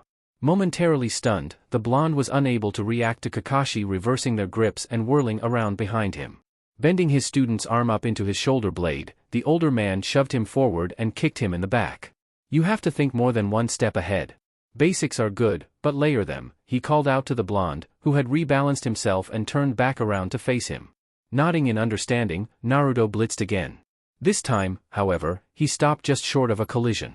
While Kakashi did not show his hand as a result of the feint, the sudden break in rhythm did cause him to hesitate for a split second. Taking full advantage, the Jinchuriki stepped in a foot closer and grazed him across the cheek with a spearing punch. Kakashi hopped back and recreated space due to having been touched. Naruto attempted the same tactic again, showing a commitment to cross the new distance before him, only to stop short. Unfortunately, Kakashi did not need to experience the tactic more than once to counter it in short order. Delaying his retaliation a beat, the copy ninja timed the blonde's true entry into range with a short, tight hook that caught Naruto square on the cheek. For all that he was tremendously durable, the combination of Kakashi's not insignificant force as a puncher and the factor of his own momentum caused Naruto to wobble and fall to his back. "I threw that a little too hard. Sorry, kid," Kakashi admitted with a wince. Naruto slowly rose to his feet. First, he propped himself up on his hands, then on one knee. Steadily, he stood up fully. As he did so, Kakashi's eyes widened slightly. A faint, translucent aura of red chakra was beginning to emanate from him. It was then that he saw Naruto's eyes. The irises retained their blue color, but a sheen of red shone at their edges. "I'm all right," the Jinchuriki said, his tone holding a slight edge. He appeared to be in control, at least to an extent. It was a fascinating development indeed. He had not fully succumbed, much unlike the incident on the bridge. He appeared to be straddling the line between control and a complete loss thereof. "In that case, let's keep going," Kakashi said, waving him in. Caution was necessary, but the gap in strength between them was staggering at a baseline. Taking the prompt without hesitation, Naruto crashed forward. Cutting off to an angle just prior to engaging, the blonde attacked side-on. Kakashi caught his student's fist before it could reach his face. Undeterred, the blonde attempted to strike him with his free hand. The result was the same, with his fist being stopped and gripped. Opting to test the state his student had attained, Kakashi widened his stance and pushed back against the Jinchuriki. Naruto immediately answered in kind. Much to the older man's surprise, the genin matched him for strength. Or rather, the strength Kakashi was bringing to bear at present. Narrowing his eyes, the Jonin applied more force and pushed the boy back an inch. Naruto bared his teeth, revealing a small set of fangs. His fiery coating of chakra flared up to life, coinciding with an increase in fortitude. "Is he controlling it? I can't tell for sure," Kakashi thought to himself as they strained. Taking the most direct route of discovery, the copy ninja dramatically increased his output of both physical strength and chakra, allowing nearly half of his true strength to shine through. Naruto instantly buckled under the weight of his teacher's strength, nearly folding down to a knee. "Just say the word, and we can be done," Kakashi said as the boy strained in futility. He then let go of the Jinchuriki's hands and stepped back. Naruto flopped down onto his stomach the moment his counterbalance was gone. He looked completely spent. "Take another rest. We'll work on ninjutsu for a bit once you're ready," Kakashi said, turning his back and strolling back towards the stump he had been sitting on during the last break. Wait. Kakashi stopped walking and turned back around. What he saw was unsettling.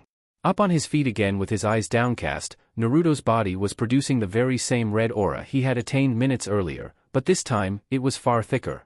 He then turned his eyes up slightly. They were blood red, not a hint of blue left in them. "We can keep going," he said in a low growl. The burning fire rising up from his body then grew in both intensity and size. Naruto reared his head back and let out a feral roar. Acting quickly, Kakashi vanished from sight. He then reappeared behind Naruto and chopped him on the back of the neck. The blonde's eyes glazed over and his body went limp. Catching his student before he could faceplant, Kakashi breathed a sigh of relief as the crimson chakra dissipated into nothingness. Laying the boy down on the grass, which was now seared black, the Jonin lifted up Naruto's shirt. The seal etched across his stomach was glowing slightly. Uncovering his left eye, Kakashi studied the inner workings of his student's chakra as best he could. It's fully intact. It's no looser than it was before. It almost looks like he let the chakra into his system voluntarily, he thought to himself with a frown. The Fuinjutsu involved in the array on Naruto's stomach was far beyond Kakashi's level of expertise, and he knew it, but from what he understood of it, the seal was designed to allow a small amount of demonic chakra to saturate his system over time, allowing his body to acclimatize. If things were as they seemed, Naruto had begun to fool around with a power he lacked a comprehensive understanding of. Shaking his head tiredly, Kakashi slung his student over his shoulder and turned back toward the bustling village to the north. Well, you didn't hit me, but you're getting out early anyway. Shikamaru Nara suffered from a number of vices. He was painstakingly lazy, he was the polar opposite of ambitious, he was easily bored, and he was often more detached than he otherwise would have liked. An issue not attributable to the Nara, in most cases, was that of indecisiveness. Though he often took things slowly, he always made a decision. He always acted. He always followed through. It was in his nature. He disliked loose ends, as they almost always spelled future trouble. Currently, he was most certainly feeling rather out of character. As he stared in silence at the door of the motel room, he found himself utterly stuck. What he was there for, in theory, was to take up the offer Temari had extended his way 2 days prior. He had lost a game of chess to a person other than his father for the very first time, and what little competitive spirit he possessed yearned for that mistake to be corrected. It was trivial, but it was a welcome distraction. The longer he considered it, however, the less sure of the decision's wisdom he became. As harmless as such a thing seemed, he couldn't shake the feeling that he was walking a fine line. He scarcely knew the Sunagenin, but he had indeed become intertwined with them by pure accident. Had he not chosen to be rude with his mother one particular night, he likely never would have learned of Gaara's treachery, and by extension, he never would have had a reason to spend time with the siblings. The reality was that he had learned, and he had acted. He had aligned with them out of circumstantial need. While Temari's antics and advances were no fault of his own, he could not deny that she had at least forced him to be social, and whether by her design or not, he had grown to appreciate them. The connection was tenuous at best, especially in the case of Kankuro, but he now saw them as people, and he had learned the hard way that humanizing opposition was a swift road to painful choices. Haku had been a mistake, no matter how he currently felt. He was treading dangerously close to that same path simply by being before their door. It's just chess, he thought to himself with little firmness. He still lacked the will to reach out and knock, or to turn and leave. It was a simple decision, and he was entirely split. For better or worse, his own say in the decision was promptly ripped away from him. Somebody looks a little stressed. Flinching at the sudden interruption of his thoughts, Shikamaru looked to his left toward the end of the hall, where Temari stood. She wore a look of amusement on her face, with her hands on her hips and her posture relaxed. Walking away would now mean walking through her. With pursed lips, Shikamaru made up his mind. I've had a long day, he said wearily. The fan wielder slowly made her way down the hall, seeming to take her time on purpose to study him from an ever-closing distance. That makes 2 of us. I'm guessing you want your rematch, she inquired, stopping just short of him. Shikamaru nodded and stepped aside from the door. If you're willing, he replied. Temari smirked and produced a key from the red sash on her waist, opening the door. The Nara was surprised to see that the lights were off, and that it was completely empty. Noticing his skepticism, the Sand Kunoichi beckoned him inside. Kankuro's in Baki-sensei's room. He said I snored too loud, she revealed, earning a dry laugh from Shikamaru as he stepped into the dimly lit room. Once they were both inside, Temari shut the door behind them and switched the light on. We still don't have a table, so we're playing on the floor again, she said, gesturing to the space between the 2 mattresses. The shadow user nodded and sat himself down on the edge of one of the beds as Temari retrieved the board and pieces from her travel bag on the opposite side of the room. Within a minute or 2, the pair were seated on the floor, with their colors selected and their pieces in place. Alongside the board, Temari had also brought a pair of cups, as well as 2 separate containers of liquid. You can lead. Shikamaru offered, to which the blonde girl complied with a simple advance of one of her pawns. She then slid him one of the cups, which she had filled. Carefully picking it up from the thinly carpeted floor, Shikamaru sniffed it. It was water. What's in the other one? He asked, sipping as he spoke. Temari, who had poured herself a cup from the second container, shrugged her lean shoulders. Sake. Well, our version of it. It's a little stronger than the weak crap your bars serve around here, she said casually, downing her shot of what Shikamaru now knew was alcohol. You're playing a strategy board game. Feels a little counterintuitive if you ask me, he pointed out with a raised eyebrow, making his own first move in tandem. Temari responded by cutting off his probe on the board. It takes the edge off. Like I said, today's been a little long. I need it, she shot back. Her eyes then drifted up from the board and settled on him. Not much of a drinker, she asked. Shikamaru shook his head and leaned his cheek on the heel of his palm as he considered his next move. Only on New Year's with my dad, and that's just tradition. My mom doesn't let me do much, he explained. Temari grinned and nudged the bottle in his direction. Well, she's not around right now, is she said pointedly. Her implication was obvious, as was her following play on the board. Taking one of her pawns easily, Shikamaru met her peering gaze. True, but I have a game to win, he said flatly. The blonde Kunoichi's lip curled up in mild frustration at the position he had put her in on the board. He was playing entirely seriously, unlike their many previous games. Suit yourself, she said. For several minutes, the genin of opposing villages battled back and forth on the board, with heavy losses on both sides. Temari was clever and resourceful, and as it turned out, booze hardly dulled her intuition, but Shikamaru was simply superior. That's one of the best games I've ever played with anybody, the Nara said as he checkmated her, finally ending their taxing intellectual encounter. Temari groaned and ran a hand through her bangs. Don't patronize me, she grumbled, retrieving her pieces. Shikamaru cracked a smile. He was genuinely enjoying himself. Chess and shogi were among his few talents, which was most of why he played both games so frequently, but he could always appreciate a challenge. I'm not. That was a lot of fun, he said simply. Temari shifted and laid down on her side, propping herself up on her elbow. At least one of us is happy about it, she said, taking another shot of sake from her cup, her fourth in total. Her expression then shifted from sarcasm to scheming. Well, you won your game. You gonna stop being a wimp and drink, she pressed, her tone jabbing and humorous. Shikamaru eyed the bottle. Alcohol had seldom interested him. For most people, it was a social tool. Plenty of his classmates had begun drinking well before legal age for the sake of gathering. Shikamaru himself had never been particularly keen on stepping outside of his dull routine, and as such, had never seen the point. I think I'll pass, he said. Temari rolled her eyes, but did not press any further. For a time, they said nothing. The silence was rather comfortable, much to the surprise of the Nara. He felt neither pressured nor awkward simply being in the same room as the foreign Kunoichi. Eventually, the void was filled by Temari. Tell me something, Shikamaru, she said vaguely, bringing the leaf genin's absently wandering eyes back to her. What's up, he inquired. Pushing off from her elbow, the fan wielder sat herself upright again and crossed her legs. What's your family like, she asked. It was an odd question given the context. Temari had never seemed to care much for small talk, and their relationship was tentative at most. My dad's a decent amount like me, I guess. Pretty laid back, likes naps, plays shogi and chess. My mom is a demon. She's loud, aggressive, and makes me do a bunch of stuff. I'm an only child, which is nice enough. Shikamaru said in response. A surprising amount of emotion quickly flashed across Temari's teal eyes.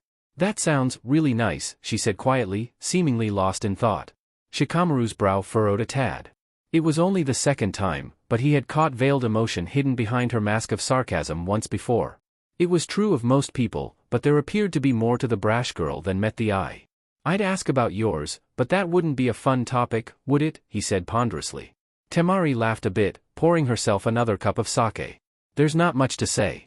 My mother's been dead for a while, my father's a world leader, and my brothers are head cases. Well, Gaara more than Kankuro, but you get the point, she said. Though her words were casual and easy, there was a heavy undertone to them. The shadow user fiddled with a rook. You and Kankuro seem pretty cool to me, for whatever that's worth, he said. Temari smiled humorously at his words. You've got weird taste in people, then. All I've done is flirt with you against your will, and Kankuro hasn't said much at all, she said in a joking tone. Shikamaru set the rook down and met her eyes. The flirting's been something, but playing chess was always gonna win you some points with me, he said. The sand Kunoichi flicked a pawn at him, causing it to bounce off his forehead and make him flinch. You're one of the weirdest people I've ever met, she said. Shikamaru rubbed the part of his skull she had bounced the pawn off of. Most people just say I'm boring, he grumbled, flicking one of his knights back at her. Temari caught the piece easily before it could hit her. She then shook her head. We wouldn't be here if you were boring. You're weird because most men would be tripping over themselves if a hot girl gave them half the attention I give you, and you just don't seem to care, she clarified. The Nara snorted. Some confidence you've got there, he retorted. Temari responded by removing each of her 4 hair ties, and letting her loose purple tunic slide down her shoulders slightly. I know what I've got, she said with a smirk, tilting her head off to one side. Shikamaru's face twitched slightly. It was far from the first time she had been openly suggestive with him, but it was the first time they had been alone. For that reason, he found both the way she looked at him and her body language all the more potent. You're looking a little red. Like what you see, she pressed, leaning across the chessboard slightly. She was still fully clothed, but beneath her tunic was nothing but a fishnet shirt. Looking away, the Nara scooted back an inch. You're skipping some steps, he muttered. Temari retracted back to a more normal posture, but kept her eyes fixed on him. Most people don't care, she said with a shrug. Slowly bringing his vision back to the Suna girl, Shikamaru swallowed a nervous lump in his throat. He was in choppy water, and he could feel it rising up to his neck. I'm not most people, he said bluntly. Temari remained outwardly unfazed, but a look into her eyes revealed a studious curiosity. Why be so stiff about it? She asked quizzically. Though he opened his mouth to fire back, the shadow user quickly clammed up again as he searched for an honest answer. Truth be told, he was struggling to find one. Personal honesty mattered a great deal to him. He could not claim that a deep understanding was a requirement for extra steps when he had broken protocol for a girl he hardly knew. He could not take the high road of self-imposed chastity, as he was neither religious nor morally opposed to such things. In truth, he simply felt overwhelmed. From Haku's sudden re-entry into his life to his desperate gambit to prevent Gaara from spilling civilian blood, he had not been allowed to truly rest for weeks on end. He was tired, he was stressed, and he was tense. Looking to the floor, Shikamaru began fidgeting with a chess piece again. My life is complicated right now, he said honestly. Temari's expression softened to one of understanding. She then sighed. I can back off any time you want. I'm being forward. I get that, she replied. Shikamaru looked to the girl's left side. Surprising them both, he pointed to the bottle of sake. Pour me some of that, he said. Temari blinked in surprise, but did as she was told, briefly taking his cup and filling it halfway with the alcohol. What changed? She asked curiously, handing the cup back to him as she spoke. Shikamaru took a long look at the liquid before downing it all at once. It tasted like sweetened vinegar, and it burned his throat. Somehow, he found it refreshing. I think I need it even more than you do, honestly, he said. He then handed her his empty cup again. Needing no further prompting, the Suna girl filled both their cups. I handle my liquor a lot better than I'm assuming you will, given that you don't drink. Don't blame me if you don't remember much by morning, she warned him lightly. Shikamaru rubbed one of his eyes and accepted his cup again. I think I'm finally too tired to care, he said, sipping the foul-tasting liquid. He was far from blind to the fact that he was almost certainly making a decision he would live to lament, but he suddenly found himself not caring in the slightest. Perhaps it was the alcohol now starting to course through him. Perhaps it was the fatigue of all he'd been through. Perhaps Temari had simply broken through his shell. Whatever combination, he was fully accepting of the morning's regret. And so, he allowed history to repeat itself. Chapter 43. Shikamaru's eyes dragged open slowly as he was roused from his sleep. He was greeted by a dim darkness. He could still make out his surroundings somewhat, as it wasn't pitch black, and what he found was rather confusing. Dull wooden walls, a pair of bland white beds, 2 lamps, and a travel bag laying in the rightmost corner. It took him several moments, but he soon deduced that he was in the motel room of Temari and Kankuro. At this realization, memories began to surface. He had come to play chess with Temari, and they had done so. He had won without a struggle for the most part. They had played only a single game, from what he could remember. Straining his memory further, the Nara recalled the conversation they had shared after the fact piece by piece. A brief discussion of family, banter back and forth regarding his own oddity as a person, and eventually, alcohol. Lots and lots of alcohol. Explains the headache. Shikamaru thought to himself. Sighing, he attempted to sit up, but to no avail. It was then that he noticed that he was being weighed down on his left side. Glancing down, he discovered 2 things. He was shirtless, and Temari was latched onto him with an arm draped across his front. Upon further inspection, the Suna girl was topless as well, with her bare skin pressed against his. She was warm and soft. For nearly a minute, Shikamaru remained still. Connecting the dots was a simple task. He was far from dumb. Great, he muttered to himself, still too groggy to form a clear opinion on the situation he now found himself within. The single word he uttered had been quiet and hushed, but apparently, Temari of the Sand was an extremely light sleeper. Stirring against him, she slowly peeled herself off of him and stretched. Turning her head toward him, Temari gave him a half-lidded smile. "Good morning," she greeted him, laying back down on her side a few inches away from him. Shikamaru's senses quickly returned to him at her address. As such, he averted his eyes away from her naked upper body. "Same to you," he said awkwardly. Giggling a bit at his obvious discomfort, Temari brushed her hair out of her face. "How much do you remember?" she asked. Taking a deep breath to relax himself somewhat, the Nara allowed the wheels to turn in his mind. Assorted images and words flashed by. They were jumbled, but they formed a coherent picture. "I remember wrestling with you, a shirt flying off, and then, yeah," he recounted, heat rising to his face. Temari laughed again, reaching out and turning his face back toward her. "Good memory. Honestly, I didn't expect you to be so fun once the booze hit you. I figured you'd be a sad drunk," she said. Shikamaru kept his gaze fixed on her face exclusively. "I'm just full of surprises, I guess. Even to me," he said. He couldn't quite get a handle on his emotions. He was still processing it all internally. "Oh, you really were. Shocked the hell out of me, that's for sure." Temari replied, a smirk tugging at her lips. Shikamaru's eyes then drifted down again, though only for a few seconds. "Of all the places I thought I'd end up this month, this was not one of them," he said, more to himself than to his bedmate.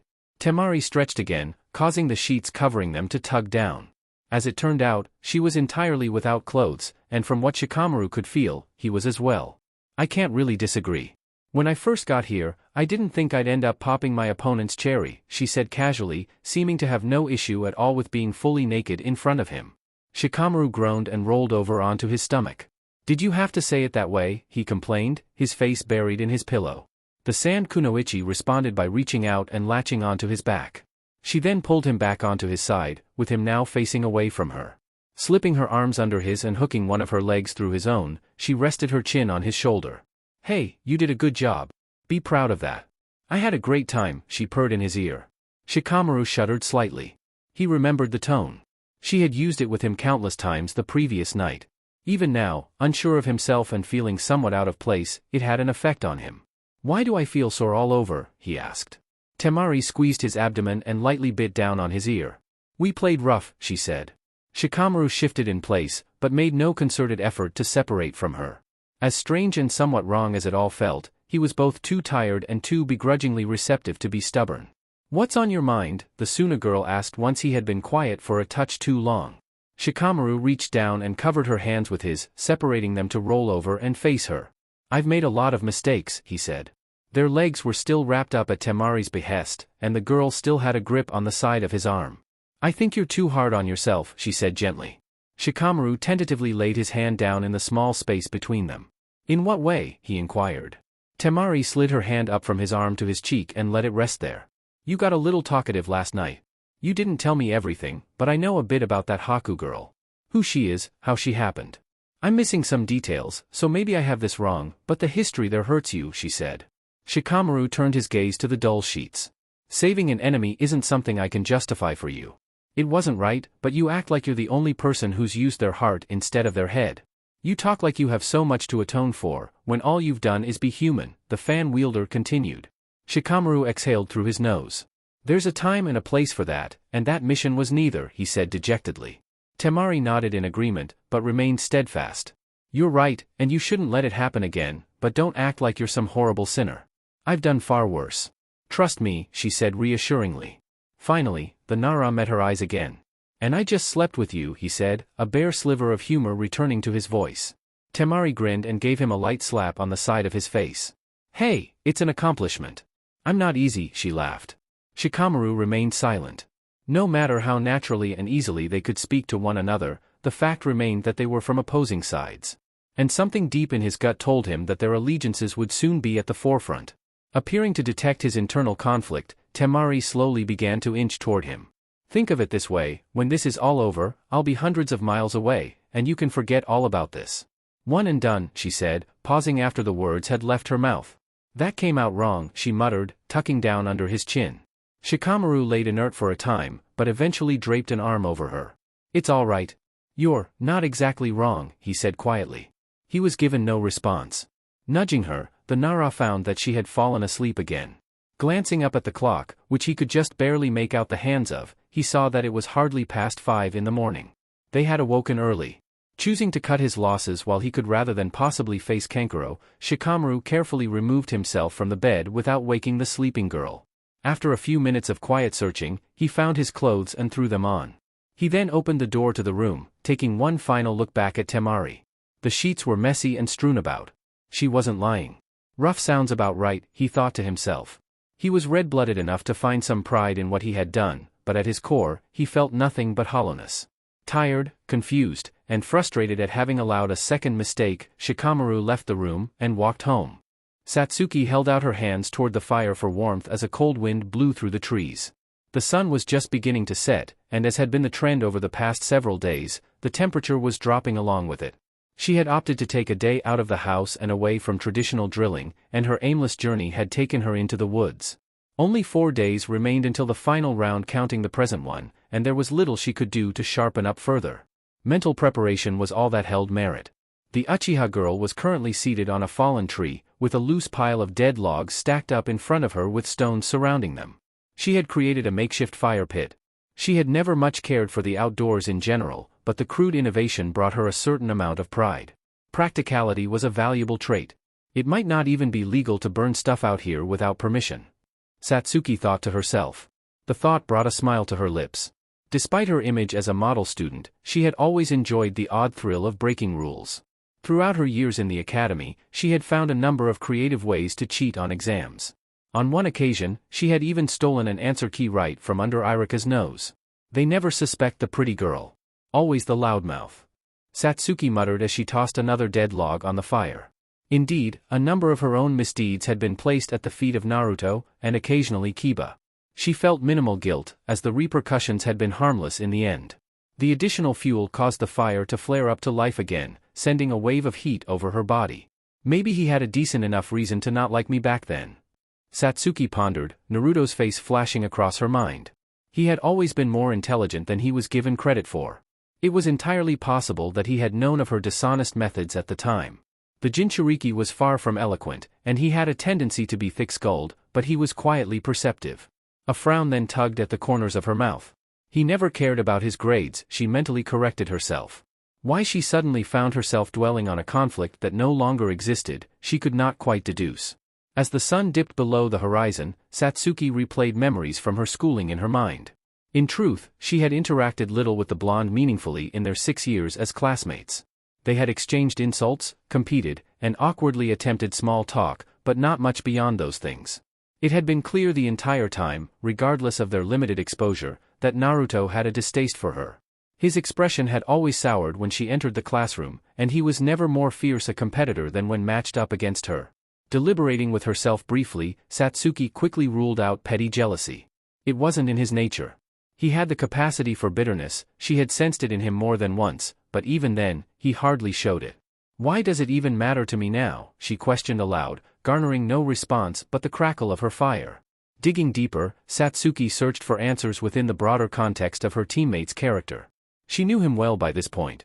She had worked, laughed, bled, and even cried with him. She understood what made him who he was, at least as far as he had shown. When taking factors of context into account, Satsuki began to form a more abstract picture of Naruto's initial dislike of her. The conclusion she came to made a painful amount of sense. To him, without any background, she had represented everything he was not. She was naturally gifted, both academically and athletically. He was not. She was admired and well-liked, he was neither. Worse yet, she had attained these things without having to struggle. Not in a way that would have mattered to him. She was a golden child, he was a pariah. Polar opposites. If only you knew, Naruto. Satsuki thought to herself. She was more than familiar with feeling inferior. Time and again, she had been bested by her elder brother in every possible way. An age gap had been partially to blame, but at every turn, his accomplishments had outshone her own. It was for this reason that she found it difficult to chastise the Jinchuriki for his frustration with her. Especially given that she had been far from warm with him at the time. Well, at least you know how much of a mess I am now, she whispered, producing a kunai and filing her nails with its edge. She was not keen to fall into an emotional chasm, especially not out in the open. As such, she took a deep breath. Her foundation was shaky at best, but by now, it had been that way for over a week. Sleep had come to her in reasonable quantities, but her dreams were far from desirable. She could still enjoy the things she usually did, such as caring for the few potted plants she owned, but there was always an underlying feeling of unease. Above all else, however, she was simply lonesome. By her own design, to be sure, but that fact did not quell her starvation for contact. Kakashi was a reasonably decent conversationalist when she could get him talking, but their interactions were almost entirely through training. She had seldom seen Shikamaru at all over the past month, and Naruto stood at the epicenter of her conflict. "You're really good at cutting people off," she chided herself. The habit had served her well in years prior, in the sense that she had managed to avoid conflict, but now, it was coming back to bite her. Fidgeting with her kunai, Satsuki attempted to shut down her train of thought. Self-reflection would do her no good. She had done more than her fair share recently. Over the course of several minutes, Satsuki managed to quiet her thoughts. Doing so brought her a quiet, if temporary peace for a time. Sadly, and predictably, her splintered mind was far from finished toying with her. "You're slouching. I thought we'd talked about this." Freezing at the sound of the familiar voice, Satsuki slowly looked up from the dead leaves covering the forest floor. Sitting another dead, fallen tree across the fire was Fugaku Uchiha, her late father. Having experienced such a vision once before, the raven-haired girl gathered her emotions quickly. "This again," she replied blankly. Fugaku, his face as stern and hard as it always had been, folded his arms across his chest and studied her. "Is that any way to greet your father?" he countered. The Uchiha girl dug her nails into her thighs. He was an illusion, nothing more. A figment of her schizophrenic mind. She knew it. Yet, the sound of his voice, as stoic as it was, hit her like a stone. "My manners have always sucked," she said quietly. Fugaku chuckled and shifted on his fallen tree. "True, and you're around at that rebellious age anyway. I'll let it slide, just this once," he conceded. Satsuki nodded silently.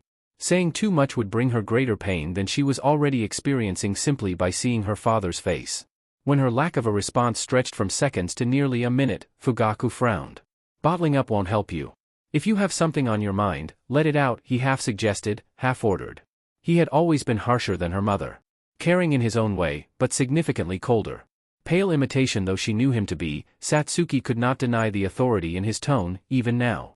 "You won't be here for long enough to listen to all of it," she said quietly. Her father stroked his lightly stubbled chin. "Maybe, but something is better than nothing," he reasoned. Caving to her mind's cruel joke, Satsuki took an inward breath. "I'm falling apart from the inside out. I'm feeling things I'm not used to, I'm seeing things that aren't there, and I can't sleep at night without seeing you and Mom. It's all just so scary. I feel like I'm going insane," she began, tension building up against her emotional dam. "And I shut out the only person who can even sort of help me feel normal. I'm all alone, and it's my own fault. I don't know how much longer I can keep living like this," she choked out, tears threatening to stain her face. "I'm mad at myself for being such a shut-in, but I feel so guilty when other people suffer because of my problems. I avoided making friends for years after you all died, because I didn't want to drag them down. Now, I don't know where to go. I feel trapped. I'm suffocating," she said, burning her face in her hands as the inevitable sobs came to shake her. "You said that there was a person who could help you feel stable. Tell me about them," came the voice of her father. Peering at him through her fingers, Satsuki saw that his features had softened. His sternness had melted away to concern. Sniffling slightly, Satsuki wiped her nose. "Naruto Uzumaki. He's my teammate," she said in response. Fugaku nodded, recognition of some kind crossing over his dark eyes. "I've heard the name. What about him calms you?" he asked. Satsuki wrung her hands and kicked a twig into the fire. "He can actually empathize with me a little. There are things he can't understand, but he doesn't treat me like some fragile little girl. He makes me laugh, too. We fight every time we talk, but even that feels nice. He's always there, ready for another round. I can rely on him," she explained. Her father allowed a slight smile. "I'd like him, from the sounds of it. But, if he makes you feel that way, why push him away when you're suffering?" he inquired. Satsuki pursed her lips. "It's bad. It's really fucked up," she said bluntly. Fugaku cleared his throat. Recalling that the man had never been one to tolerate vulgarity, the younger of the two Uchiha mumbled an apology. "I'll try to keep an open mind." "Fire away," Fugaku said with a nod, gesturing for her to explain further. Satsuki took a moment to prepare her own ears for what she was about to say. She had yet to voice the ugly truth aloud, not even to herself. "I had a nightmare, and he walked in on me hurting myself in my sleep. He tried to stop me, but I attacked him. I strangled him until his neck had bruises from my fingers. He patched me up, and he ended up holding me, she started. It was far from a fun story to tell. While he was holding me, I had a panic attack. All of these weird emotions started popping up inside me. I couldn't control myself. I cut his chest open with my nails, and I tried to choke him again. He kept on squeezing me. He stayed with me, she continued. With context out of the way, it was on to the aspect she dreaded explaining. The horrid thing that had scared her into isolation. Later that night, we were in the hospital together. He was asleep in a chair next to my bed. He still had the bruises from earlier. When I looked at them, I got really turned on. I didn't even realize what I was doing. I snapped out of it, but I was getting off to the memory of strangling him, she finished shakily. She was on the verge of tears again. She felt utterly disgusting. She didn't dare to look her father in the eyes. Have you had similar feelings since? Fugaku asked after a number of moments. Satsuki shivered as the wind picked up. I just try not to think about it, she said. Her father audibly sighed. Finally forcing herself to meet his gaze, Satsuki found that he looked neither ashamed of her nor off-put. I can't honestly say that I don't find what you just told me a bit gross. That's certainly something worth being concerned about. Sadism isn't part of you. I know you. Whatever this is, it isn't natural, he said carefully. The Uchiha girl nodded stiffly. She had felt similarly. What do you think I should do, she asked. Fugaku remained silent at first, seeming to consider her question. There isn't an easy answer. I know you're asking for my advice, but this is something you need to figure out for yourself, he said honestly. Satsuki nodded again. She had expected as much. Your daughter's a head case, she joked sadly, a melancholy look on her face. She could feel his presence fading away into the recesses of her mind. Her delusion was drawing to a close. Smile for me, Satsuki. Fugaku said, much to her surprise. For as puzzling as she found the request, she did as she was told, drawing on what little positive emotion she could find to draw her lips upward. Oddly enough, the simple action lifted her mood. Her father returned the smile. That's my girl, he said, parental affection clear in his voice. By the next time Satsuki opened her eyes, he was gone, an empty log where he'd once been sitting. The fire appeared completely dead as well. She had hallucinated its continued warmth, it seemed. She was freezing cold. Rising to her feet slowly, Satsuki wiped the tears from her eyes and looked homeward. Even if you weren't real, thank you, Dad. Hiruzen straightened his robes as he stood patiently at the front gates of Konoha. Accepting guests was not generally a part of his job description, but tonight was a special case. While it was not a requirement, or even particularly commonplace, it was not unheard of that a Kage would travel to a foreign village in support of his or her genin during an internationally hosted exam. Hiruzen himself had done it twice. Within minutes, exactly that would be occurring. Roughly 2 weeks prior, the elderly leader had been informed that the Kazekage would be attending the final round of the exams in support of his children, each of whom had qualified.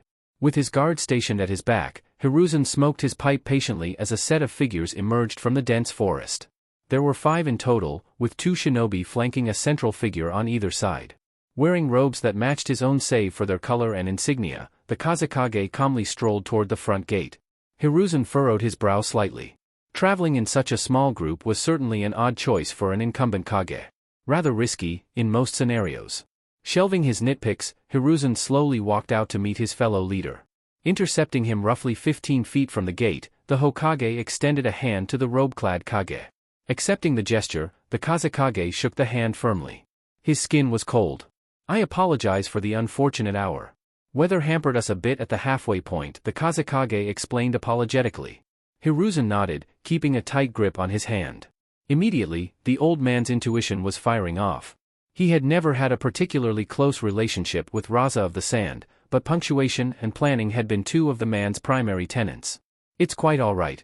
I've made my share of untimely visits, he said dismissively, releasing the Kazekage's hand. Even more oddly, Raza's face was covered from the nose down by a cloth. Such headwear was cultural to the desert. Many of their jonin wore a similar cloth, but Raza, from what Hiruzen knew, had never done so himself. Well, I suppose we could both use some rest, couldn't we? We can discuss further in the morning, the Kazekage suggested, gesturing toward the interior of the village. His voice certainly matched that of Raza, but his choice in words was odd, as was his seeming rush to put an end to their formalities. I certainly don't disagree. I can have you escorted to your residence, if you'd like. Hiruzen offered. The Kazekage nodded.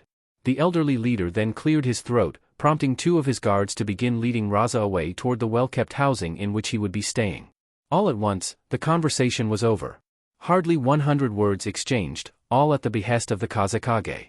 Watching the man retreat into the village, Hiruzen still could not shake the sense that something was deeply out of place. Traveling more or less alone, eager to isolate, he thought to himself.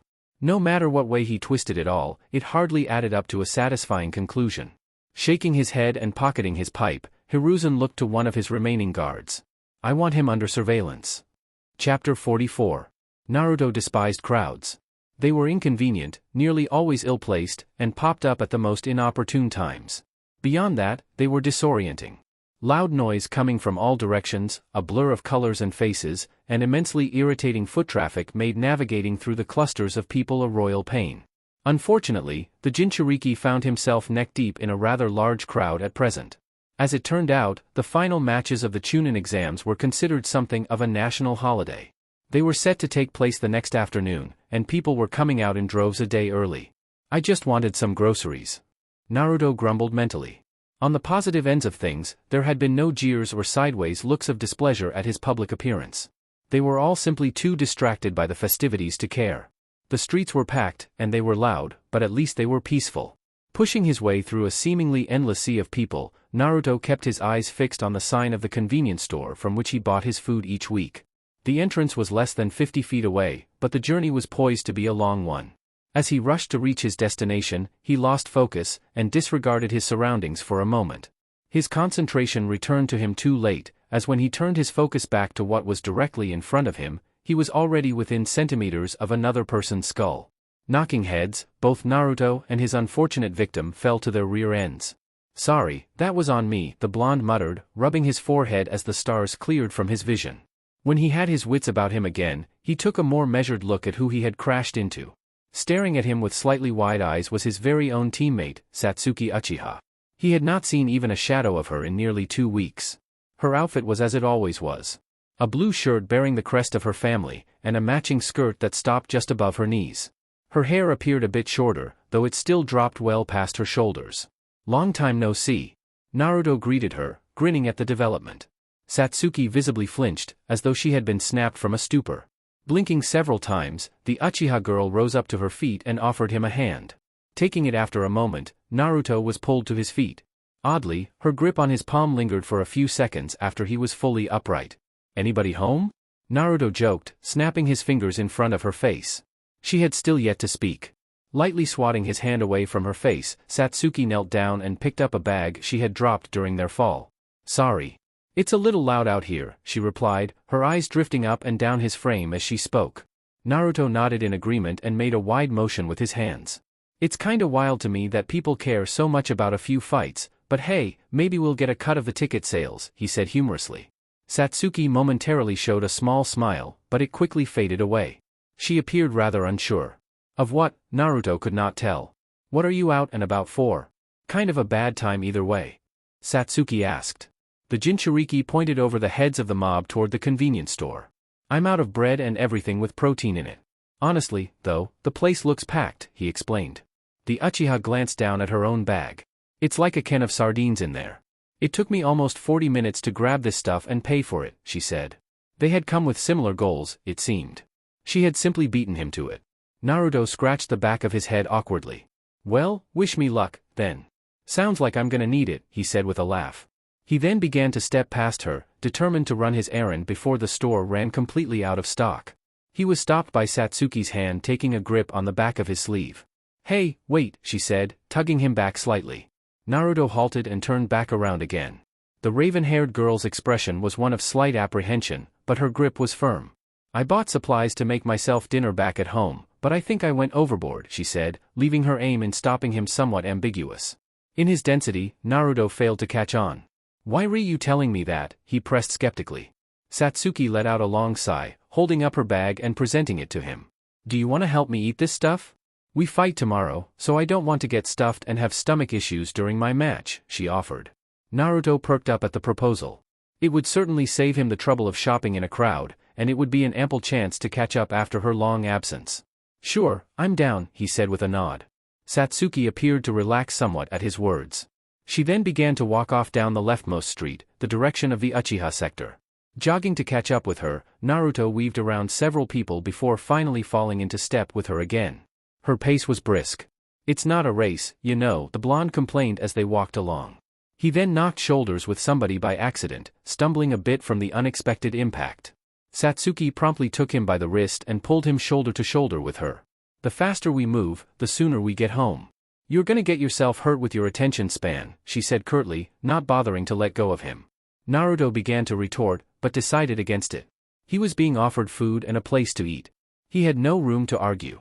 Wincing slightly, Naruto tugged against her hold on his wrist. "You're gonna break something," he said. Satsuki gave him a sideways glance. Her hand then slid down from his wrist to his palm, her fingers interlocking with his. "Better?" she asked. The blonde looked from her expectant face to their bound hands and vice versa several times. "Yeah, much," he said, adjusting his own fingers to better fit with hers. Satsuki turned her gaze straight ahead once again.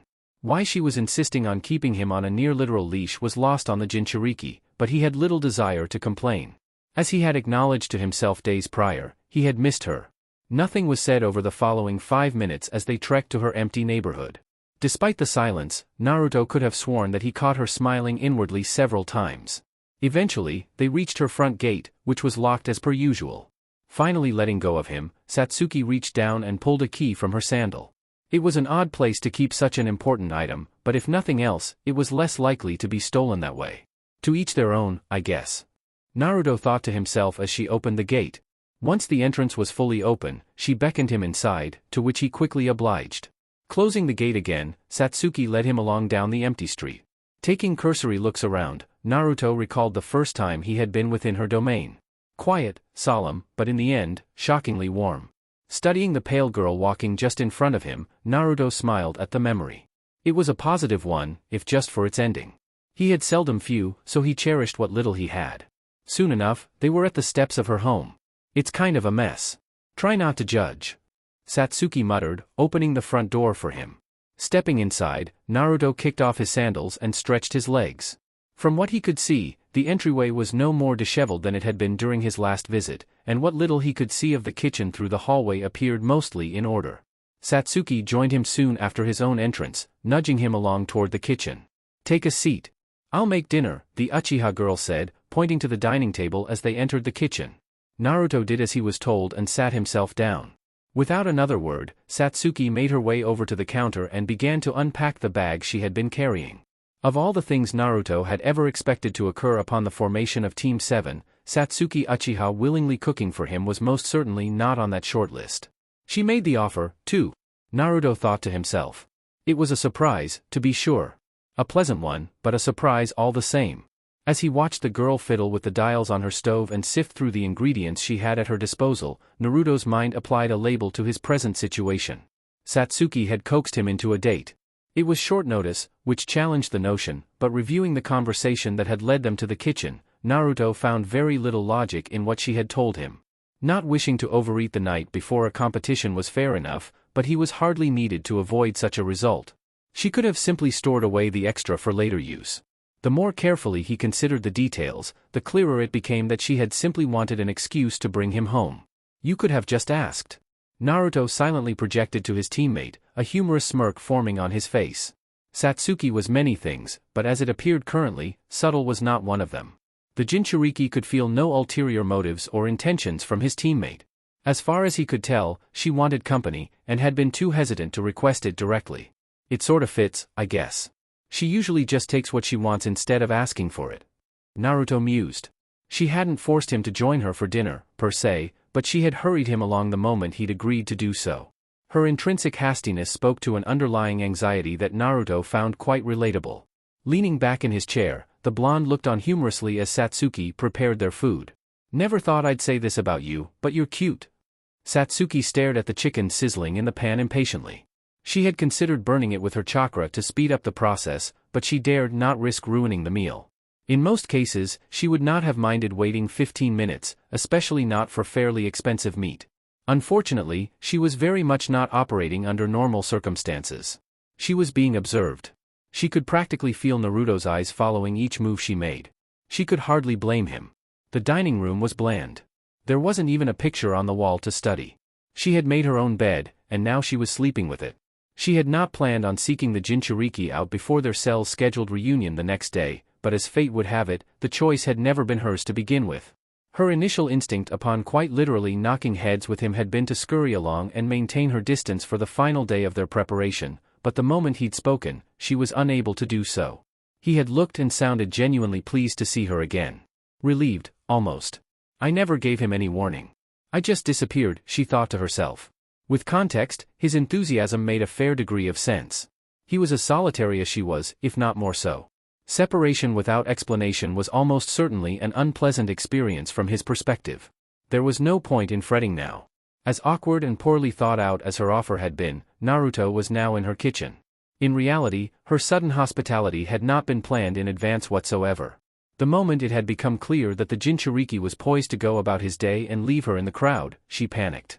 As short as their conversation had been up to that point, Satsuki had latched onto the feeling again with no intention of letting go. Thankfully, Naruto was easily manipulated.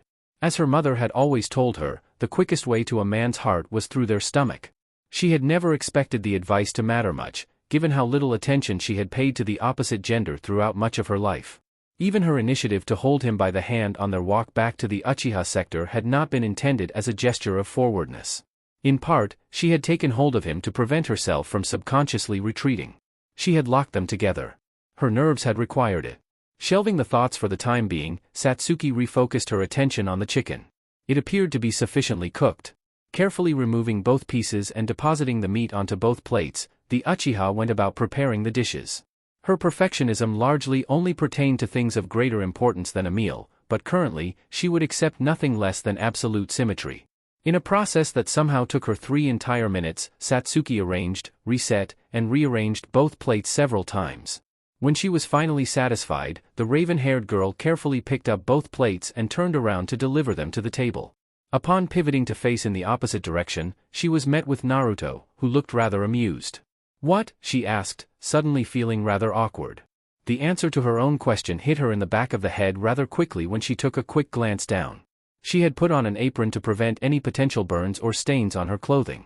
Chances were, she looked incredibly out of place wearing it. "Say anything, and I'll spit on your food," she warned her teammate as her face burned. Naruto threw up his hands defensively. "I've had my mouth shut this entire time," he countered. Satsuki huffed slightly, but completed her journey to the table without incident and slid him his plate. Seating herself across from him, Satsuki watched him intently as he took his first close look at the food she had made. "Not complaining, but why'd you cut it into little pieces?" he asked curiously. Once again, the Uchiha girl felt heat rise up to her face. For better or worse, she knew exactly why she had prepared the meat a certain way. "It's the way my mom used to do it, and the last time she made this for me, I was 9, she admitted rather meekly. The Jinchuriki smiled at what he had been told. "That's really sweet, actually," he said. Satsuki stabbed her fork into one of the pieces of chicken and popped it into her mouth. "Just eat it already, dead last," she grumbled, unsure of how to take the compliment without tripping over herself. Naruto shrugged and did as he was told. The moment of truth had arrived. Satsuki rather enjoyed the results of the limited cooking she did for herself, but an outside opinion was a far stiffer test of her skill. "I kinda expected this to suck, but this is great," Naruto said upon swallowing his first bite, immediately reaching for a second. Satsuki barely managed to contain the smile threatening to expose itself. "Thank you very much," she said gratefully. Her smile then turned to a frown when she replayed his words in her mind. "Wait, why'd you expect it to suck?" she questioned. Naruto, whose mouth was full, momentarily tensed, realizing that he had said just a bit too much. Hastily swallowing his chicken, he gave her a sheepish look. "You just didn't seem like the type of person to be good at it," he said. Satsuki practically stared a hole in his skull for several moments before breathing deep to calm herself. "Well, now you know," she said simply. She then returned to the compliment he had given her. "I'm glad you like it," she said quietly. Naruto gave her a thumbs up and downed another 3 bites at once. His table manners were far from perfect, but truth be told, Satsuki found it endearing. "So, what you been up to? You've been a ghost lately," the Jinchuriki asked. The Uchiha tightened and loosened her grip on her fork several times. Telling him the genuine reason for her absence was simply not an option. "I've had a lot on my plate." "No pun intended," she said. It was an honest answer, if not a descriptive one. Naruto tilted his head off to one side. "Are you doing okay? I know it's been a while, but the last time I saw you," he asked, trailing off into silence near the end. The Uchiha girl absently chewed on a piece of chicken as she held his concerned gaze. I think I'm starting to feel better. Just now, actually, she said. Naruto's expression uplifted, though his concern remained intact. What do you think did it? He asked. Satsuki silently watched him crudely bite off a piece of chicken from his fork and chew it with relish. I really couldn't tell you, she replied, another smile tugging at her lips. Naruto was soon finished with the chicken on his plate, and promptly moved on to the rice on the side. He ate each part of the meal separately. It was an odd habit. Have you seen much of Shikamaru? He's been kinda hard to find. Naruto asked between bites. Satsuki shook her head and slowly chewed the last of her own chicken. No, but I did see him 2 days ago, she recalled, a laugh escaping her as she remembered a few key details of what she had seen. All right, something's up. What did you see? Naruto pressed, leaning across the table slightly. Satsuki tapped on her own neck. It was really early in the morning. I was out on a run. He had hickeys on his neck. His hair was down too, which I've literally never seen before, she revealed. Naruto snickered at what he had learned. Good for him. Guy's got game, apparently, he said with a smirk.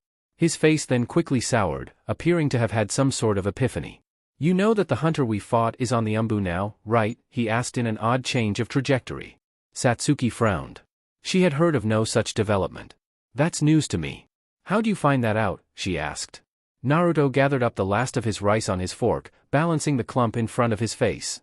I ran into her at the ramen stand I took you guys to last month. We talked for a few minutes. Long story short, she was a bitch about it, and I punched her in the mouth. She left a bit after that, he recounted. Satsuki shook her head and chuckled. You really went and hit a girl in public. You of all people not ending up in jail for that is kind of incredible, she said jokingly. Naruto wolfed down the rice on his fork. It was behind a curtain. I don't think anybody saw. Either way, what I'm getting at here is that she's probably the girl Shikamaru screwed around with, he said as he chewed. The Uchiha girl blew a strand of hair out of her face and leaned her cheek on her palm. Yeah, but are you really all that surprised? She had whipped back when they barely knew each other. Add in a few more weeks of exposure, and it was sort of always gonna end up this way, she reasoned. Naruto sighed and set his fork down. That's more true than I want it to be, he grumbled. The pair soon switched to other topics.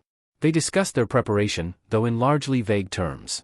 They each theorized about why exactly Kakashi insisted on keeping his face hidden at all times, and whether or not he bathed in his mask, among other things. Throughout the many twists and turns the conversation took, Satsuki was struck by a single realization. For the first time in weeks, she was happy. Many of Naruto's jokes were duds, but they brought her joy regardless. Many of the topics they discussed were fairly uninteresting, but simply exchanging words back and forth was wholly refreshing. Above all else, even in the silence that occasionally took hold of them between talking points, she felt no sinking dread as she had grown used to. Instead, she felt content. The contrast between how she felt now and how she had felt only hours earlier was so stark that it caused her to call into question every decision she had made regarding separating herself from the blonde. Eventually, after they had spent well over 2.5 hours at the dining table, Naruto took a look up at the clock. Satsuki did the same. It read 9:40. We should probably wrap this up. We've got fights to win tomorrow, the Jinchuriki said, sounding rather disappointed at the late hour. Satsuki felt her mood dip in an instant. He was entirely right. Rest was important. That night especially. The prescience of his suggestion did little to quell her. Yeah, true, she muttered under her breath, her eyes looking down at her lap. She had forgotten to take off her apron upon sitting down, and she had just now noticed. She had even used the bathroom twice in the past 2 hours. You all right, Satsuki? Came the voice of Naruto once again. Looking up from her folded hands, the Uchiha girl saw that her teammate had stood up from the table. Can I be honest? She requested. The Jinchuriki nodded. Satsuki fidgeted with her hands below the table for several moments. The thought had been bouncing around in her mind subconsciously for several minutes by this point. One of the big issues I've been having is that, my dreams suck. They've been getting worse, too. I don't think I've had another episode like the one you saw since it happened, but still, she said carefully. Apparently, Naruto did not require further explanation to understand what she was implying, as he gave her a look of understanding. You want me to stay, don't you? He guessed. Satsuki gave a nod. Having experienced the freeing feeling of being without her usual stress and instability, she could not bring herself to let go without an effort to hold on to it at a bare minimum. Don't feel like you have to, she said softly. The last time she had kept him from leaving her home at his own pace, the results had been bloody. I'll stay. I snore sometimes, though, the blonde said after a time. A wave of raw relief washed through Satsuki. Hardeningly, his tone held no guilt or apprehension. If anything, he sounded quite comfortable with the idea. Slowly rising to her feet, Satsuki finally removed her apron and draped it over the back of the chair. "You don't have anything to wear to bed, do you?" she asked. Naruto shrugged and looked down at his outfit, which consisted of black shorts and a dark orange t-shirt with a spiral pattern in its center. "I've slept in this sort of thing before. I'll be alright," he said. He then glanced around the kitchen. "So, do you have a couch, or what?" he asked. Satsuki fought back to urge to groan and bury her face in her palm. His heart was in the right place, but he had entirely missed the point. "You're staying in my room," she said bluntly. For the first time since their dinner had begun, Naruto's face gained color.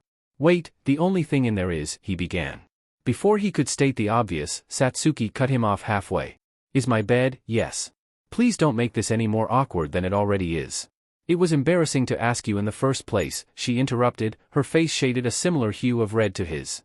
Naruto began to say something in response, but closed his mouth again. Sighing tiredly, Satsuki took him by the sleeve and pulled him out into the hallway that contained her room and the bathroom. "I'm gonna take a shower. Unlike me, you don't smell like chicken grease, so you can go wait in my room. Once I'm done, we'll work out how sleeping is gonna work." "How's that sound?" she said, looking him in the eyes with every word. Part of her felt rather shallow for being so authoritative when Naruto was doing her a favor by agreeing to stay at all, but it was clear that he was entirely unsure of himself. "That works. I'll, be in your room, then," the blonde said clumsily, quickly speed walking down the hall and turning into the open doorway of her room. Once he was clearly inside, Satsuki released the breath she had been unknowingly holding. Thankfully, she had set out her nightwear on her bathroom counter that morning, as she always did. I shouldn't make him wait. His nerves might kill him, she thought to herself, locking onto the bathroom door's handle with her eyes on the left side of the small corridor. With one more deep breath, she set off to bathe. Naruto's night had already taken an unexpected turn when he had shared an extremely pleasant dinner with his most abrasive teammate. To say that his current circumstances were entirely outside of what he'd expected when he had awoken that morning would have been a gigantic understatement. Dinner was one thing, but spending the night was another altogether. Especially given that Satsuki had explicitly required him to sleep in her own room. He had no issue with doing so for the most part, but the notion still made him rather nervous. Nothing about the Uchiha girl's behavior throughout dinner had betrayed any improper intentions, and he did not suspect her of such a thing, but the mere idea of sleeping so near to her was jarring for how foreign it was. An immense amount had changed during their tenure as comrades. Rubbing one of his eyes and sitting up a bit straight against Satsuki's bed, Naruto traced his index finger along the floorboards. He was sitting in the dark, and the door to the room was closed. "Don't overthink it. She needs support. You're gonna give her that support," he mentally coached himself. He wanted to be there. That much he knew for certain. In a stroke of fortune, he was not afforded any more time to dig himself into a hole of apprehension, as he was snapped to attention by the sound of the door knob turning. A moment later, the room was illuminated by light from the hallway. Squinting due to the new brightness, Naruto was greeted by the outline of Satsuki standing in the doorway. As his eyes adapted, he gained a clearer view of her. She was wearing a sleeveless black nightgown, with her hair laying in front of her shoulders. It appeared to still be a touch damp. Her expression was neutral. "Any particular reason you're sitting on the floor?" she asked lightly. Naruto drew his knees up to his chest. "I didn't want to screw up your blankets," he answered. Satsuki stepped into the room fully and tucked a strand of her dark hair behind her ear. "We're gonna mess them up anyway, so I wouldn't have cared," she said. Both genin caught the unintentional second meaning of Satsuki's wording. "I said that wrong," the Uchiha girl said uncomfortably. Naruto laughed a bit at her verbal slip-up. There was a comfort to be found in knowing that she was no more confident than he was. "It's all good. I'm guessing I'm taking the floor?" he inquired. Satsuki took a few steps toward him, stopping just in front of his feet. "I just said we, didn't I?" she pointed out. She then reached down and pulled him vertical by his wrists. "Don't ask any more questions, please," she said, her voice hardly above a whisper and her eyes downcast. Naruto immediately clammed up. Satisfied with his silence, Satsuki let go of his wrists and pulled back the sheets of her bed before sliding under them. "Under the blankets, next to me," she ordered gently. Doing as he was told, Naruto lay down next to the raven-haired girl with his arms at his sides. Satsuki yanked the sheets over the top of them. At first, they both said nothing. "Thanks for this, Naruto," Satsuki said after a minute had ticked itself away. The Jinchuriki craned his head to the side, and found that her eyes were already on him. "Of course. I'll always be here to help you if you'll let me," he said kindly. The Uchiha girl's pale features twisted up in visible emotion. She reined herself back in rapidly. I'm not good at letting people in, she said honestly. Naruto fiddled with the bedding underneath him. That makes two of us. But hey, I think we've both made some strides. Baby steps, he said.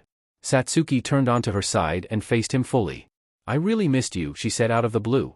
The Jinchuriki felt a heat wave spread out from his chest, taking his whole body over. Turning onto his own side, Naruto met her gaze. The raven-haired girl's eyes held a number of emotions within their black irises, but among them, he found affection. I missed you too. I know I already asked, but where'd you go off to? This is the first time I've even seen you in weeks, he asked. Satsuki's lips pulled into a guilty line. I had some demons to wrestle with, she said vaguely. Her intonation betrayed the outcome of her personal conflict. You're losing, aren't you?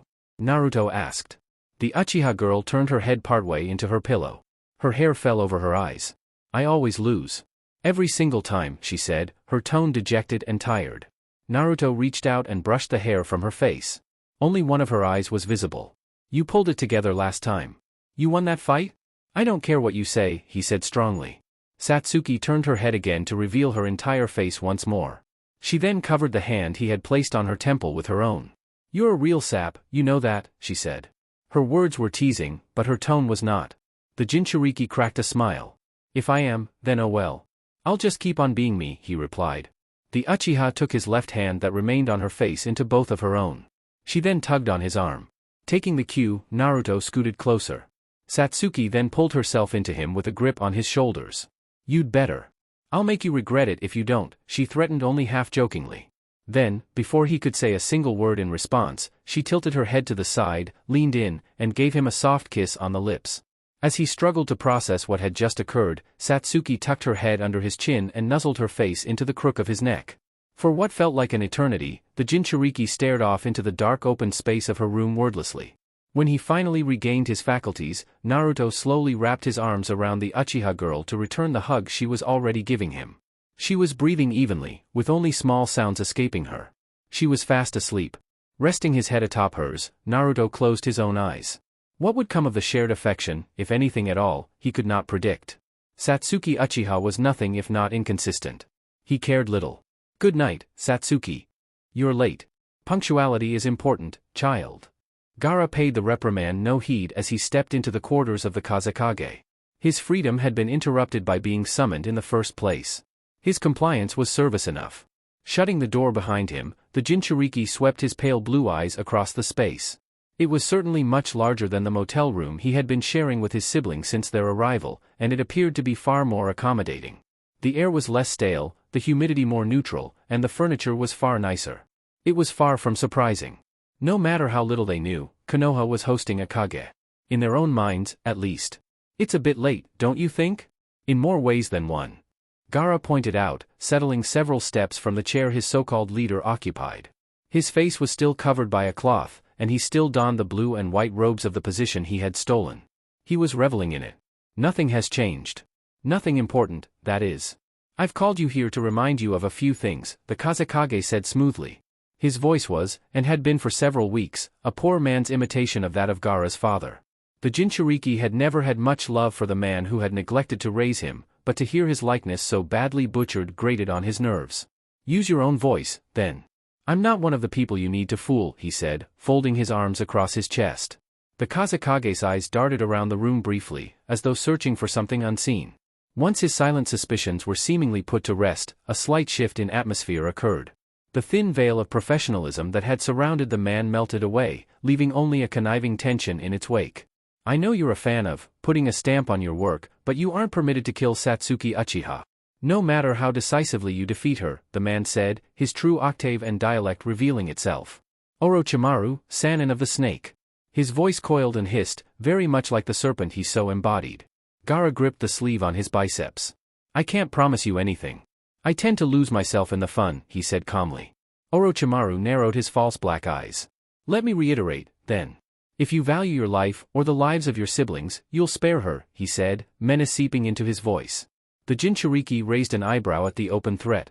What makes her so important? I'd argue that Naruto is far more interesting, even to a man like you, he asked skeptically. The Sannin recomposed himself. What do you know of the Uchiha clan, he asked. The Jinchuriki thought for a moment. That they're a bit low in number, and that they have special eyes. Not much else, he said with a shrug of his shoulders. Orochimaru nodded. Low in number is an understatement. In fact, Satsuki is one of only 2 remaining members left alive. That alone makes her valuable, he said ominously. The way he said the girl's name was unsettling, even to Gaara. There was a barely hidden anticipation. A hunger. I feel like there's quite a bit more to it than that, the redhead said. The impostor scoffed at his inquiry. Of course, but that's not for you to know. You're simply a tool. A precious one in your own right, but a tool and nothing more, he said haughtily. Gaara's lip curled in irritation. We'll see who uses who when the dust settles. You can't hold that office for long. When it all comes crashing down, I'll be the one holding the reins, he shot back. Orochimaru laughed in amusement. And of what value would a person like you be as a leader? You're heartless, arrogant, bloodthirsty, and you have no shame or empathy. What's more, you're a murderer, he sneered. Gaara's hands returned to his sides, curling up into fists. The Sannin sent a warning look his way. Careful, boy. I've killed men for less, he said as Gaara's sand buzzed within its gourd. The bloodlust that Orochimaru sent his way tamed the Jinchuriki in an instant. Gaara was powerful. He always had been. But the man before him was of another caliber entirely. Worse yet, the Re-Dead could sense that what he had felt was only a fraction of what the Sannin could bring to bear. My father included. Gaara hissed, earning a look of surprise from the disguised Sannin sitting before him. I'm surprised a monster like you spares the man any thought at all. Orochimaru said candidly. The Jinchuriki coaxed himself into relaxing for the sake of self-preservation. I hated him, but he was mine to overcome. I would have surpassed him. You took that chance from me. I will not forgive that, he said more evenly. The impostor adjusted the traditional hat on his head. Thankfully, your forgiveness isn't a factor, he said matter-of-factly. Sensing that the conversation had reached its natural conclusion, Gaara turned his back on his father's murderer and headed for the door. Before he could leave, he was addressed one more time. Whose side are you on? Genuine question. Orochimaru asked. The Jinchuriki didn't turn around, or even glance back. Instead, he opened the door and stepped out of the room, leaving his answer as a parting gift. Certainly not yours. Chapter 45. Naruto stretched his neck silently as his eyes dragged open to a view of darkness. He had not been awoken by an alarm, nor had a dream stirred him. As his vision adjusted to the dim lighting, the Jinchuriki swept his gaze across the room. It took him little time to recall where he was, that being Satsuki's room. He soon found the clock hanging on the opposite wall. It was 2:45 in the morning. 4 hours remained until Team 7 was due to report to the arena for briefing. Naruto was well used to rising early, as he had seldom slept past 7 in the morning the past month. Turning his attention to his own space, Naruto was reminded of the surprising sleeping arrangement that had been established the night before. Satsuki was still latched onto him, with her head nestled between his shoulder and neck. Her arms were wrapped around his abdomen, keeping them glued together. They had both shifted somewhat in their sleep, and the blonde was now on his back rather than his side with Satsuki laying partially on top of him. She's really warm. Naruto thought to himself as he studied his sleeping teammate. The feeling of sharing a bed was a foreign one to the Jinchuriki, though he was struggling to find anything about the experience that he disliked. If anything, despite only having done so once, Naruto preferred it to sleeping alone. Wiggling slightly to free one of his arms from under himself, the Jinchuriki made a few inches of space between himself and the girl attached to him. At the brief separation, Satsuki let out a soft whine and tugged on his body unconsciously. Naruto yawned quietly and rubbed his eyes. Turning back onto his side, he drew her into him with his newly freed left arm. The Uchiha girl loosely draped her right arm over him and gripped his shirt with her left hand. For such a prickly and abrasive personality, Satsuki was certainly tactile. Further cementing this trait, she threaded her right leg over Naruto's left, binding him to her more tightly. You awake? Naruto whispered to her. No response came other than her continued gentle breathing. She was still out cold. The Jinchuriki couldn't help but find his current reality surreal, the longer he thought about it. In the grand scheme of things, their relationship had been anything but positive until rather recently. He had been flatly disappointed to have been placed in the same cell as her. Now, mere months later, she was stuck to him like glue. He still struggled to pin down what exactly he made of her in a personal sense. She was his closest bond, that much was indisputable. Their accidental reunion had brought about one of the more joyful nights he had known in recent times, and he thoroughly enjoyed the feeling of cradling her in their shared sleep. Despite every emotion he could pick out, Naruto was unable to mesh them together into something more coherent. She occupied a new position in his life. One that he had yet to even acknowledge up to now. I'll figure it out eventually. Naruto silently decided, opting not to stress himself out with such an inward-looking question. Adjusting himself for greater comfort, the Jinchuriki brushed a hand through Satsuki's dark hair. A small sigh escaped her, coinciding with the girl's grip on him growing a bit more snug. Closing his eyes again, the Jinchuriki allowed a smile to spread across his lips. You're all over the place, but who cares right now? Kakashi smiled beneath his mask as his genin rounded a corner and came into view. It was the first he had seen of them as a complete group in an entire month, and the sight was refreshing. Their dynamic appeared to be intact, as Naruto and Satsuki were bickering about something, and Shikamaru was wearing a look of tired apathy. In short, they were in their element. It was a relief, more than anything else. Naruto and Satsuki had suffered through a shared saga that Kakashi had been unfortunate enough to witness the roots of, and while he knew little in the way of details, Shikamaru's recent demeanor suggested that he had been busy himself. As his genin approached, Kakashi took a glance back at the entrance to the arena, which he was standing in front of. It had been several years since Konoha's last hosting of the exams, and while it was a rare event, the structure existed nearly exclusively for that purpose. It was occasionally used during cultural festivals, but even then, only on a rather small scale. Today, its full scale and grandeur would be on display. All for you guys. You've earned this. Kakashi thought to himself proudly. The cell was certainly still green, but they were immensely talented. They deserved recognition, and win or lose, they would receive it. Shelving the pride he felt in his cell for the moment, Kakashi strolled out to meet the trio in the bustling square before the arena. How was the briefing? Riveting, I'd assume, he asked as a greeting. Shikamaru and Naruto gave a mimicked groan at the question. 2 hours long, saying the same crap over and over again. Most of it was just common sense to begin with, the Nara recounted, his tone dripping with irritation. Kakashi stifled a low chuckle. He had been through the very same experience many years prior. Apparently, little had changed in the time since. Somehow, none of us fight first, either. We've gotta sit through a match. Naruto complained. Kakashi's brow curled upward at the revelation. Team 7 occupied 3 of the 4 quarterfinal matches. The fact that none of them had drawn the first lot was surprising, to say the least. Of the 3 of you, who fights first? He asked, diverting the topic somewhat. Satsuki jammed a thumb at Naruto's chest. Naruto and Neji fight second, after Shino and Kankuro. After that, Shikamaru and Temari. Gaara and I are last, she listed. Kakashi nodded along with the explanation. It was somewhere in line with his expectations. Satsuki and Gaara are the main event. It's a little tacky, but they always pick a fight to market. Ticket sales usually make a killing, the copy ninja thought to himself. Gesturing for the genin to follow him, Kakashi turned on his heel and led them toward the open entrance of the arena. The group was only briefly halted at the gate by a skeptical guard before being allowed through without the need for a ticket. After a brisk journey up several flights of stairs, the cell emerged into one of the upper sections of the arena's seating. Great. Stuck in the nosebleeds. Naruto grumbled as he took a seat in the first row of the section. He was quickly joined by his teammates. Kakashi chose a seat in the row behind them. Oh, trust me. You don't want to be on ground level. Even the slower matches tend to have a splash zone. You'll thank me by the end of the day, the jonin said. He then reached into one of the pockets on the front of his flak jacket and produced a small brochure he had picked up from one of the bulletin boards lining the outskirts of the arena several minutes before his team's arrival. On another topic, are any of you 3 into betting? He asked, earning backwards looks of confusion from his genin. Shikamaru shrugged his shoulders. My dad gambles a little when he can get away with it, but I've never cared much about that sort of thing.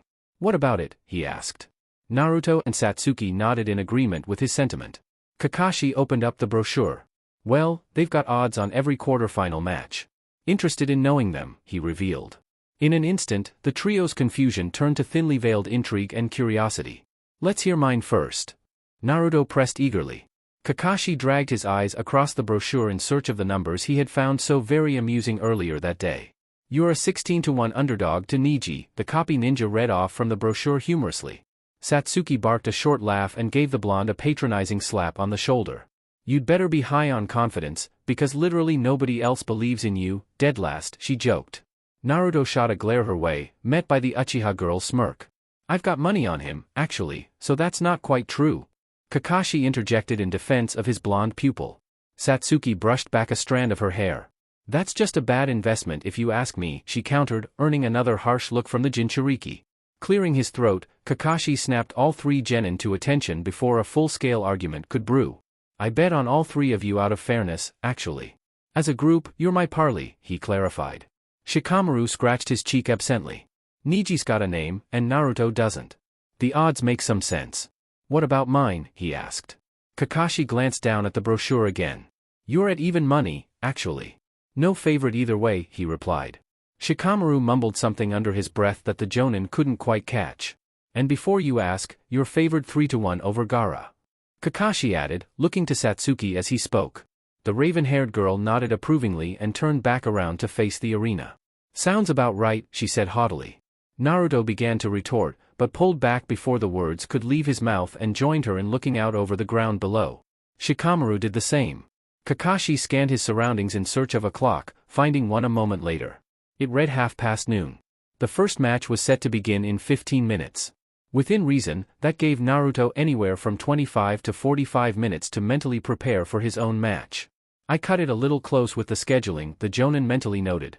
There was value in not allowing a person to overthink, but too short notice of a call-up could be a detriment. There was little point in regretting what could not be changed. Satsuki keeps him on edge enough as is. He'll be fine. Kakashi decided, looking on in amusement as the Uchiha girl lectured Naruto on something trivial. His eyes drifted over to Shikamaru.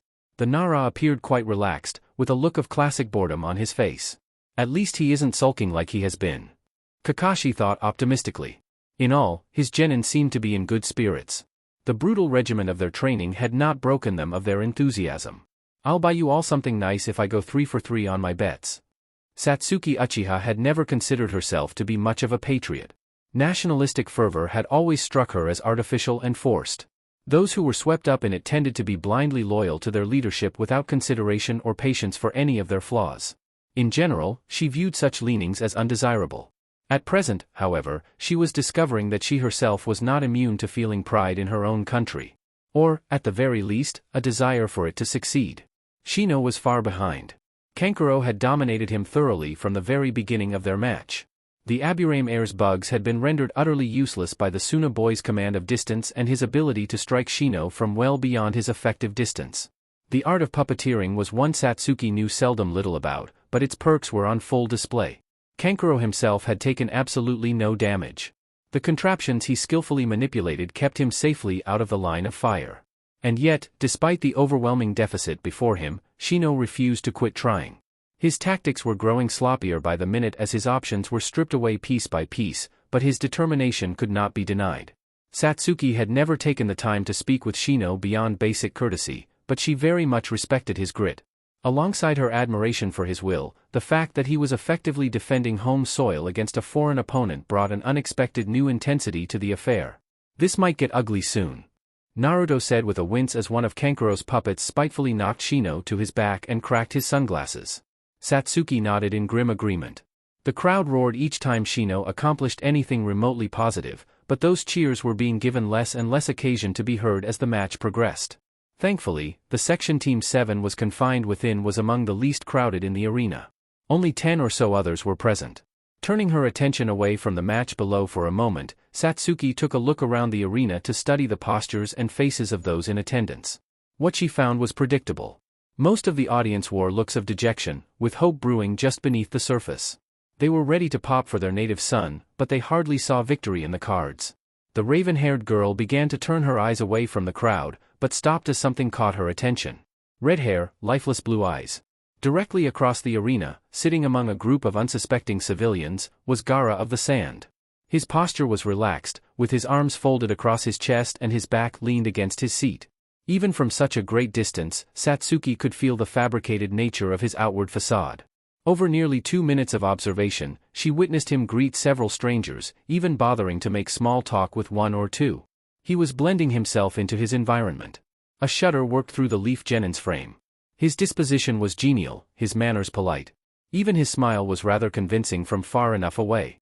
By every metric, he was a wolf in sheep's clothing.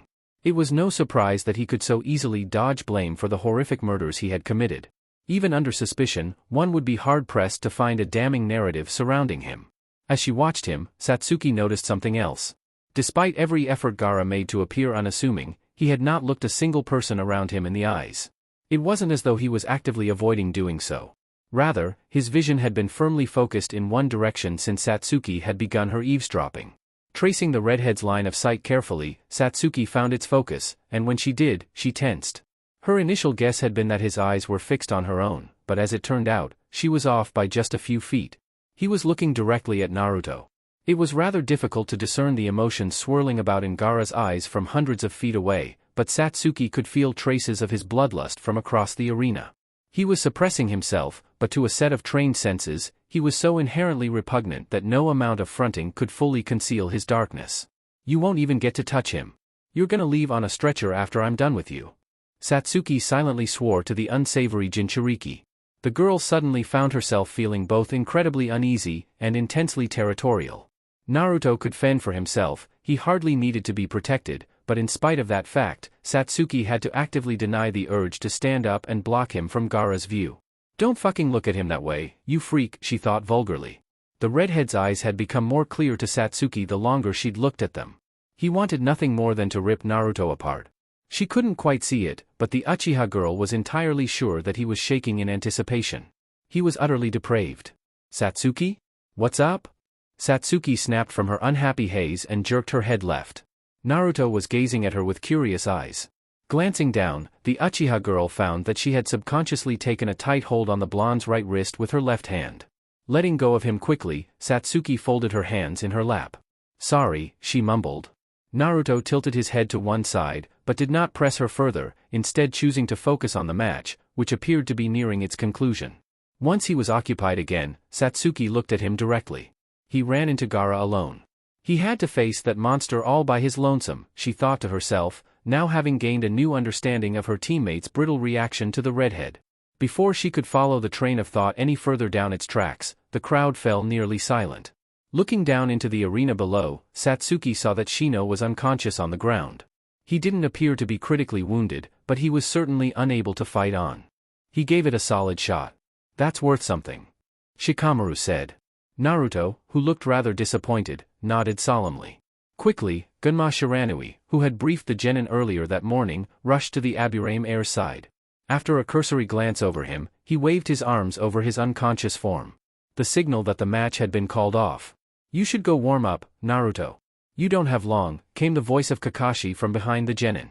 The blonde responded by rising to his feet and stretching his back.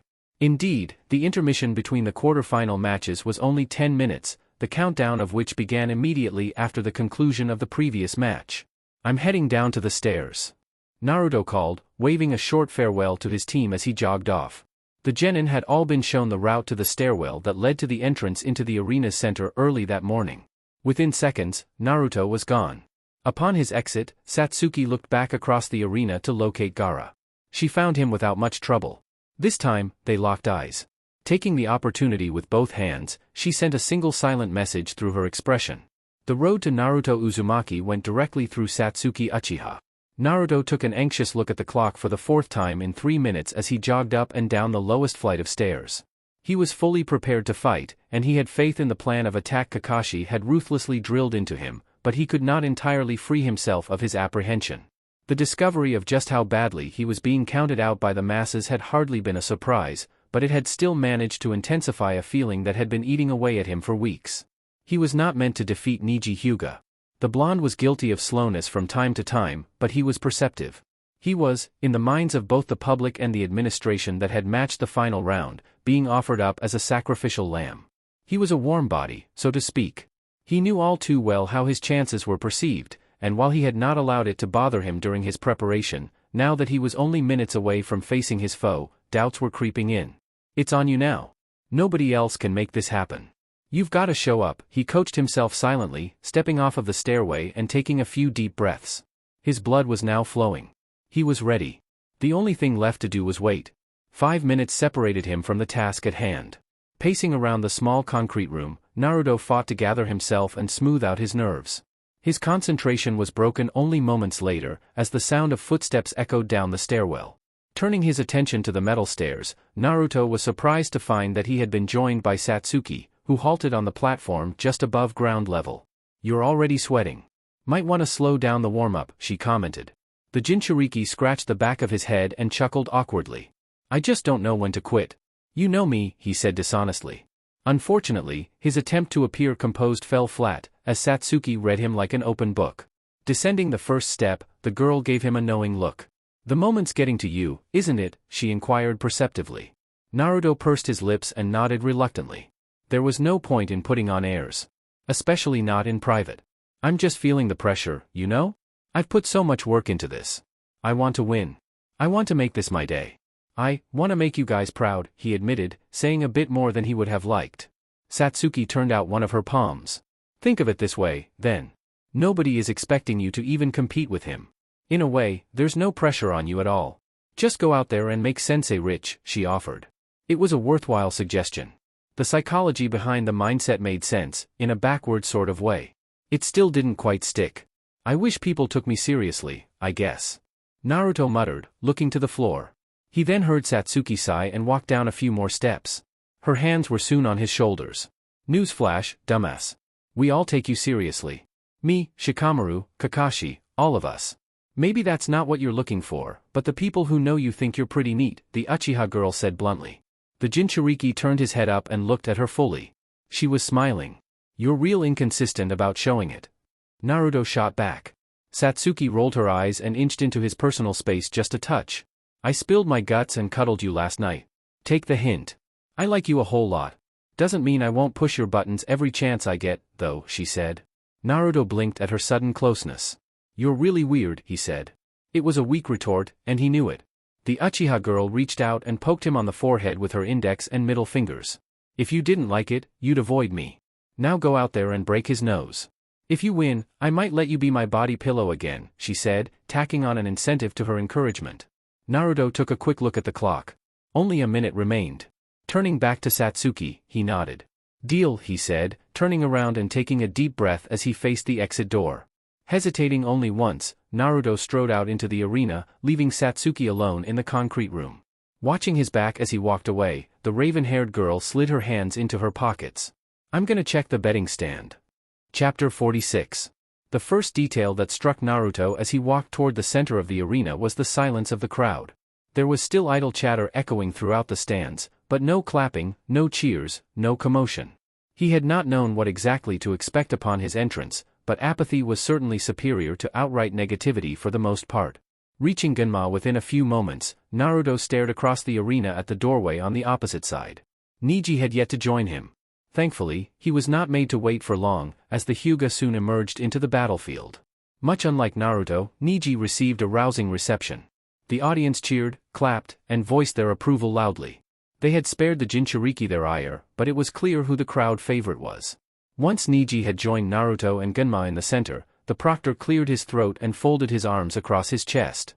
I already explained the rules to you both once today, so we're going to skip the formalities. The fight ends when one of you either gives up, or can't continue. Genma said, eyeing both boys intently. The genin each gave a nod in unison.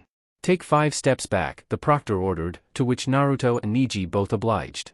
The blonde inhaled deeply through his nose. All there was left to do was fight. What he had spent much of his life doing, in one form or another. As Genma raised his hand up above his head, Naruto felt an odd wave of calm wash over him. Win or lose, this was where he wanted to be.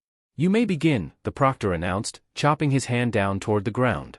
Now free to move, the genin charged simultaneously. For Naruto, it was the only way he knew. Aggression was part of him. For Niji, based upon what the Jinchuriki had seen during his clash with Hinata, such a bold start was out of character. Works for me.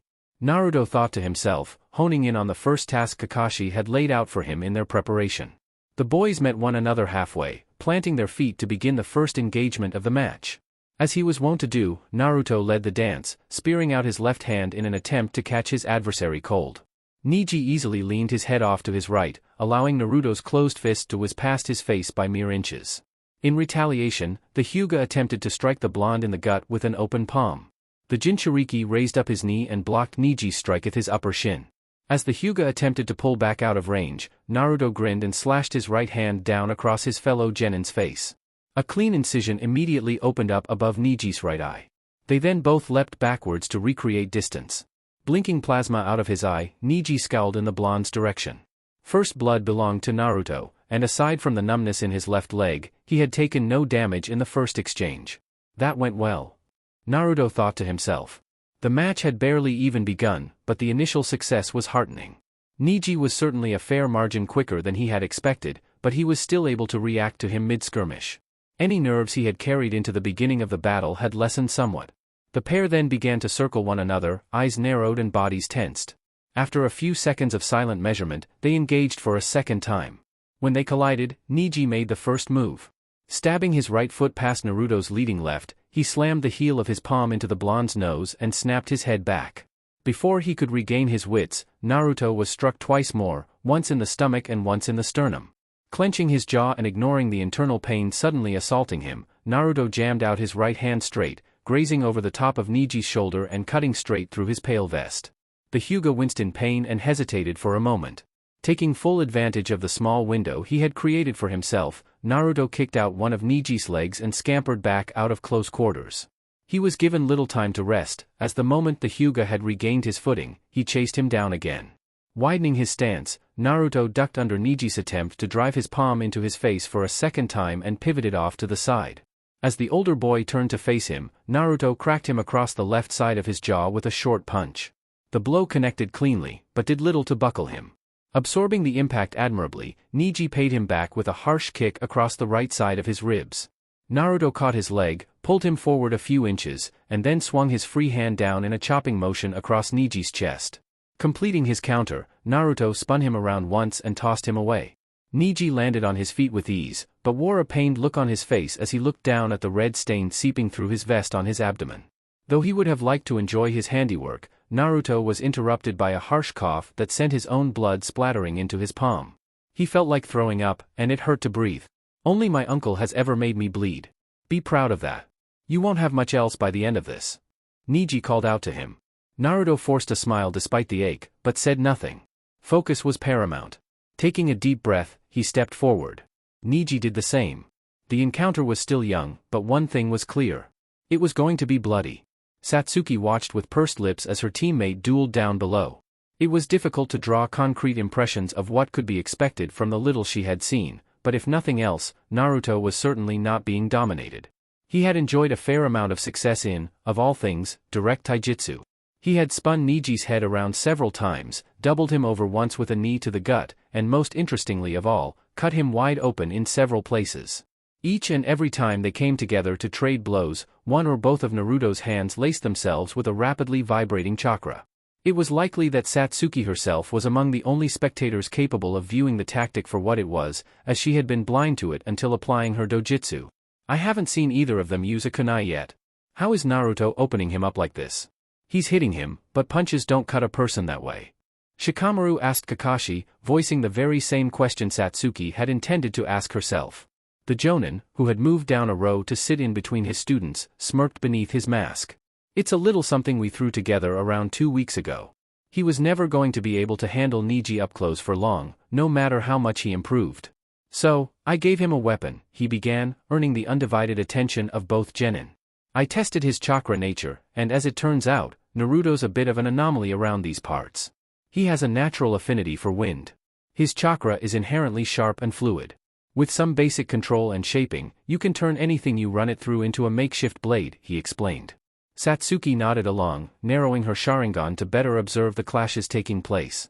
I figured it had something to do with his chakra, but why not just use a kunai? It costs less energy, and requires less focus, she pointed out. Kakashi shook his head. Naruto could slice a kunai in half with his bare hands.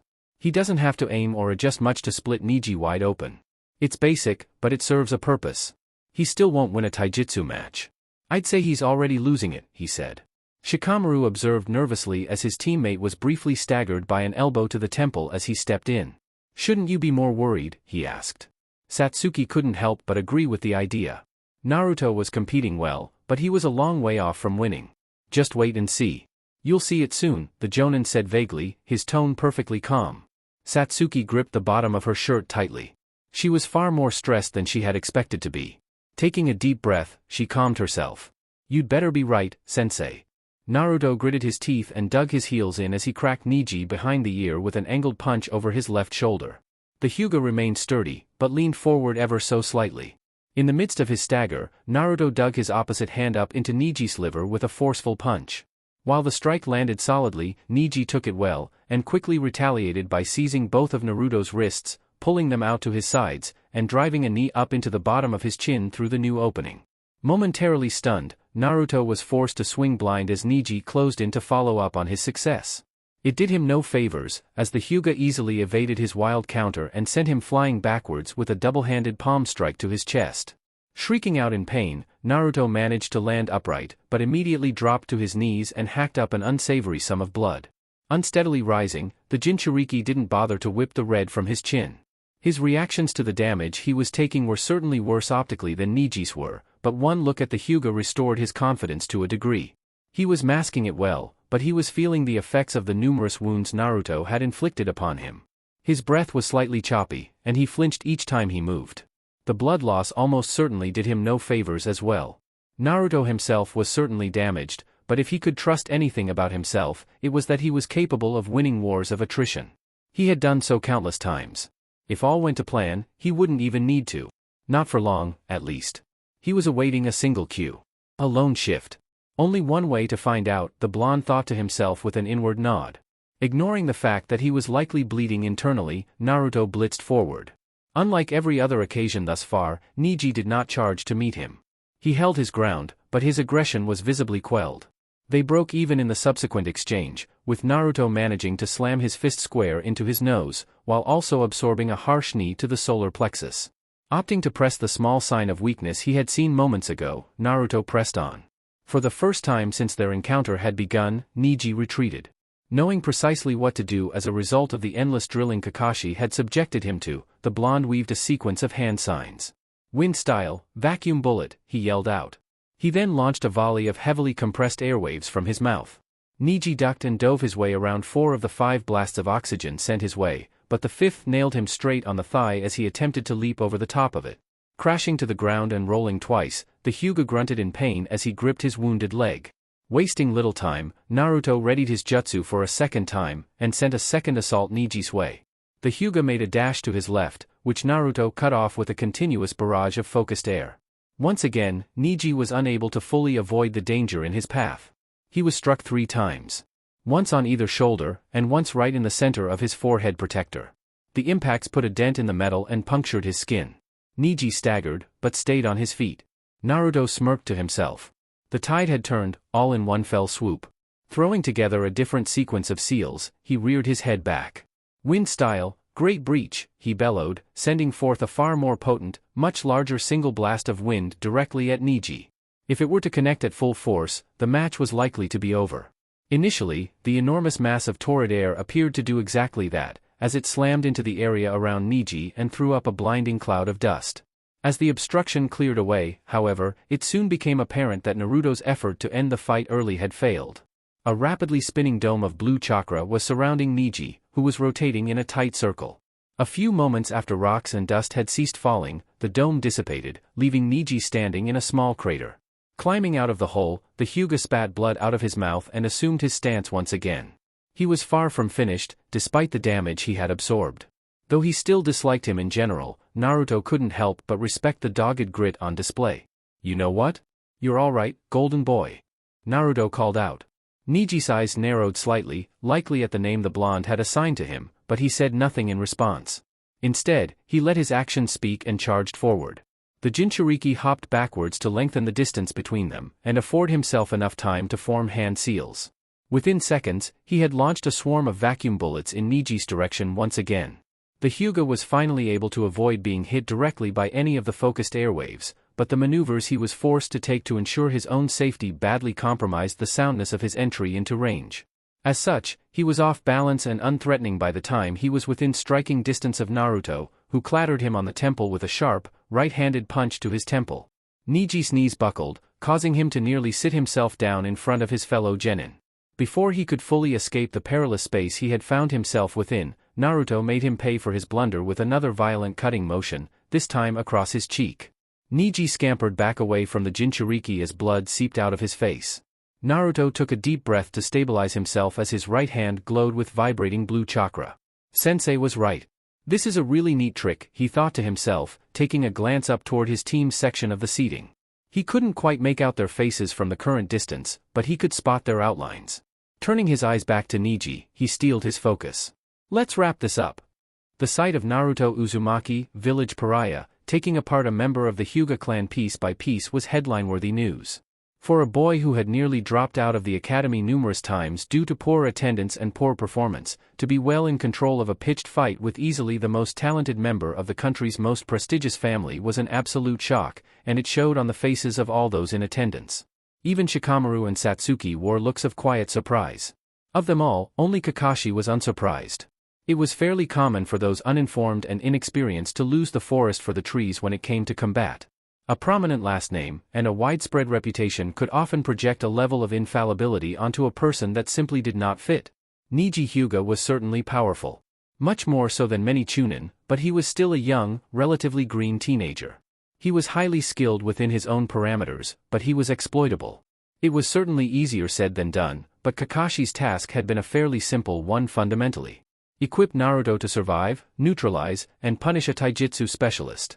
Everything's flipped on its head. It happened quick, too, Satsuki said, smirking as Naruto caught Niji coming in with a stiff punch to the gut. The second Niji gave him any initiative at all, Naruto started ripping him up. Shikamaru added, looking a tad more animated than usual. Kakashi looked on with reserved pride. Everything we worked on was tailored for this matchup specifically. He was never going to beat him up close, but facing him there was always going to be crucial, he said. Shikamaru shifted in his seat. The idea was to put enough of a scare into him to convince him to back off a bit, and then for Naruto to make closing that distance again as difficult as possible. Do I have that right? He guessed. The Jonin made a SOSO motion with his hand. Not quite. Fact is, playing keep away never works for long. Not against somebody with a head on their shoulders.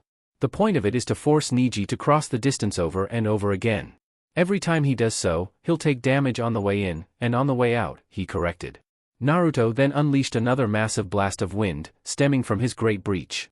You taught him some fun stuff. You held out on me. Satsuki commented grumpily. Kakashi chuckled at her mild jealousy. He needed more help than you did. Besides, you can't honestly say that I didn't give you some new toys to play with, he said, sobering her somewhat. Don't complain. He only taught me one jutsu. Shikamaru complained. Kakashi sighed and shook his head. That, and how to not eat every punch a person throws at you, he added. The argument never got off the ground, as the group's attention was soon snapped back to the match. As they would be reminded, no matter the flow, a battle could never truly be predicted ahead of time. Naruto ducked deep to his right to avoid a stunted charge from Niji, just barely managing to avoid being struck in the throat by his palm. Pivoting to face him again, the Jinchuriki caught him exiting striking distance with a digging kick to the stomach. Niji breathed in sharply as he regained his balance. With a long range established once again, the boys began to circle each other. Naruto suppressed his urge to take a deep breath and put his hands on his knees. His stamina was a strong suit, but he had exerted a tremendous amount of chakra with the numerous jutsu he had used to damage Niji at a distance. That, compounded with the punishment Niji still managed to inflict in between, had left Naruto far from fresh. As a result, he took far longer than usual to resume his ninjutsu assault. His hesitation would cost him dearly. In a sudden flash of opportunism, Niji produced a smoke bomb and threw it between them. When it burst, Naruto lost all sight of the arena in front of him to the haze, let alone of the Hyuga himself. With frantically darting eyes, Naruto attempted to find a point of reference, some sort of anchor to cling to for orientation. Well, before he could find such a thing, Niji made his move. 8 trigrams, 64 palms, the Hyuga yelled out from beyond the smoke. In an instant, he came down on Naruto like a storm. Piercing through the smoke, Niji struck the Jinchuriki twice, then 4 times, and then 8. Within mere seconds, he lost count of the endless combinations of strikes he was being hit with. Coincidentally, as Niji concluded his final sequence, the smoke fully wisped away, allowing the crowd to view Naruto's painful fall to the ground in crystal clarity. Landing on his back several meters away from his adversary, the Jinchuriki could only twitch as he stared wide-eyed up into the afternoon sun. His body was numb, and he could hardly breathe. Every joint was stiff, and his heart had slowed. His senses were blunted and fuzzy. Through it all, he could just barely hear the crowd. They were cheering. Roars of approval. They had been kind enough to grant him silence earlier, but now, they saw fit to celebrate. This is done. He won't get up, came Niji's voice through the muffled fog. No matter how badly he wished to retort, the blonde could not find his voice, or the breath to use it. He could feel Gunma's feet pounding across the dirt from across the arena. He was on the verge of being beaten. At the edge of being declared the loser, and for his prospects to be proven just as hopeless as the odds suggested. Through the noise of the crowd and the sound of Gunma's footsteps, a single voice broke through. "Is that it?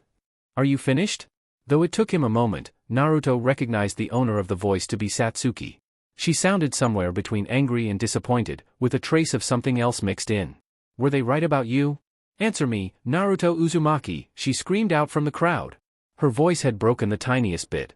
If she said anything more, Naruto did not hear her, as his attention was quickly stolen by Gunma's eyes staring down at him. "If you aren't up in 10 seconds, I'm stopping the match," he said seriously. The Jinchuriki clenched his jaw, forcing himself up onto his elbows. Feeling was returning, but at a painfully slow rate. At 8 seconds, he made it to his rear end. At 7, his hands and knees. At 6, his legs refused to work. At 3, they finally complied. With only 2 seconds remaining, he staggered up to his feet. "Show me something. You aren't getting a second chance," Gunma said sternly, stepping back from in between the two genin as he spoke. Naruto nodded and stared at Niji with black framing his vision. Though he had yet to try, he knew that ninjutsu was no longer an option. Kakashi had informed him of the consequences a mistake like the one he had just made would bring him. It was far from a comfort, but Niji appeared even worse for wear than before. The violent barrage he had unleashed had drained him significantly. "No matter what they may say to you, you belong here," the Hyuga said raggedly, surprising Naruto greatly. Laughing painfully, the blonde stepped forward. Niji did the same. "Thanks for that," the Jinchuriki rasped. With nothing left to say, the genin tore into one another. Shikamaru swallowed a nervous lump in his throat. Things had become uncomfortably visceral down below. Taijutsu had always been the most demanding of the 3 primary arts of ninjahood, but the spectacle before him now was the rawest example he had seen in his young career. Neither Naruto nor Niji possessed the energy to be defensively sound, and it even appeared that the Hyuga had slowed to the point of losing his potency. Every time either one of them landed a blow of any sort, they were paid back in kind immediately.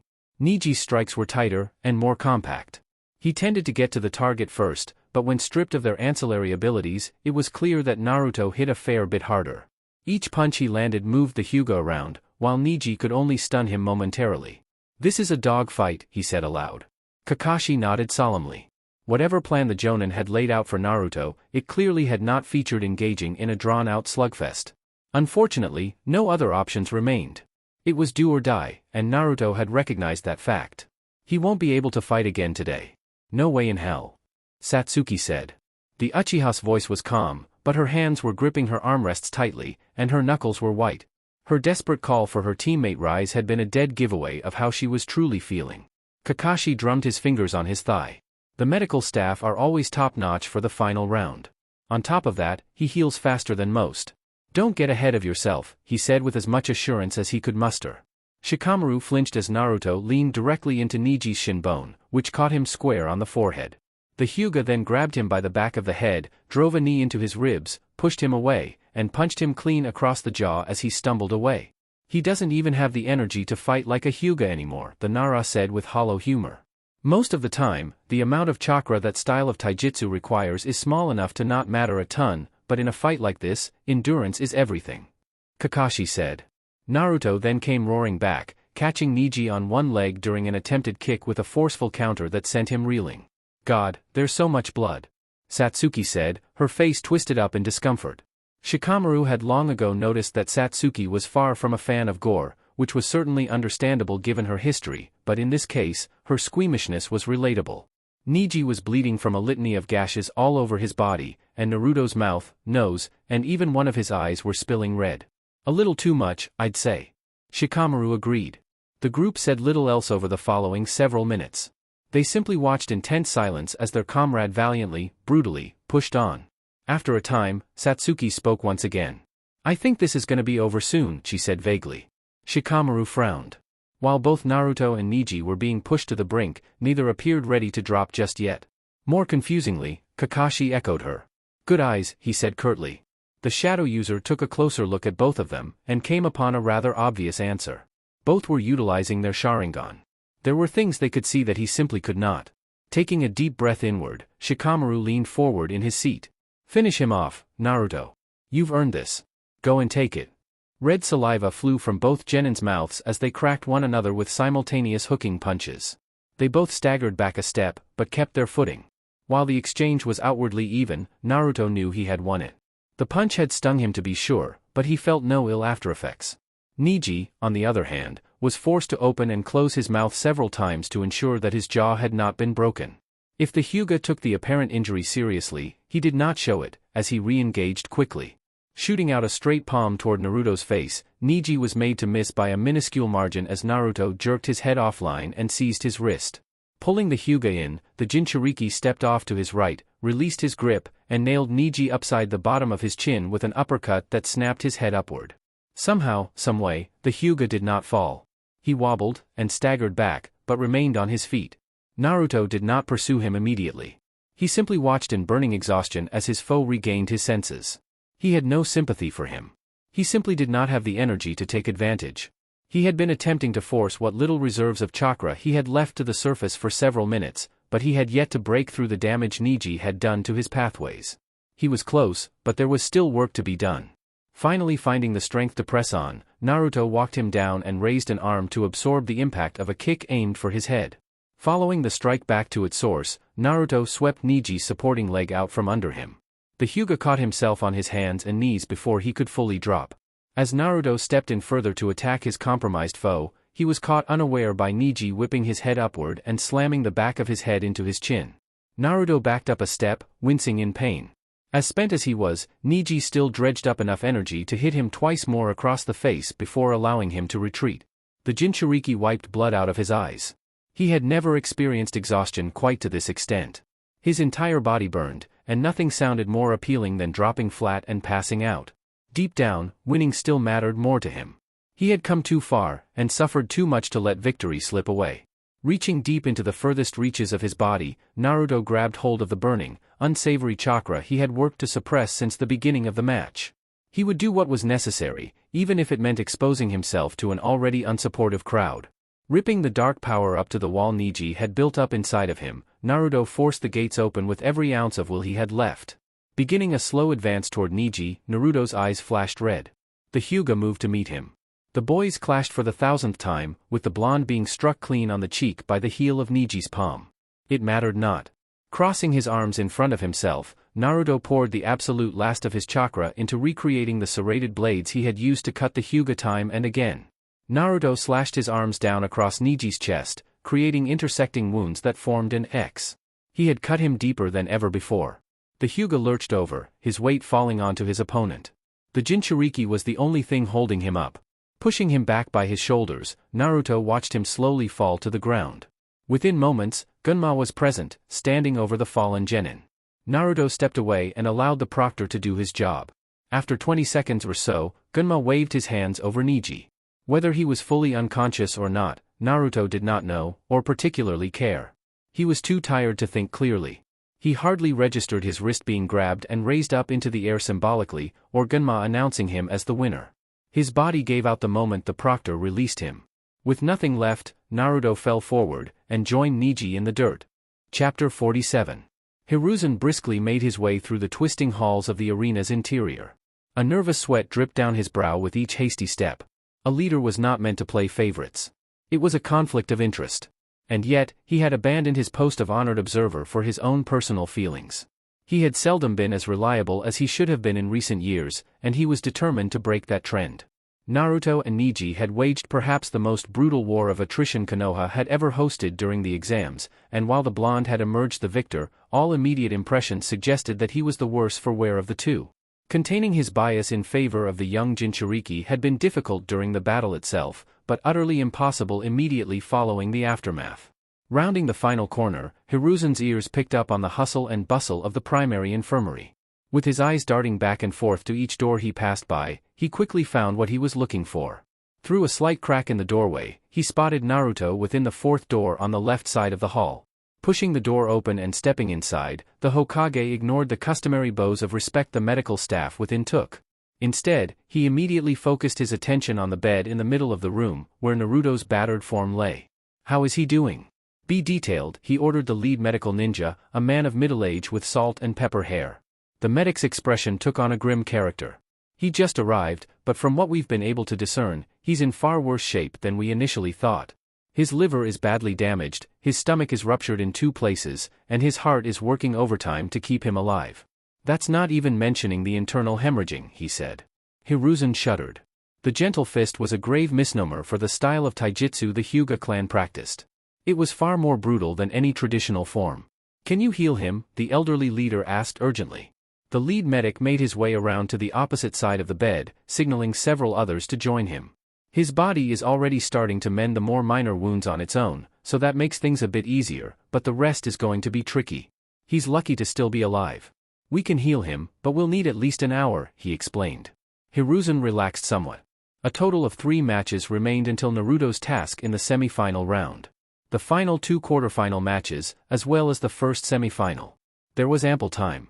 The old man's relief was then interrupted by a commotion just outside of the room. We can't let you through. I've told you twice already. He's my teammate. I've got the right to see him. Hiruzen recognized the voice of the second speaker. Turning away from the bed and stepping out of the room, he was greeted by the sight of Satsuki Uchiha staring daggers at one of the 2 Chunin stationed as security, who was blocking her path into the infirmary. Let her through. There's no harm in it, he ordered the sentry. After a moment of hesitation, the Chunin stepped aside and allowed the visibly perturbed girl through. Hiruzen waved her into the room, to which she quickly followed. Thank you, Hokage-sama, she said in a rushed tone. As she laid eyes on the unconscious Naruto, whose shirt had been removed to more directly tend to the litany of chakra burns present all over his body, Satsuki's face contorted into a sickened worry. She hardly made an effort to hide it. Hiruzen put a sympathetic hand on her shoulder. She looks at him so much more gently than she used to, he thought to himself as the Uchiha girl silently stared at the procedure being performed on the Jinchuriki. The Hokage's decision to grant Kakashi's wish of training Naruto had been met with vehement pushback from within, but results had been excellent, and based upon Satsuki's obvious distress, the cell had bonded. They didn't even cheer, the Uchiha girl said hollowly. Hiruzen eyed her carefully. Her hands had balled up into fists, and her eyes were narrowed. Satsuki Uchiha had become a good deal more openly emotional since her graduation, for better or worse. He gave them a bloodbath, and they gave him the silent treatment. He deserved better. He suffered for this, she hissed. She looked and sounded genuinely angry. It was then that Hiruzen spotted something unsettling. The sealed tattoo on her neck was giving off a slight, barely noticeable purple glow. She did not appear to be in any pain, but the Hokage quickly attempted to lift the mood regardless. Personally, I think they were simply stunned. I've been in attendance for plenty of exam brackets, and of all the matches I've seen, that may have been the most back and forth. What matters is that he won in the end. Don't you agree? He proposed. Satsuki gave a reluctant nod. Her eyes had not left Naruto. I just wish he knew how to win without putting a foot in the grave, she said quietly. The Hokage let his hand drop from her shoulder. He'll learn.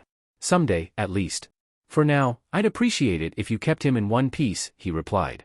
Satsuki glanced at him out of the corner of her eyes. That's sensei's job, isn't it? She countered. The Hokage met her gaze unflinchingly, and nodded off toward the Jinchuriki. Even if it is, you and I both know that you'd rather handle it personally. Be honest with yourself, he shot back. Satsuki opened her mouth to respond, but slowly closed it. Yeah, I would. I just don't know if I can, she admitted softly. Her voice held a sea of conflict. Its roots were plain to see, if only on the surface. He's more complex than you expected him to be, isn't he? Hiruzen inquired. Satsuki took a step toward Naruto, but was halted by the elderly leader grasping her wrist and shaking his head. He keeps breaking a promise he made to me. He told me he'd look out for himself. I'm starting to think that he just can't, the girl said. They both were made to flinch by the Jinchuriki spasming suddenly on the bed as he was healed. His eyes had opened, and they were bloodshot. Stay still for me, kid, the lead medic coached Naruto, who slowly calmed down again. Through his hold on her arm, Hiruzen could feel the tension in Satsuki. The truth is, he doesn't know how. He's probably trying to keep his word. He's just never been taught what that means, he said, drawing her back into their conversation. The response he received was cold, direct, and entirely true. You were supposed to teach him, and you didn't. Satsuki said, not bothering to turn and face him. How much she knew of the old man's relationship with the Jinchuriki was not entirely clear, but the lack of clarity did not change how painfully accurate her words were.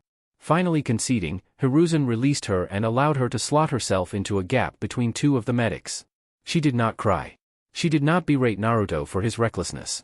She simply took hold of his hand, and stood in silence. She had truly softened during her time with Team 7, if just a little. "I wish I could say that you're wrong," the Hokage silently lamented as he watched the scene unfold. He was not blind to his own failings. He had allowed Naruto to slip between the cracks far more than he could ever justify, even to himself. Whether Naruto had heard any of what Satsuki had said was a mystery. His eyes were still open, but he hardly looked conscious. His body was still in shock. It was an incredible feat that he had managed to win at all given his condition. The sound of muffled cheers then erupted up above, likely signifying the beginning of the next match. "He'll be all right, Satsuki. Go support your team. Let the medics do their work," the Hokage, having made his way closer to the bed. Though she hesitated a moment, the Uchiha girl eventually released Naruto's hand and stepped back. Slowly, she turned and walked toward the door. Taking one last look back at her injured comrade, Satsuki left the infirmary. Hiruzen spent several more moments observing the medics as they tended to Naruto before finally stepping out of the room himself. "Godspeed. He'll need his strength soon."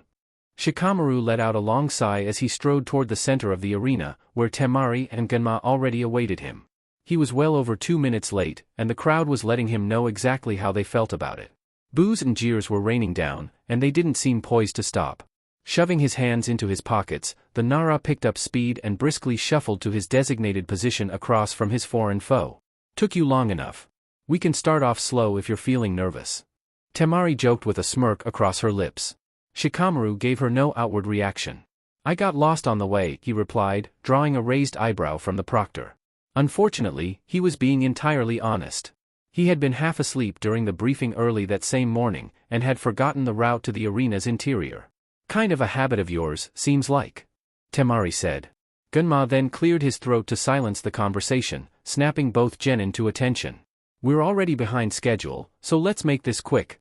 You both know the rules, you both know what you can and can't do.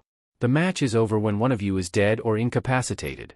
Any questions?" he reeled off, clearly eager to correct the delay as best he could. Both genin shook their heads, stepping back several feet. With one last look to either one of them, Genma raised his arm up above his head.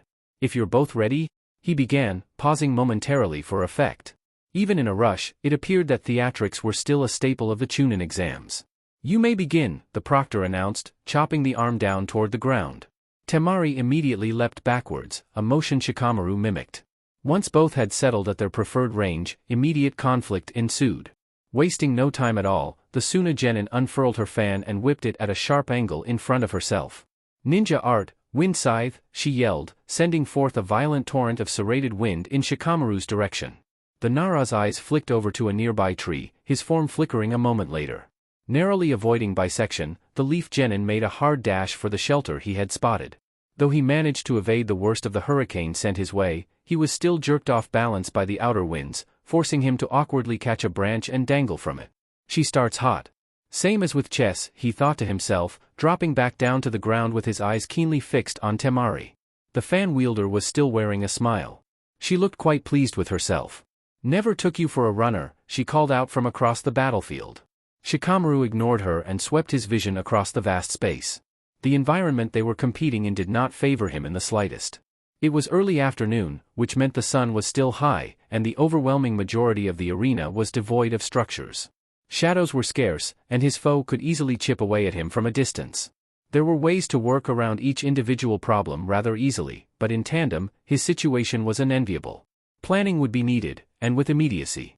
Setting aside a portion of his headspace for the formation of a strategy, and several backups, Shikamaru reached into his pouch and produced a set of shuriken. Dashing out from the shadow of the tree, the leaf genin launched the projectiles at Temari. They were not intended to connect. Their purpose was to probe for a reaction. When the spinning blades reached her, the Suna girl simply deflected them with the butt of her steel fan. Though it was a minor defensive response, it had the potential to signal toward something quite important. One occurrence was not enough to suggest a pattern. As such, Shikamaru tested the waters for a second time, this time with a pair of kunai. Once again, Temari deflected the traffic coming her way with her fan. With 2 identical reactions logged, Shikamaru came to a fairly confident conclusion. She won't waste her jutsu on anything she doesn't need it for. Either that, or she's purely using it offensively, he thought to himself, noting the information he had gathered. It was small, but it was exploitable. All that was needed was the proper tactic to take advantage of it. Seeming to detect that he was done launching projectiles, Temari went on the attack again, whipping up another cyclone to send his way, or so he thought. Taking a preemptive dive to his right in order to prevent a direct hit, Shikamaru felt his stomach drop when no such assault came. She had made the motion, but pulled the technique itself back. Mentally kicking himself, the Nara was unable to recover in time for the brutal gust that came when Temari truly committed to her jutsu. The sheer force of the gale picked him up off the ground and sent him hurtling toward the wall, which he slammed backfirst into with a nasty impact that sent a shockwave through his body. Censors have it easy. They can feel crap like this coming. Shikamaru thought with a pained groan as he dragged himself up to his feet from against the wall. A key difference between the talents and temperaments of the pair had been laid out in the open right away. Both were tacticians at heart, but they went about their business in entirely opposite manners. Shikamaru preferred to build an approach organically, to form a grand scheme with which he could entrap and neutralize his foe. Temari, in contrast, preferred to attack her openings right away. The girl's approach to tactics was certainly far more subject to be taken apart as time went on, but she was significantly more potent from the word go, and the Leaf Genin was extremely vulnerable before his strategies took shape. In short, Temari held an overwhelming early advantage. Dusting himself off, Shikamaru ignored the searing pain from the cuts in his forearms and made a hand sign. His shadow quickly extended out from that of the vast wall, snaking out toward Temari at the highest speed he could muster. Predictably, the Suna girl simply jumped backwards, forcing out the absolute extent of his range.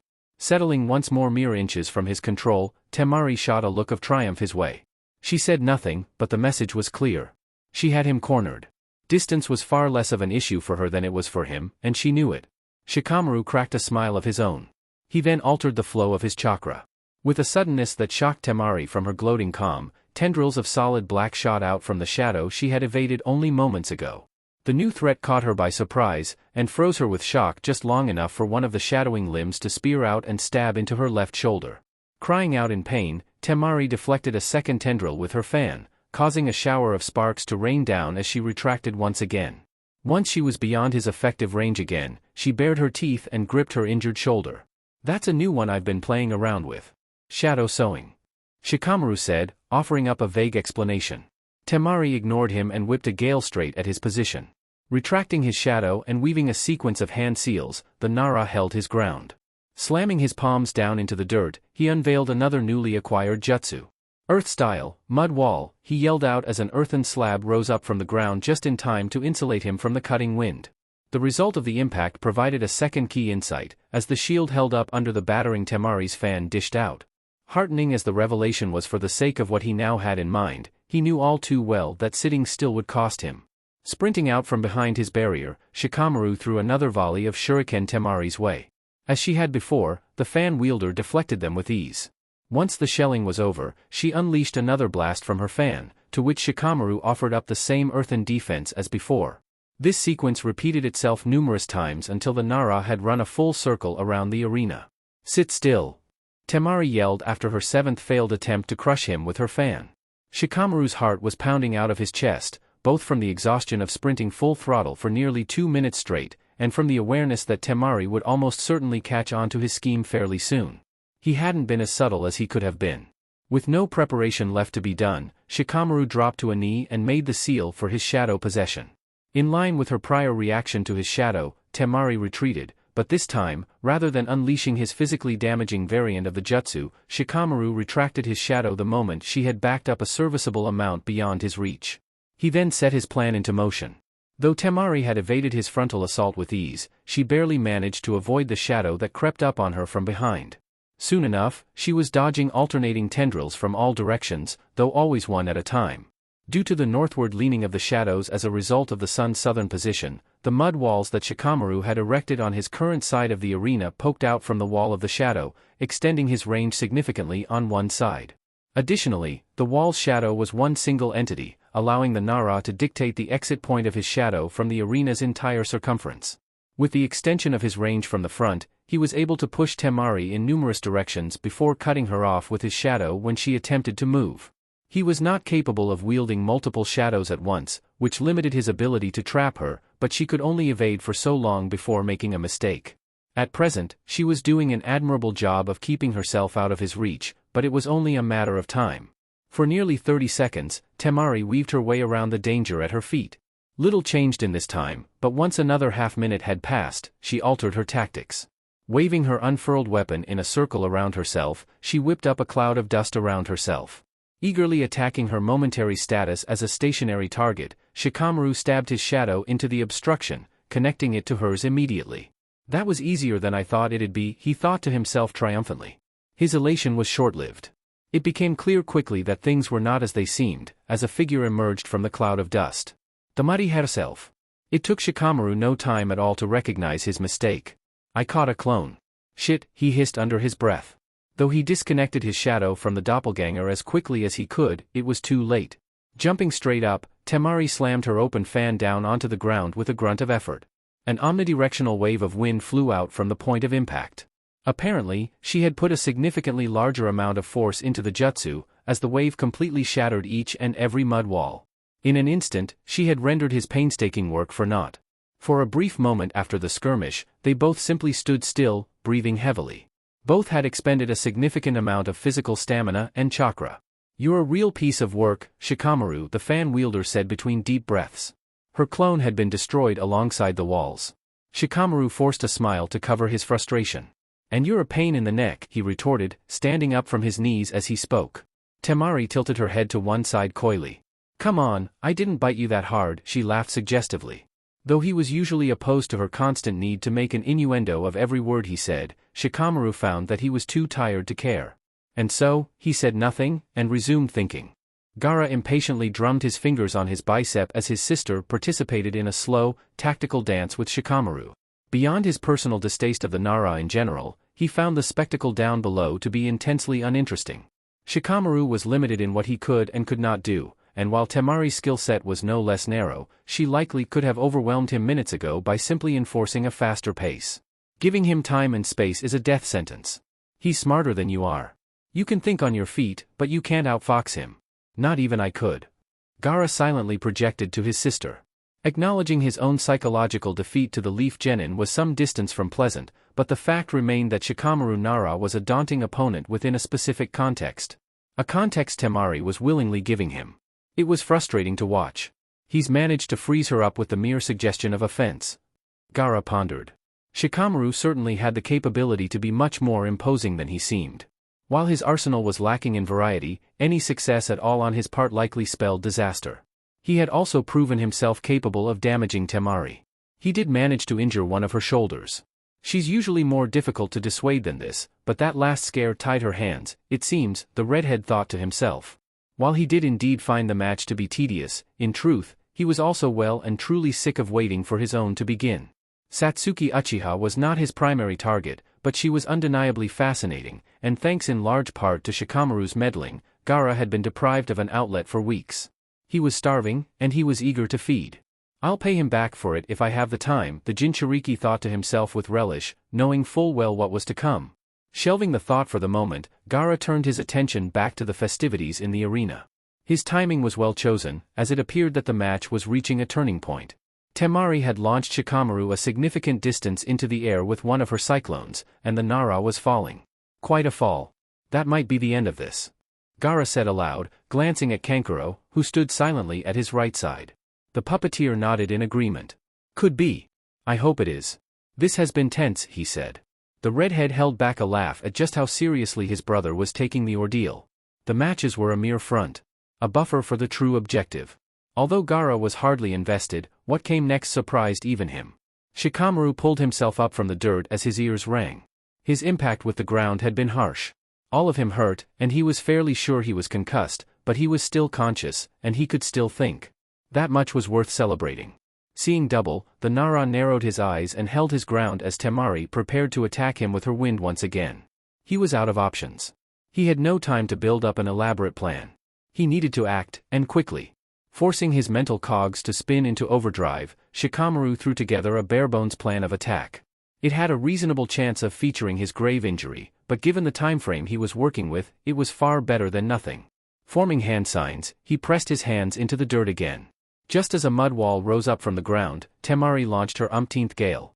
The wind slammed into the wall before it fully formed, shattering it into a cloud of dust and debris. Using the failed jutsu as cover, the Nara produced a paper bomb, slapped it on the ground, and let it burst. The explosion expanded the dust cloud even further, enveloping both himself and Temari. Amidst the lack of clear sight, Shikamaru weaved the same signs again, erecting a second wall, but this time, not directly in front of himself. Squeezing out the last of his chakra reserves, the Nara sent out his shadow straight ahead. It was a gamble, but he had no other choice. Thankfully, the risky play paid off in spades, as he felt his shadow connect to another. Slowly but surely, the dust cleared away, and when it did, the winner of the scramble was revealed. With her back pressed up against an earthen wall, an expression of frazzled shock on her face, Temari stood paralyzed. He had finally caught her. Suppressing the relief pouring into him, Shikamaru remained stagnant. Moving her out of her current position would rob his maneuver of its effectiveness. Before you ask, no, I didn't have this in mind all along. I had a few other ideas, but you stopped them all short before I could get anything going, he said. Temari, who was visibly frustrated, struggled against his grip to no avail. You've never been an on-the-fly type. This is a new look, she pointed out. Shikamaru chuckled and scratched the back of his head, prompting her to do the same. Honestly, I had to take a page out of your book. You did a great job. You made me fight. I never fight, he said. Temari rolled her eyes. Checkmate me already. I don't want your pity, she grumbled. Shikamaru shrugged his shoulders and leaned forward, to which Temari mimicked. It isn't pity. You're good. I mean that. But, he began, whipping his head back sharply. The Suna girl, much to the detriment of her skull, did the same. The back of her cranium smacked against the hard earthen wall at her back, knocking her out cold. I never lose the same game twice, he concluded, releasing his jutsu as Temari slumped to the ground. A thought then occurred to him. Well, unless you're my dad, he added. Gunma was present within seconds, briefly checking on Temari before waving his hands over her unconscious body. He then jogged over to Shikamaru and raised his wrist up. Temari is unable to continue. Shikamaru Nara advances to the semi-finals, he announced, eliciting a roar of approval from the hometown crowd. The Nara was largely not a competitive person, but he still found that he was quite proud of himself. He had overcome significant adversity. Once Temari came to, Shikamaru allowed an inward smile. He then turned away from his adversary and began a slow walk toward the door he had entered the arena through. I guess I'm not too bad at this. Satsuki stared at the floor in contemplative silence as she tied her hair into a loose braid. Shikamaru's surprisingly dramatic match against Temari had concluded just over 5 minutes prior, and as per the rules, she was set to compete in her own match immediately after. Half of her intermission had already expired. Warming up was not necessary. She had already worked up a sweat simply thinking about who and what she was setting out to face in mere minutes. Gaara of the Sand was a force on several levels. He was enigmatic, brutal, dark, and wholly cruel. Even putting his unsettling personality and habits aside, every sign pointed toward his strength being incredibly intimidating. Naruto had wilted badly after only a single encounter with the redhead, and his showing against Lee had been a superhuman display of durability that hardly seemed possible. Satsuki was powerful in her own right. She knew it to be true. Now more than ever, she had a claim toward being the single strongest genin Konoha had produced in recent years.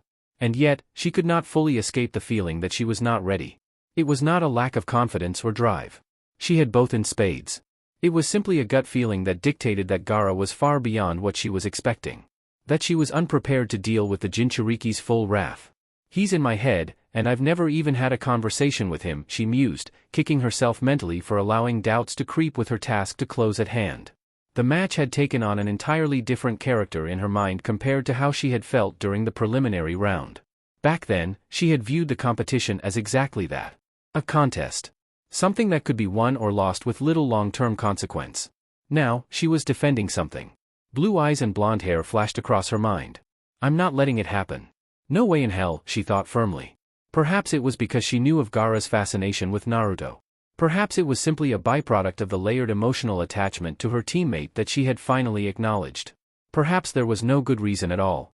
No matter the motivation, the sight of Naruto's horrid injuries in the infirmary had only strengthened her resolve to ensure that Gaara would not lay a finger on him. Since when am I so sentimental, she pondered. It was a fair question to ask, but one she lacked the time to answer for herself at present. She had a battle to win. And it would require every ounce of her focus. Rising up to her feet and taking a deep breath, she walked toward the door. Let's get this over with.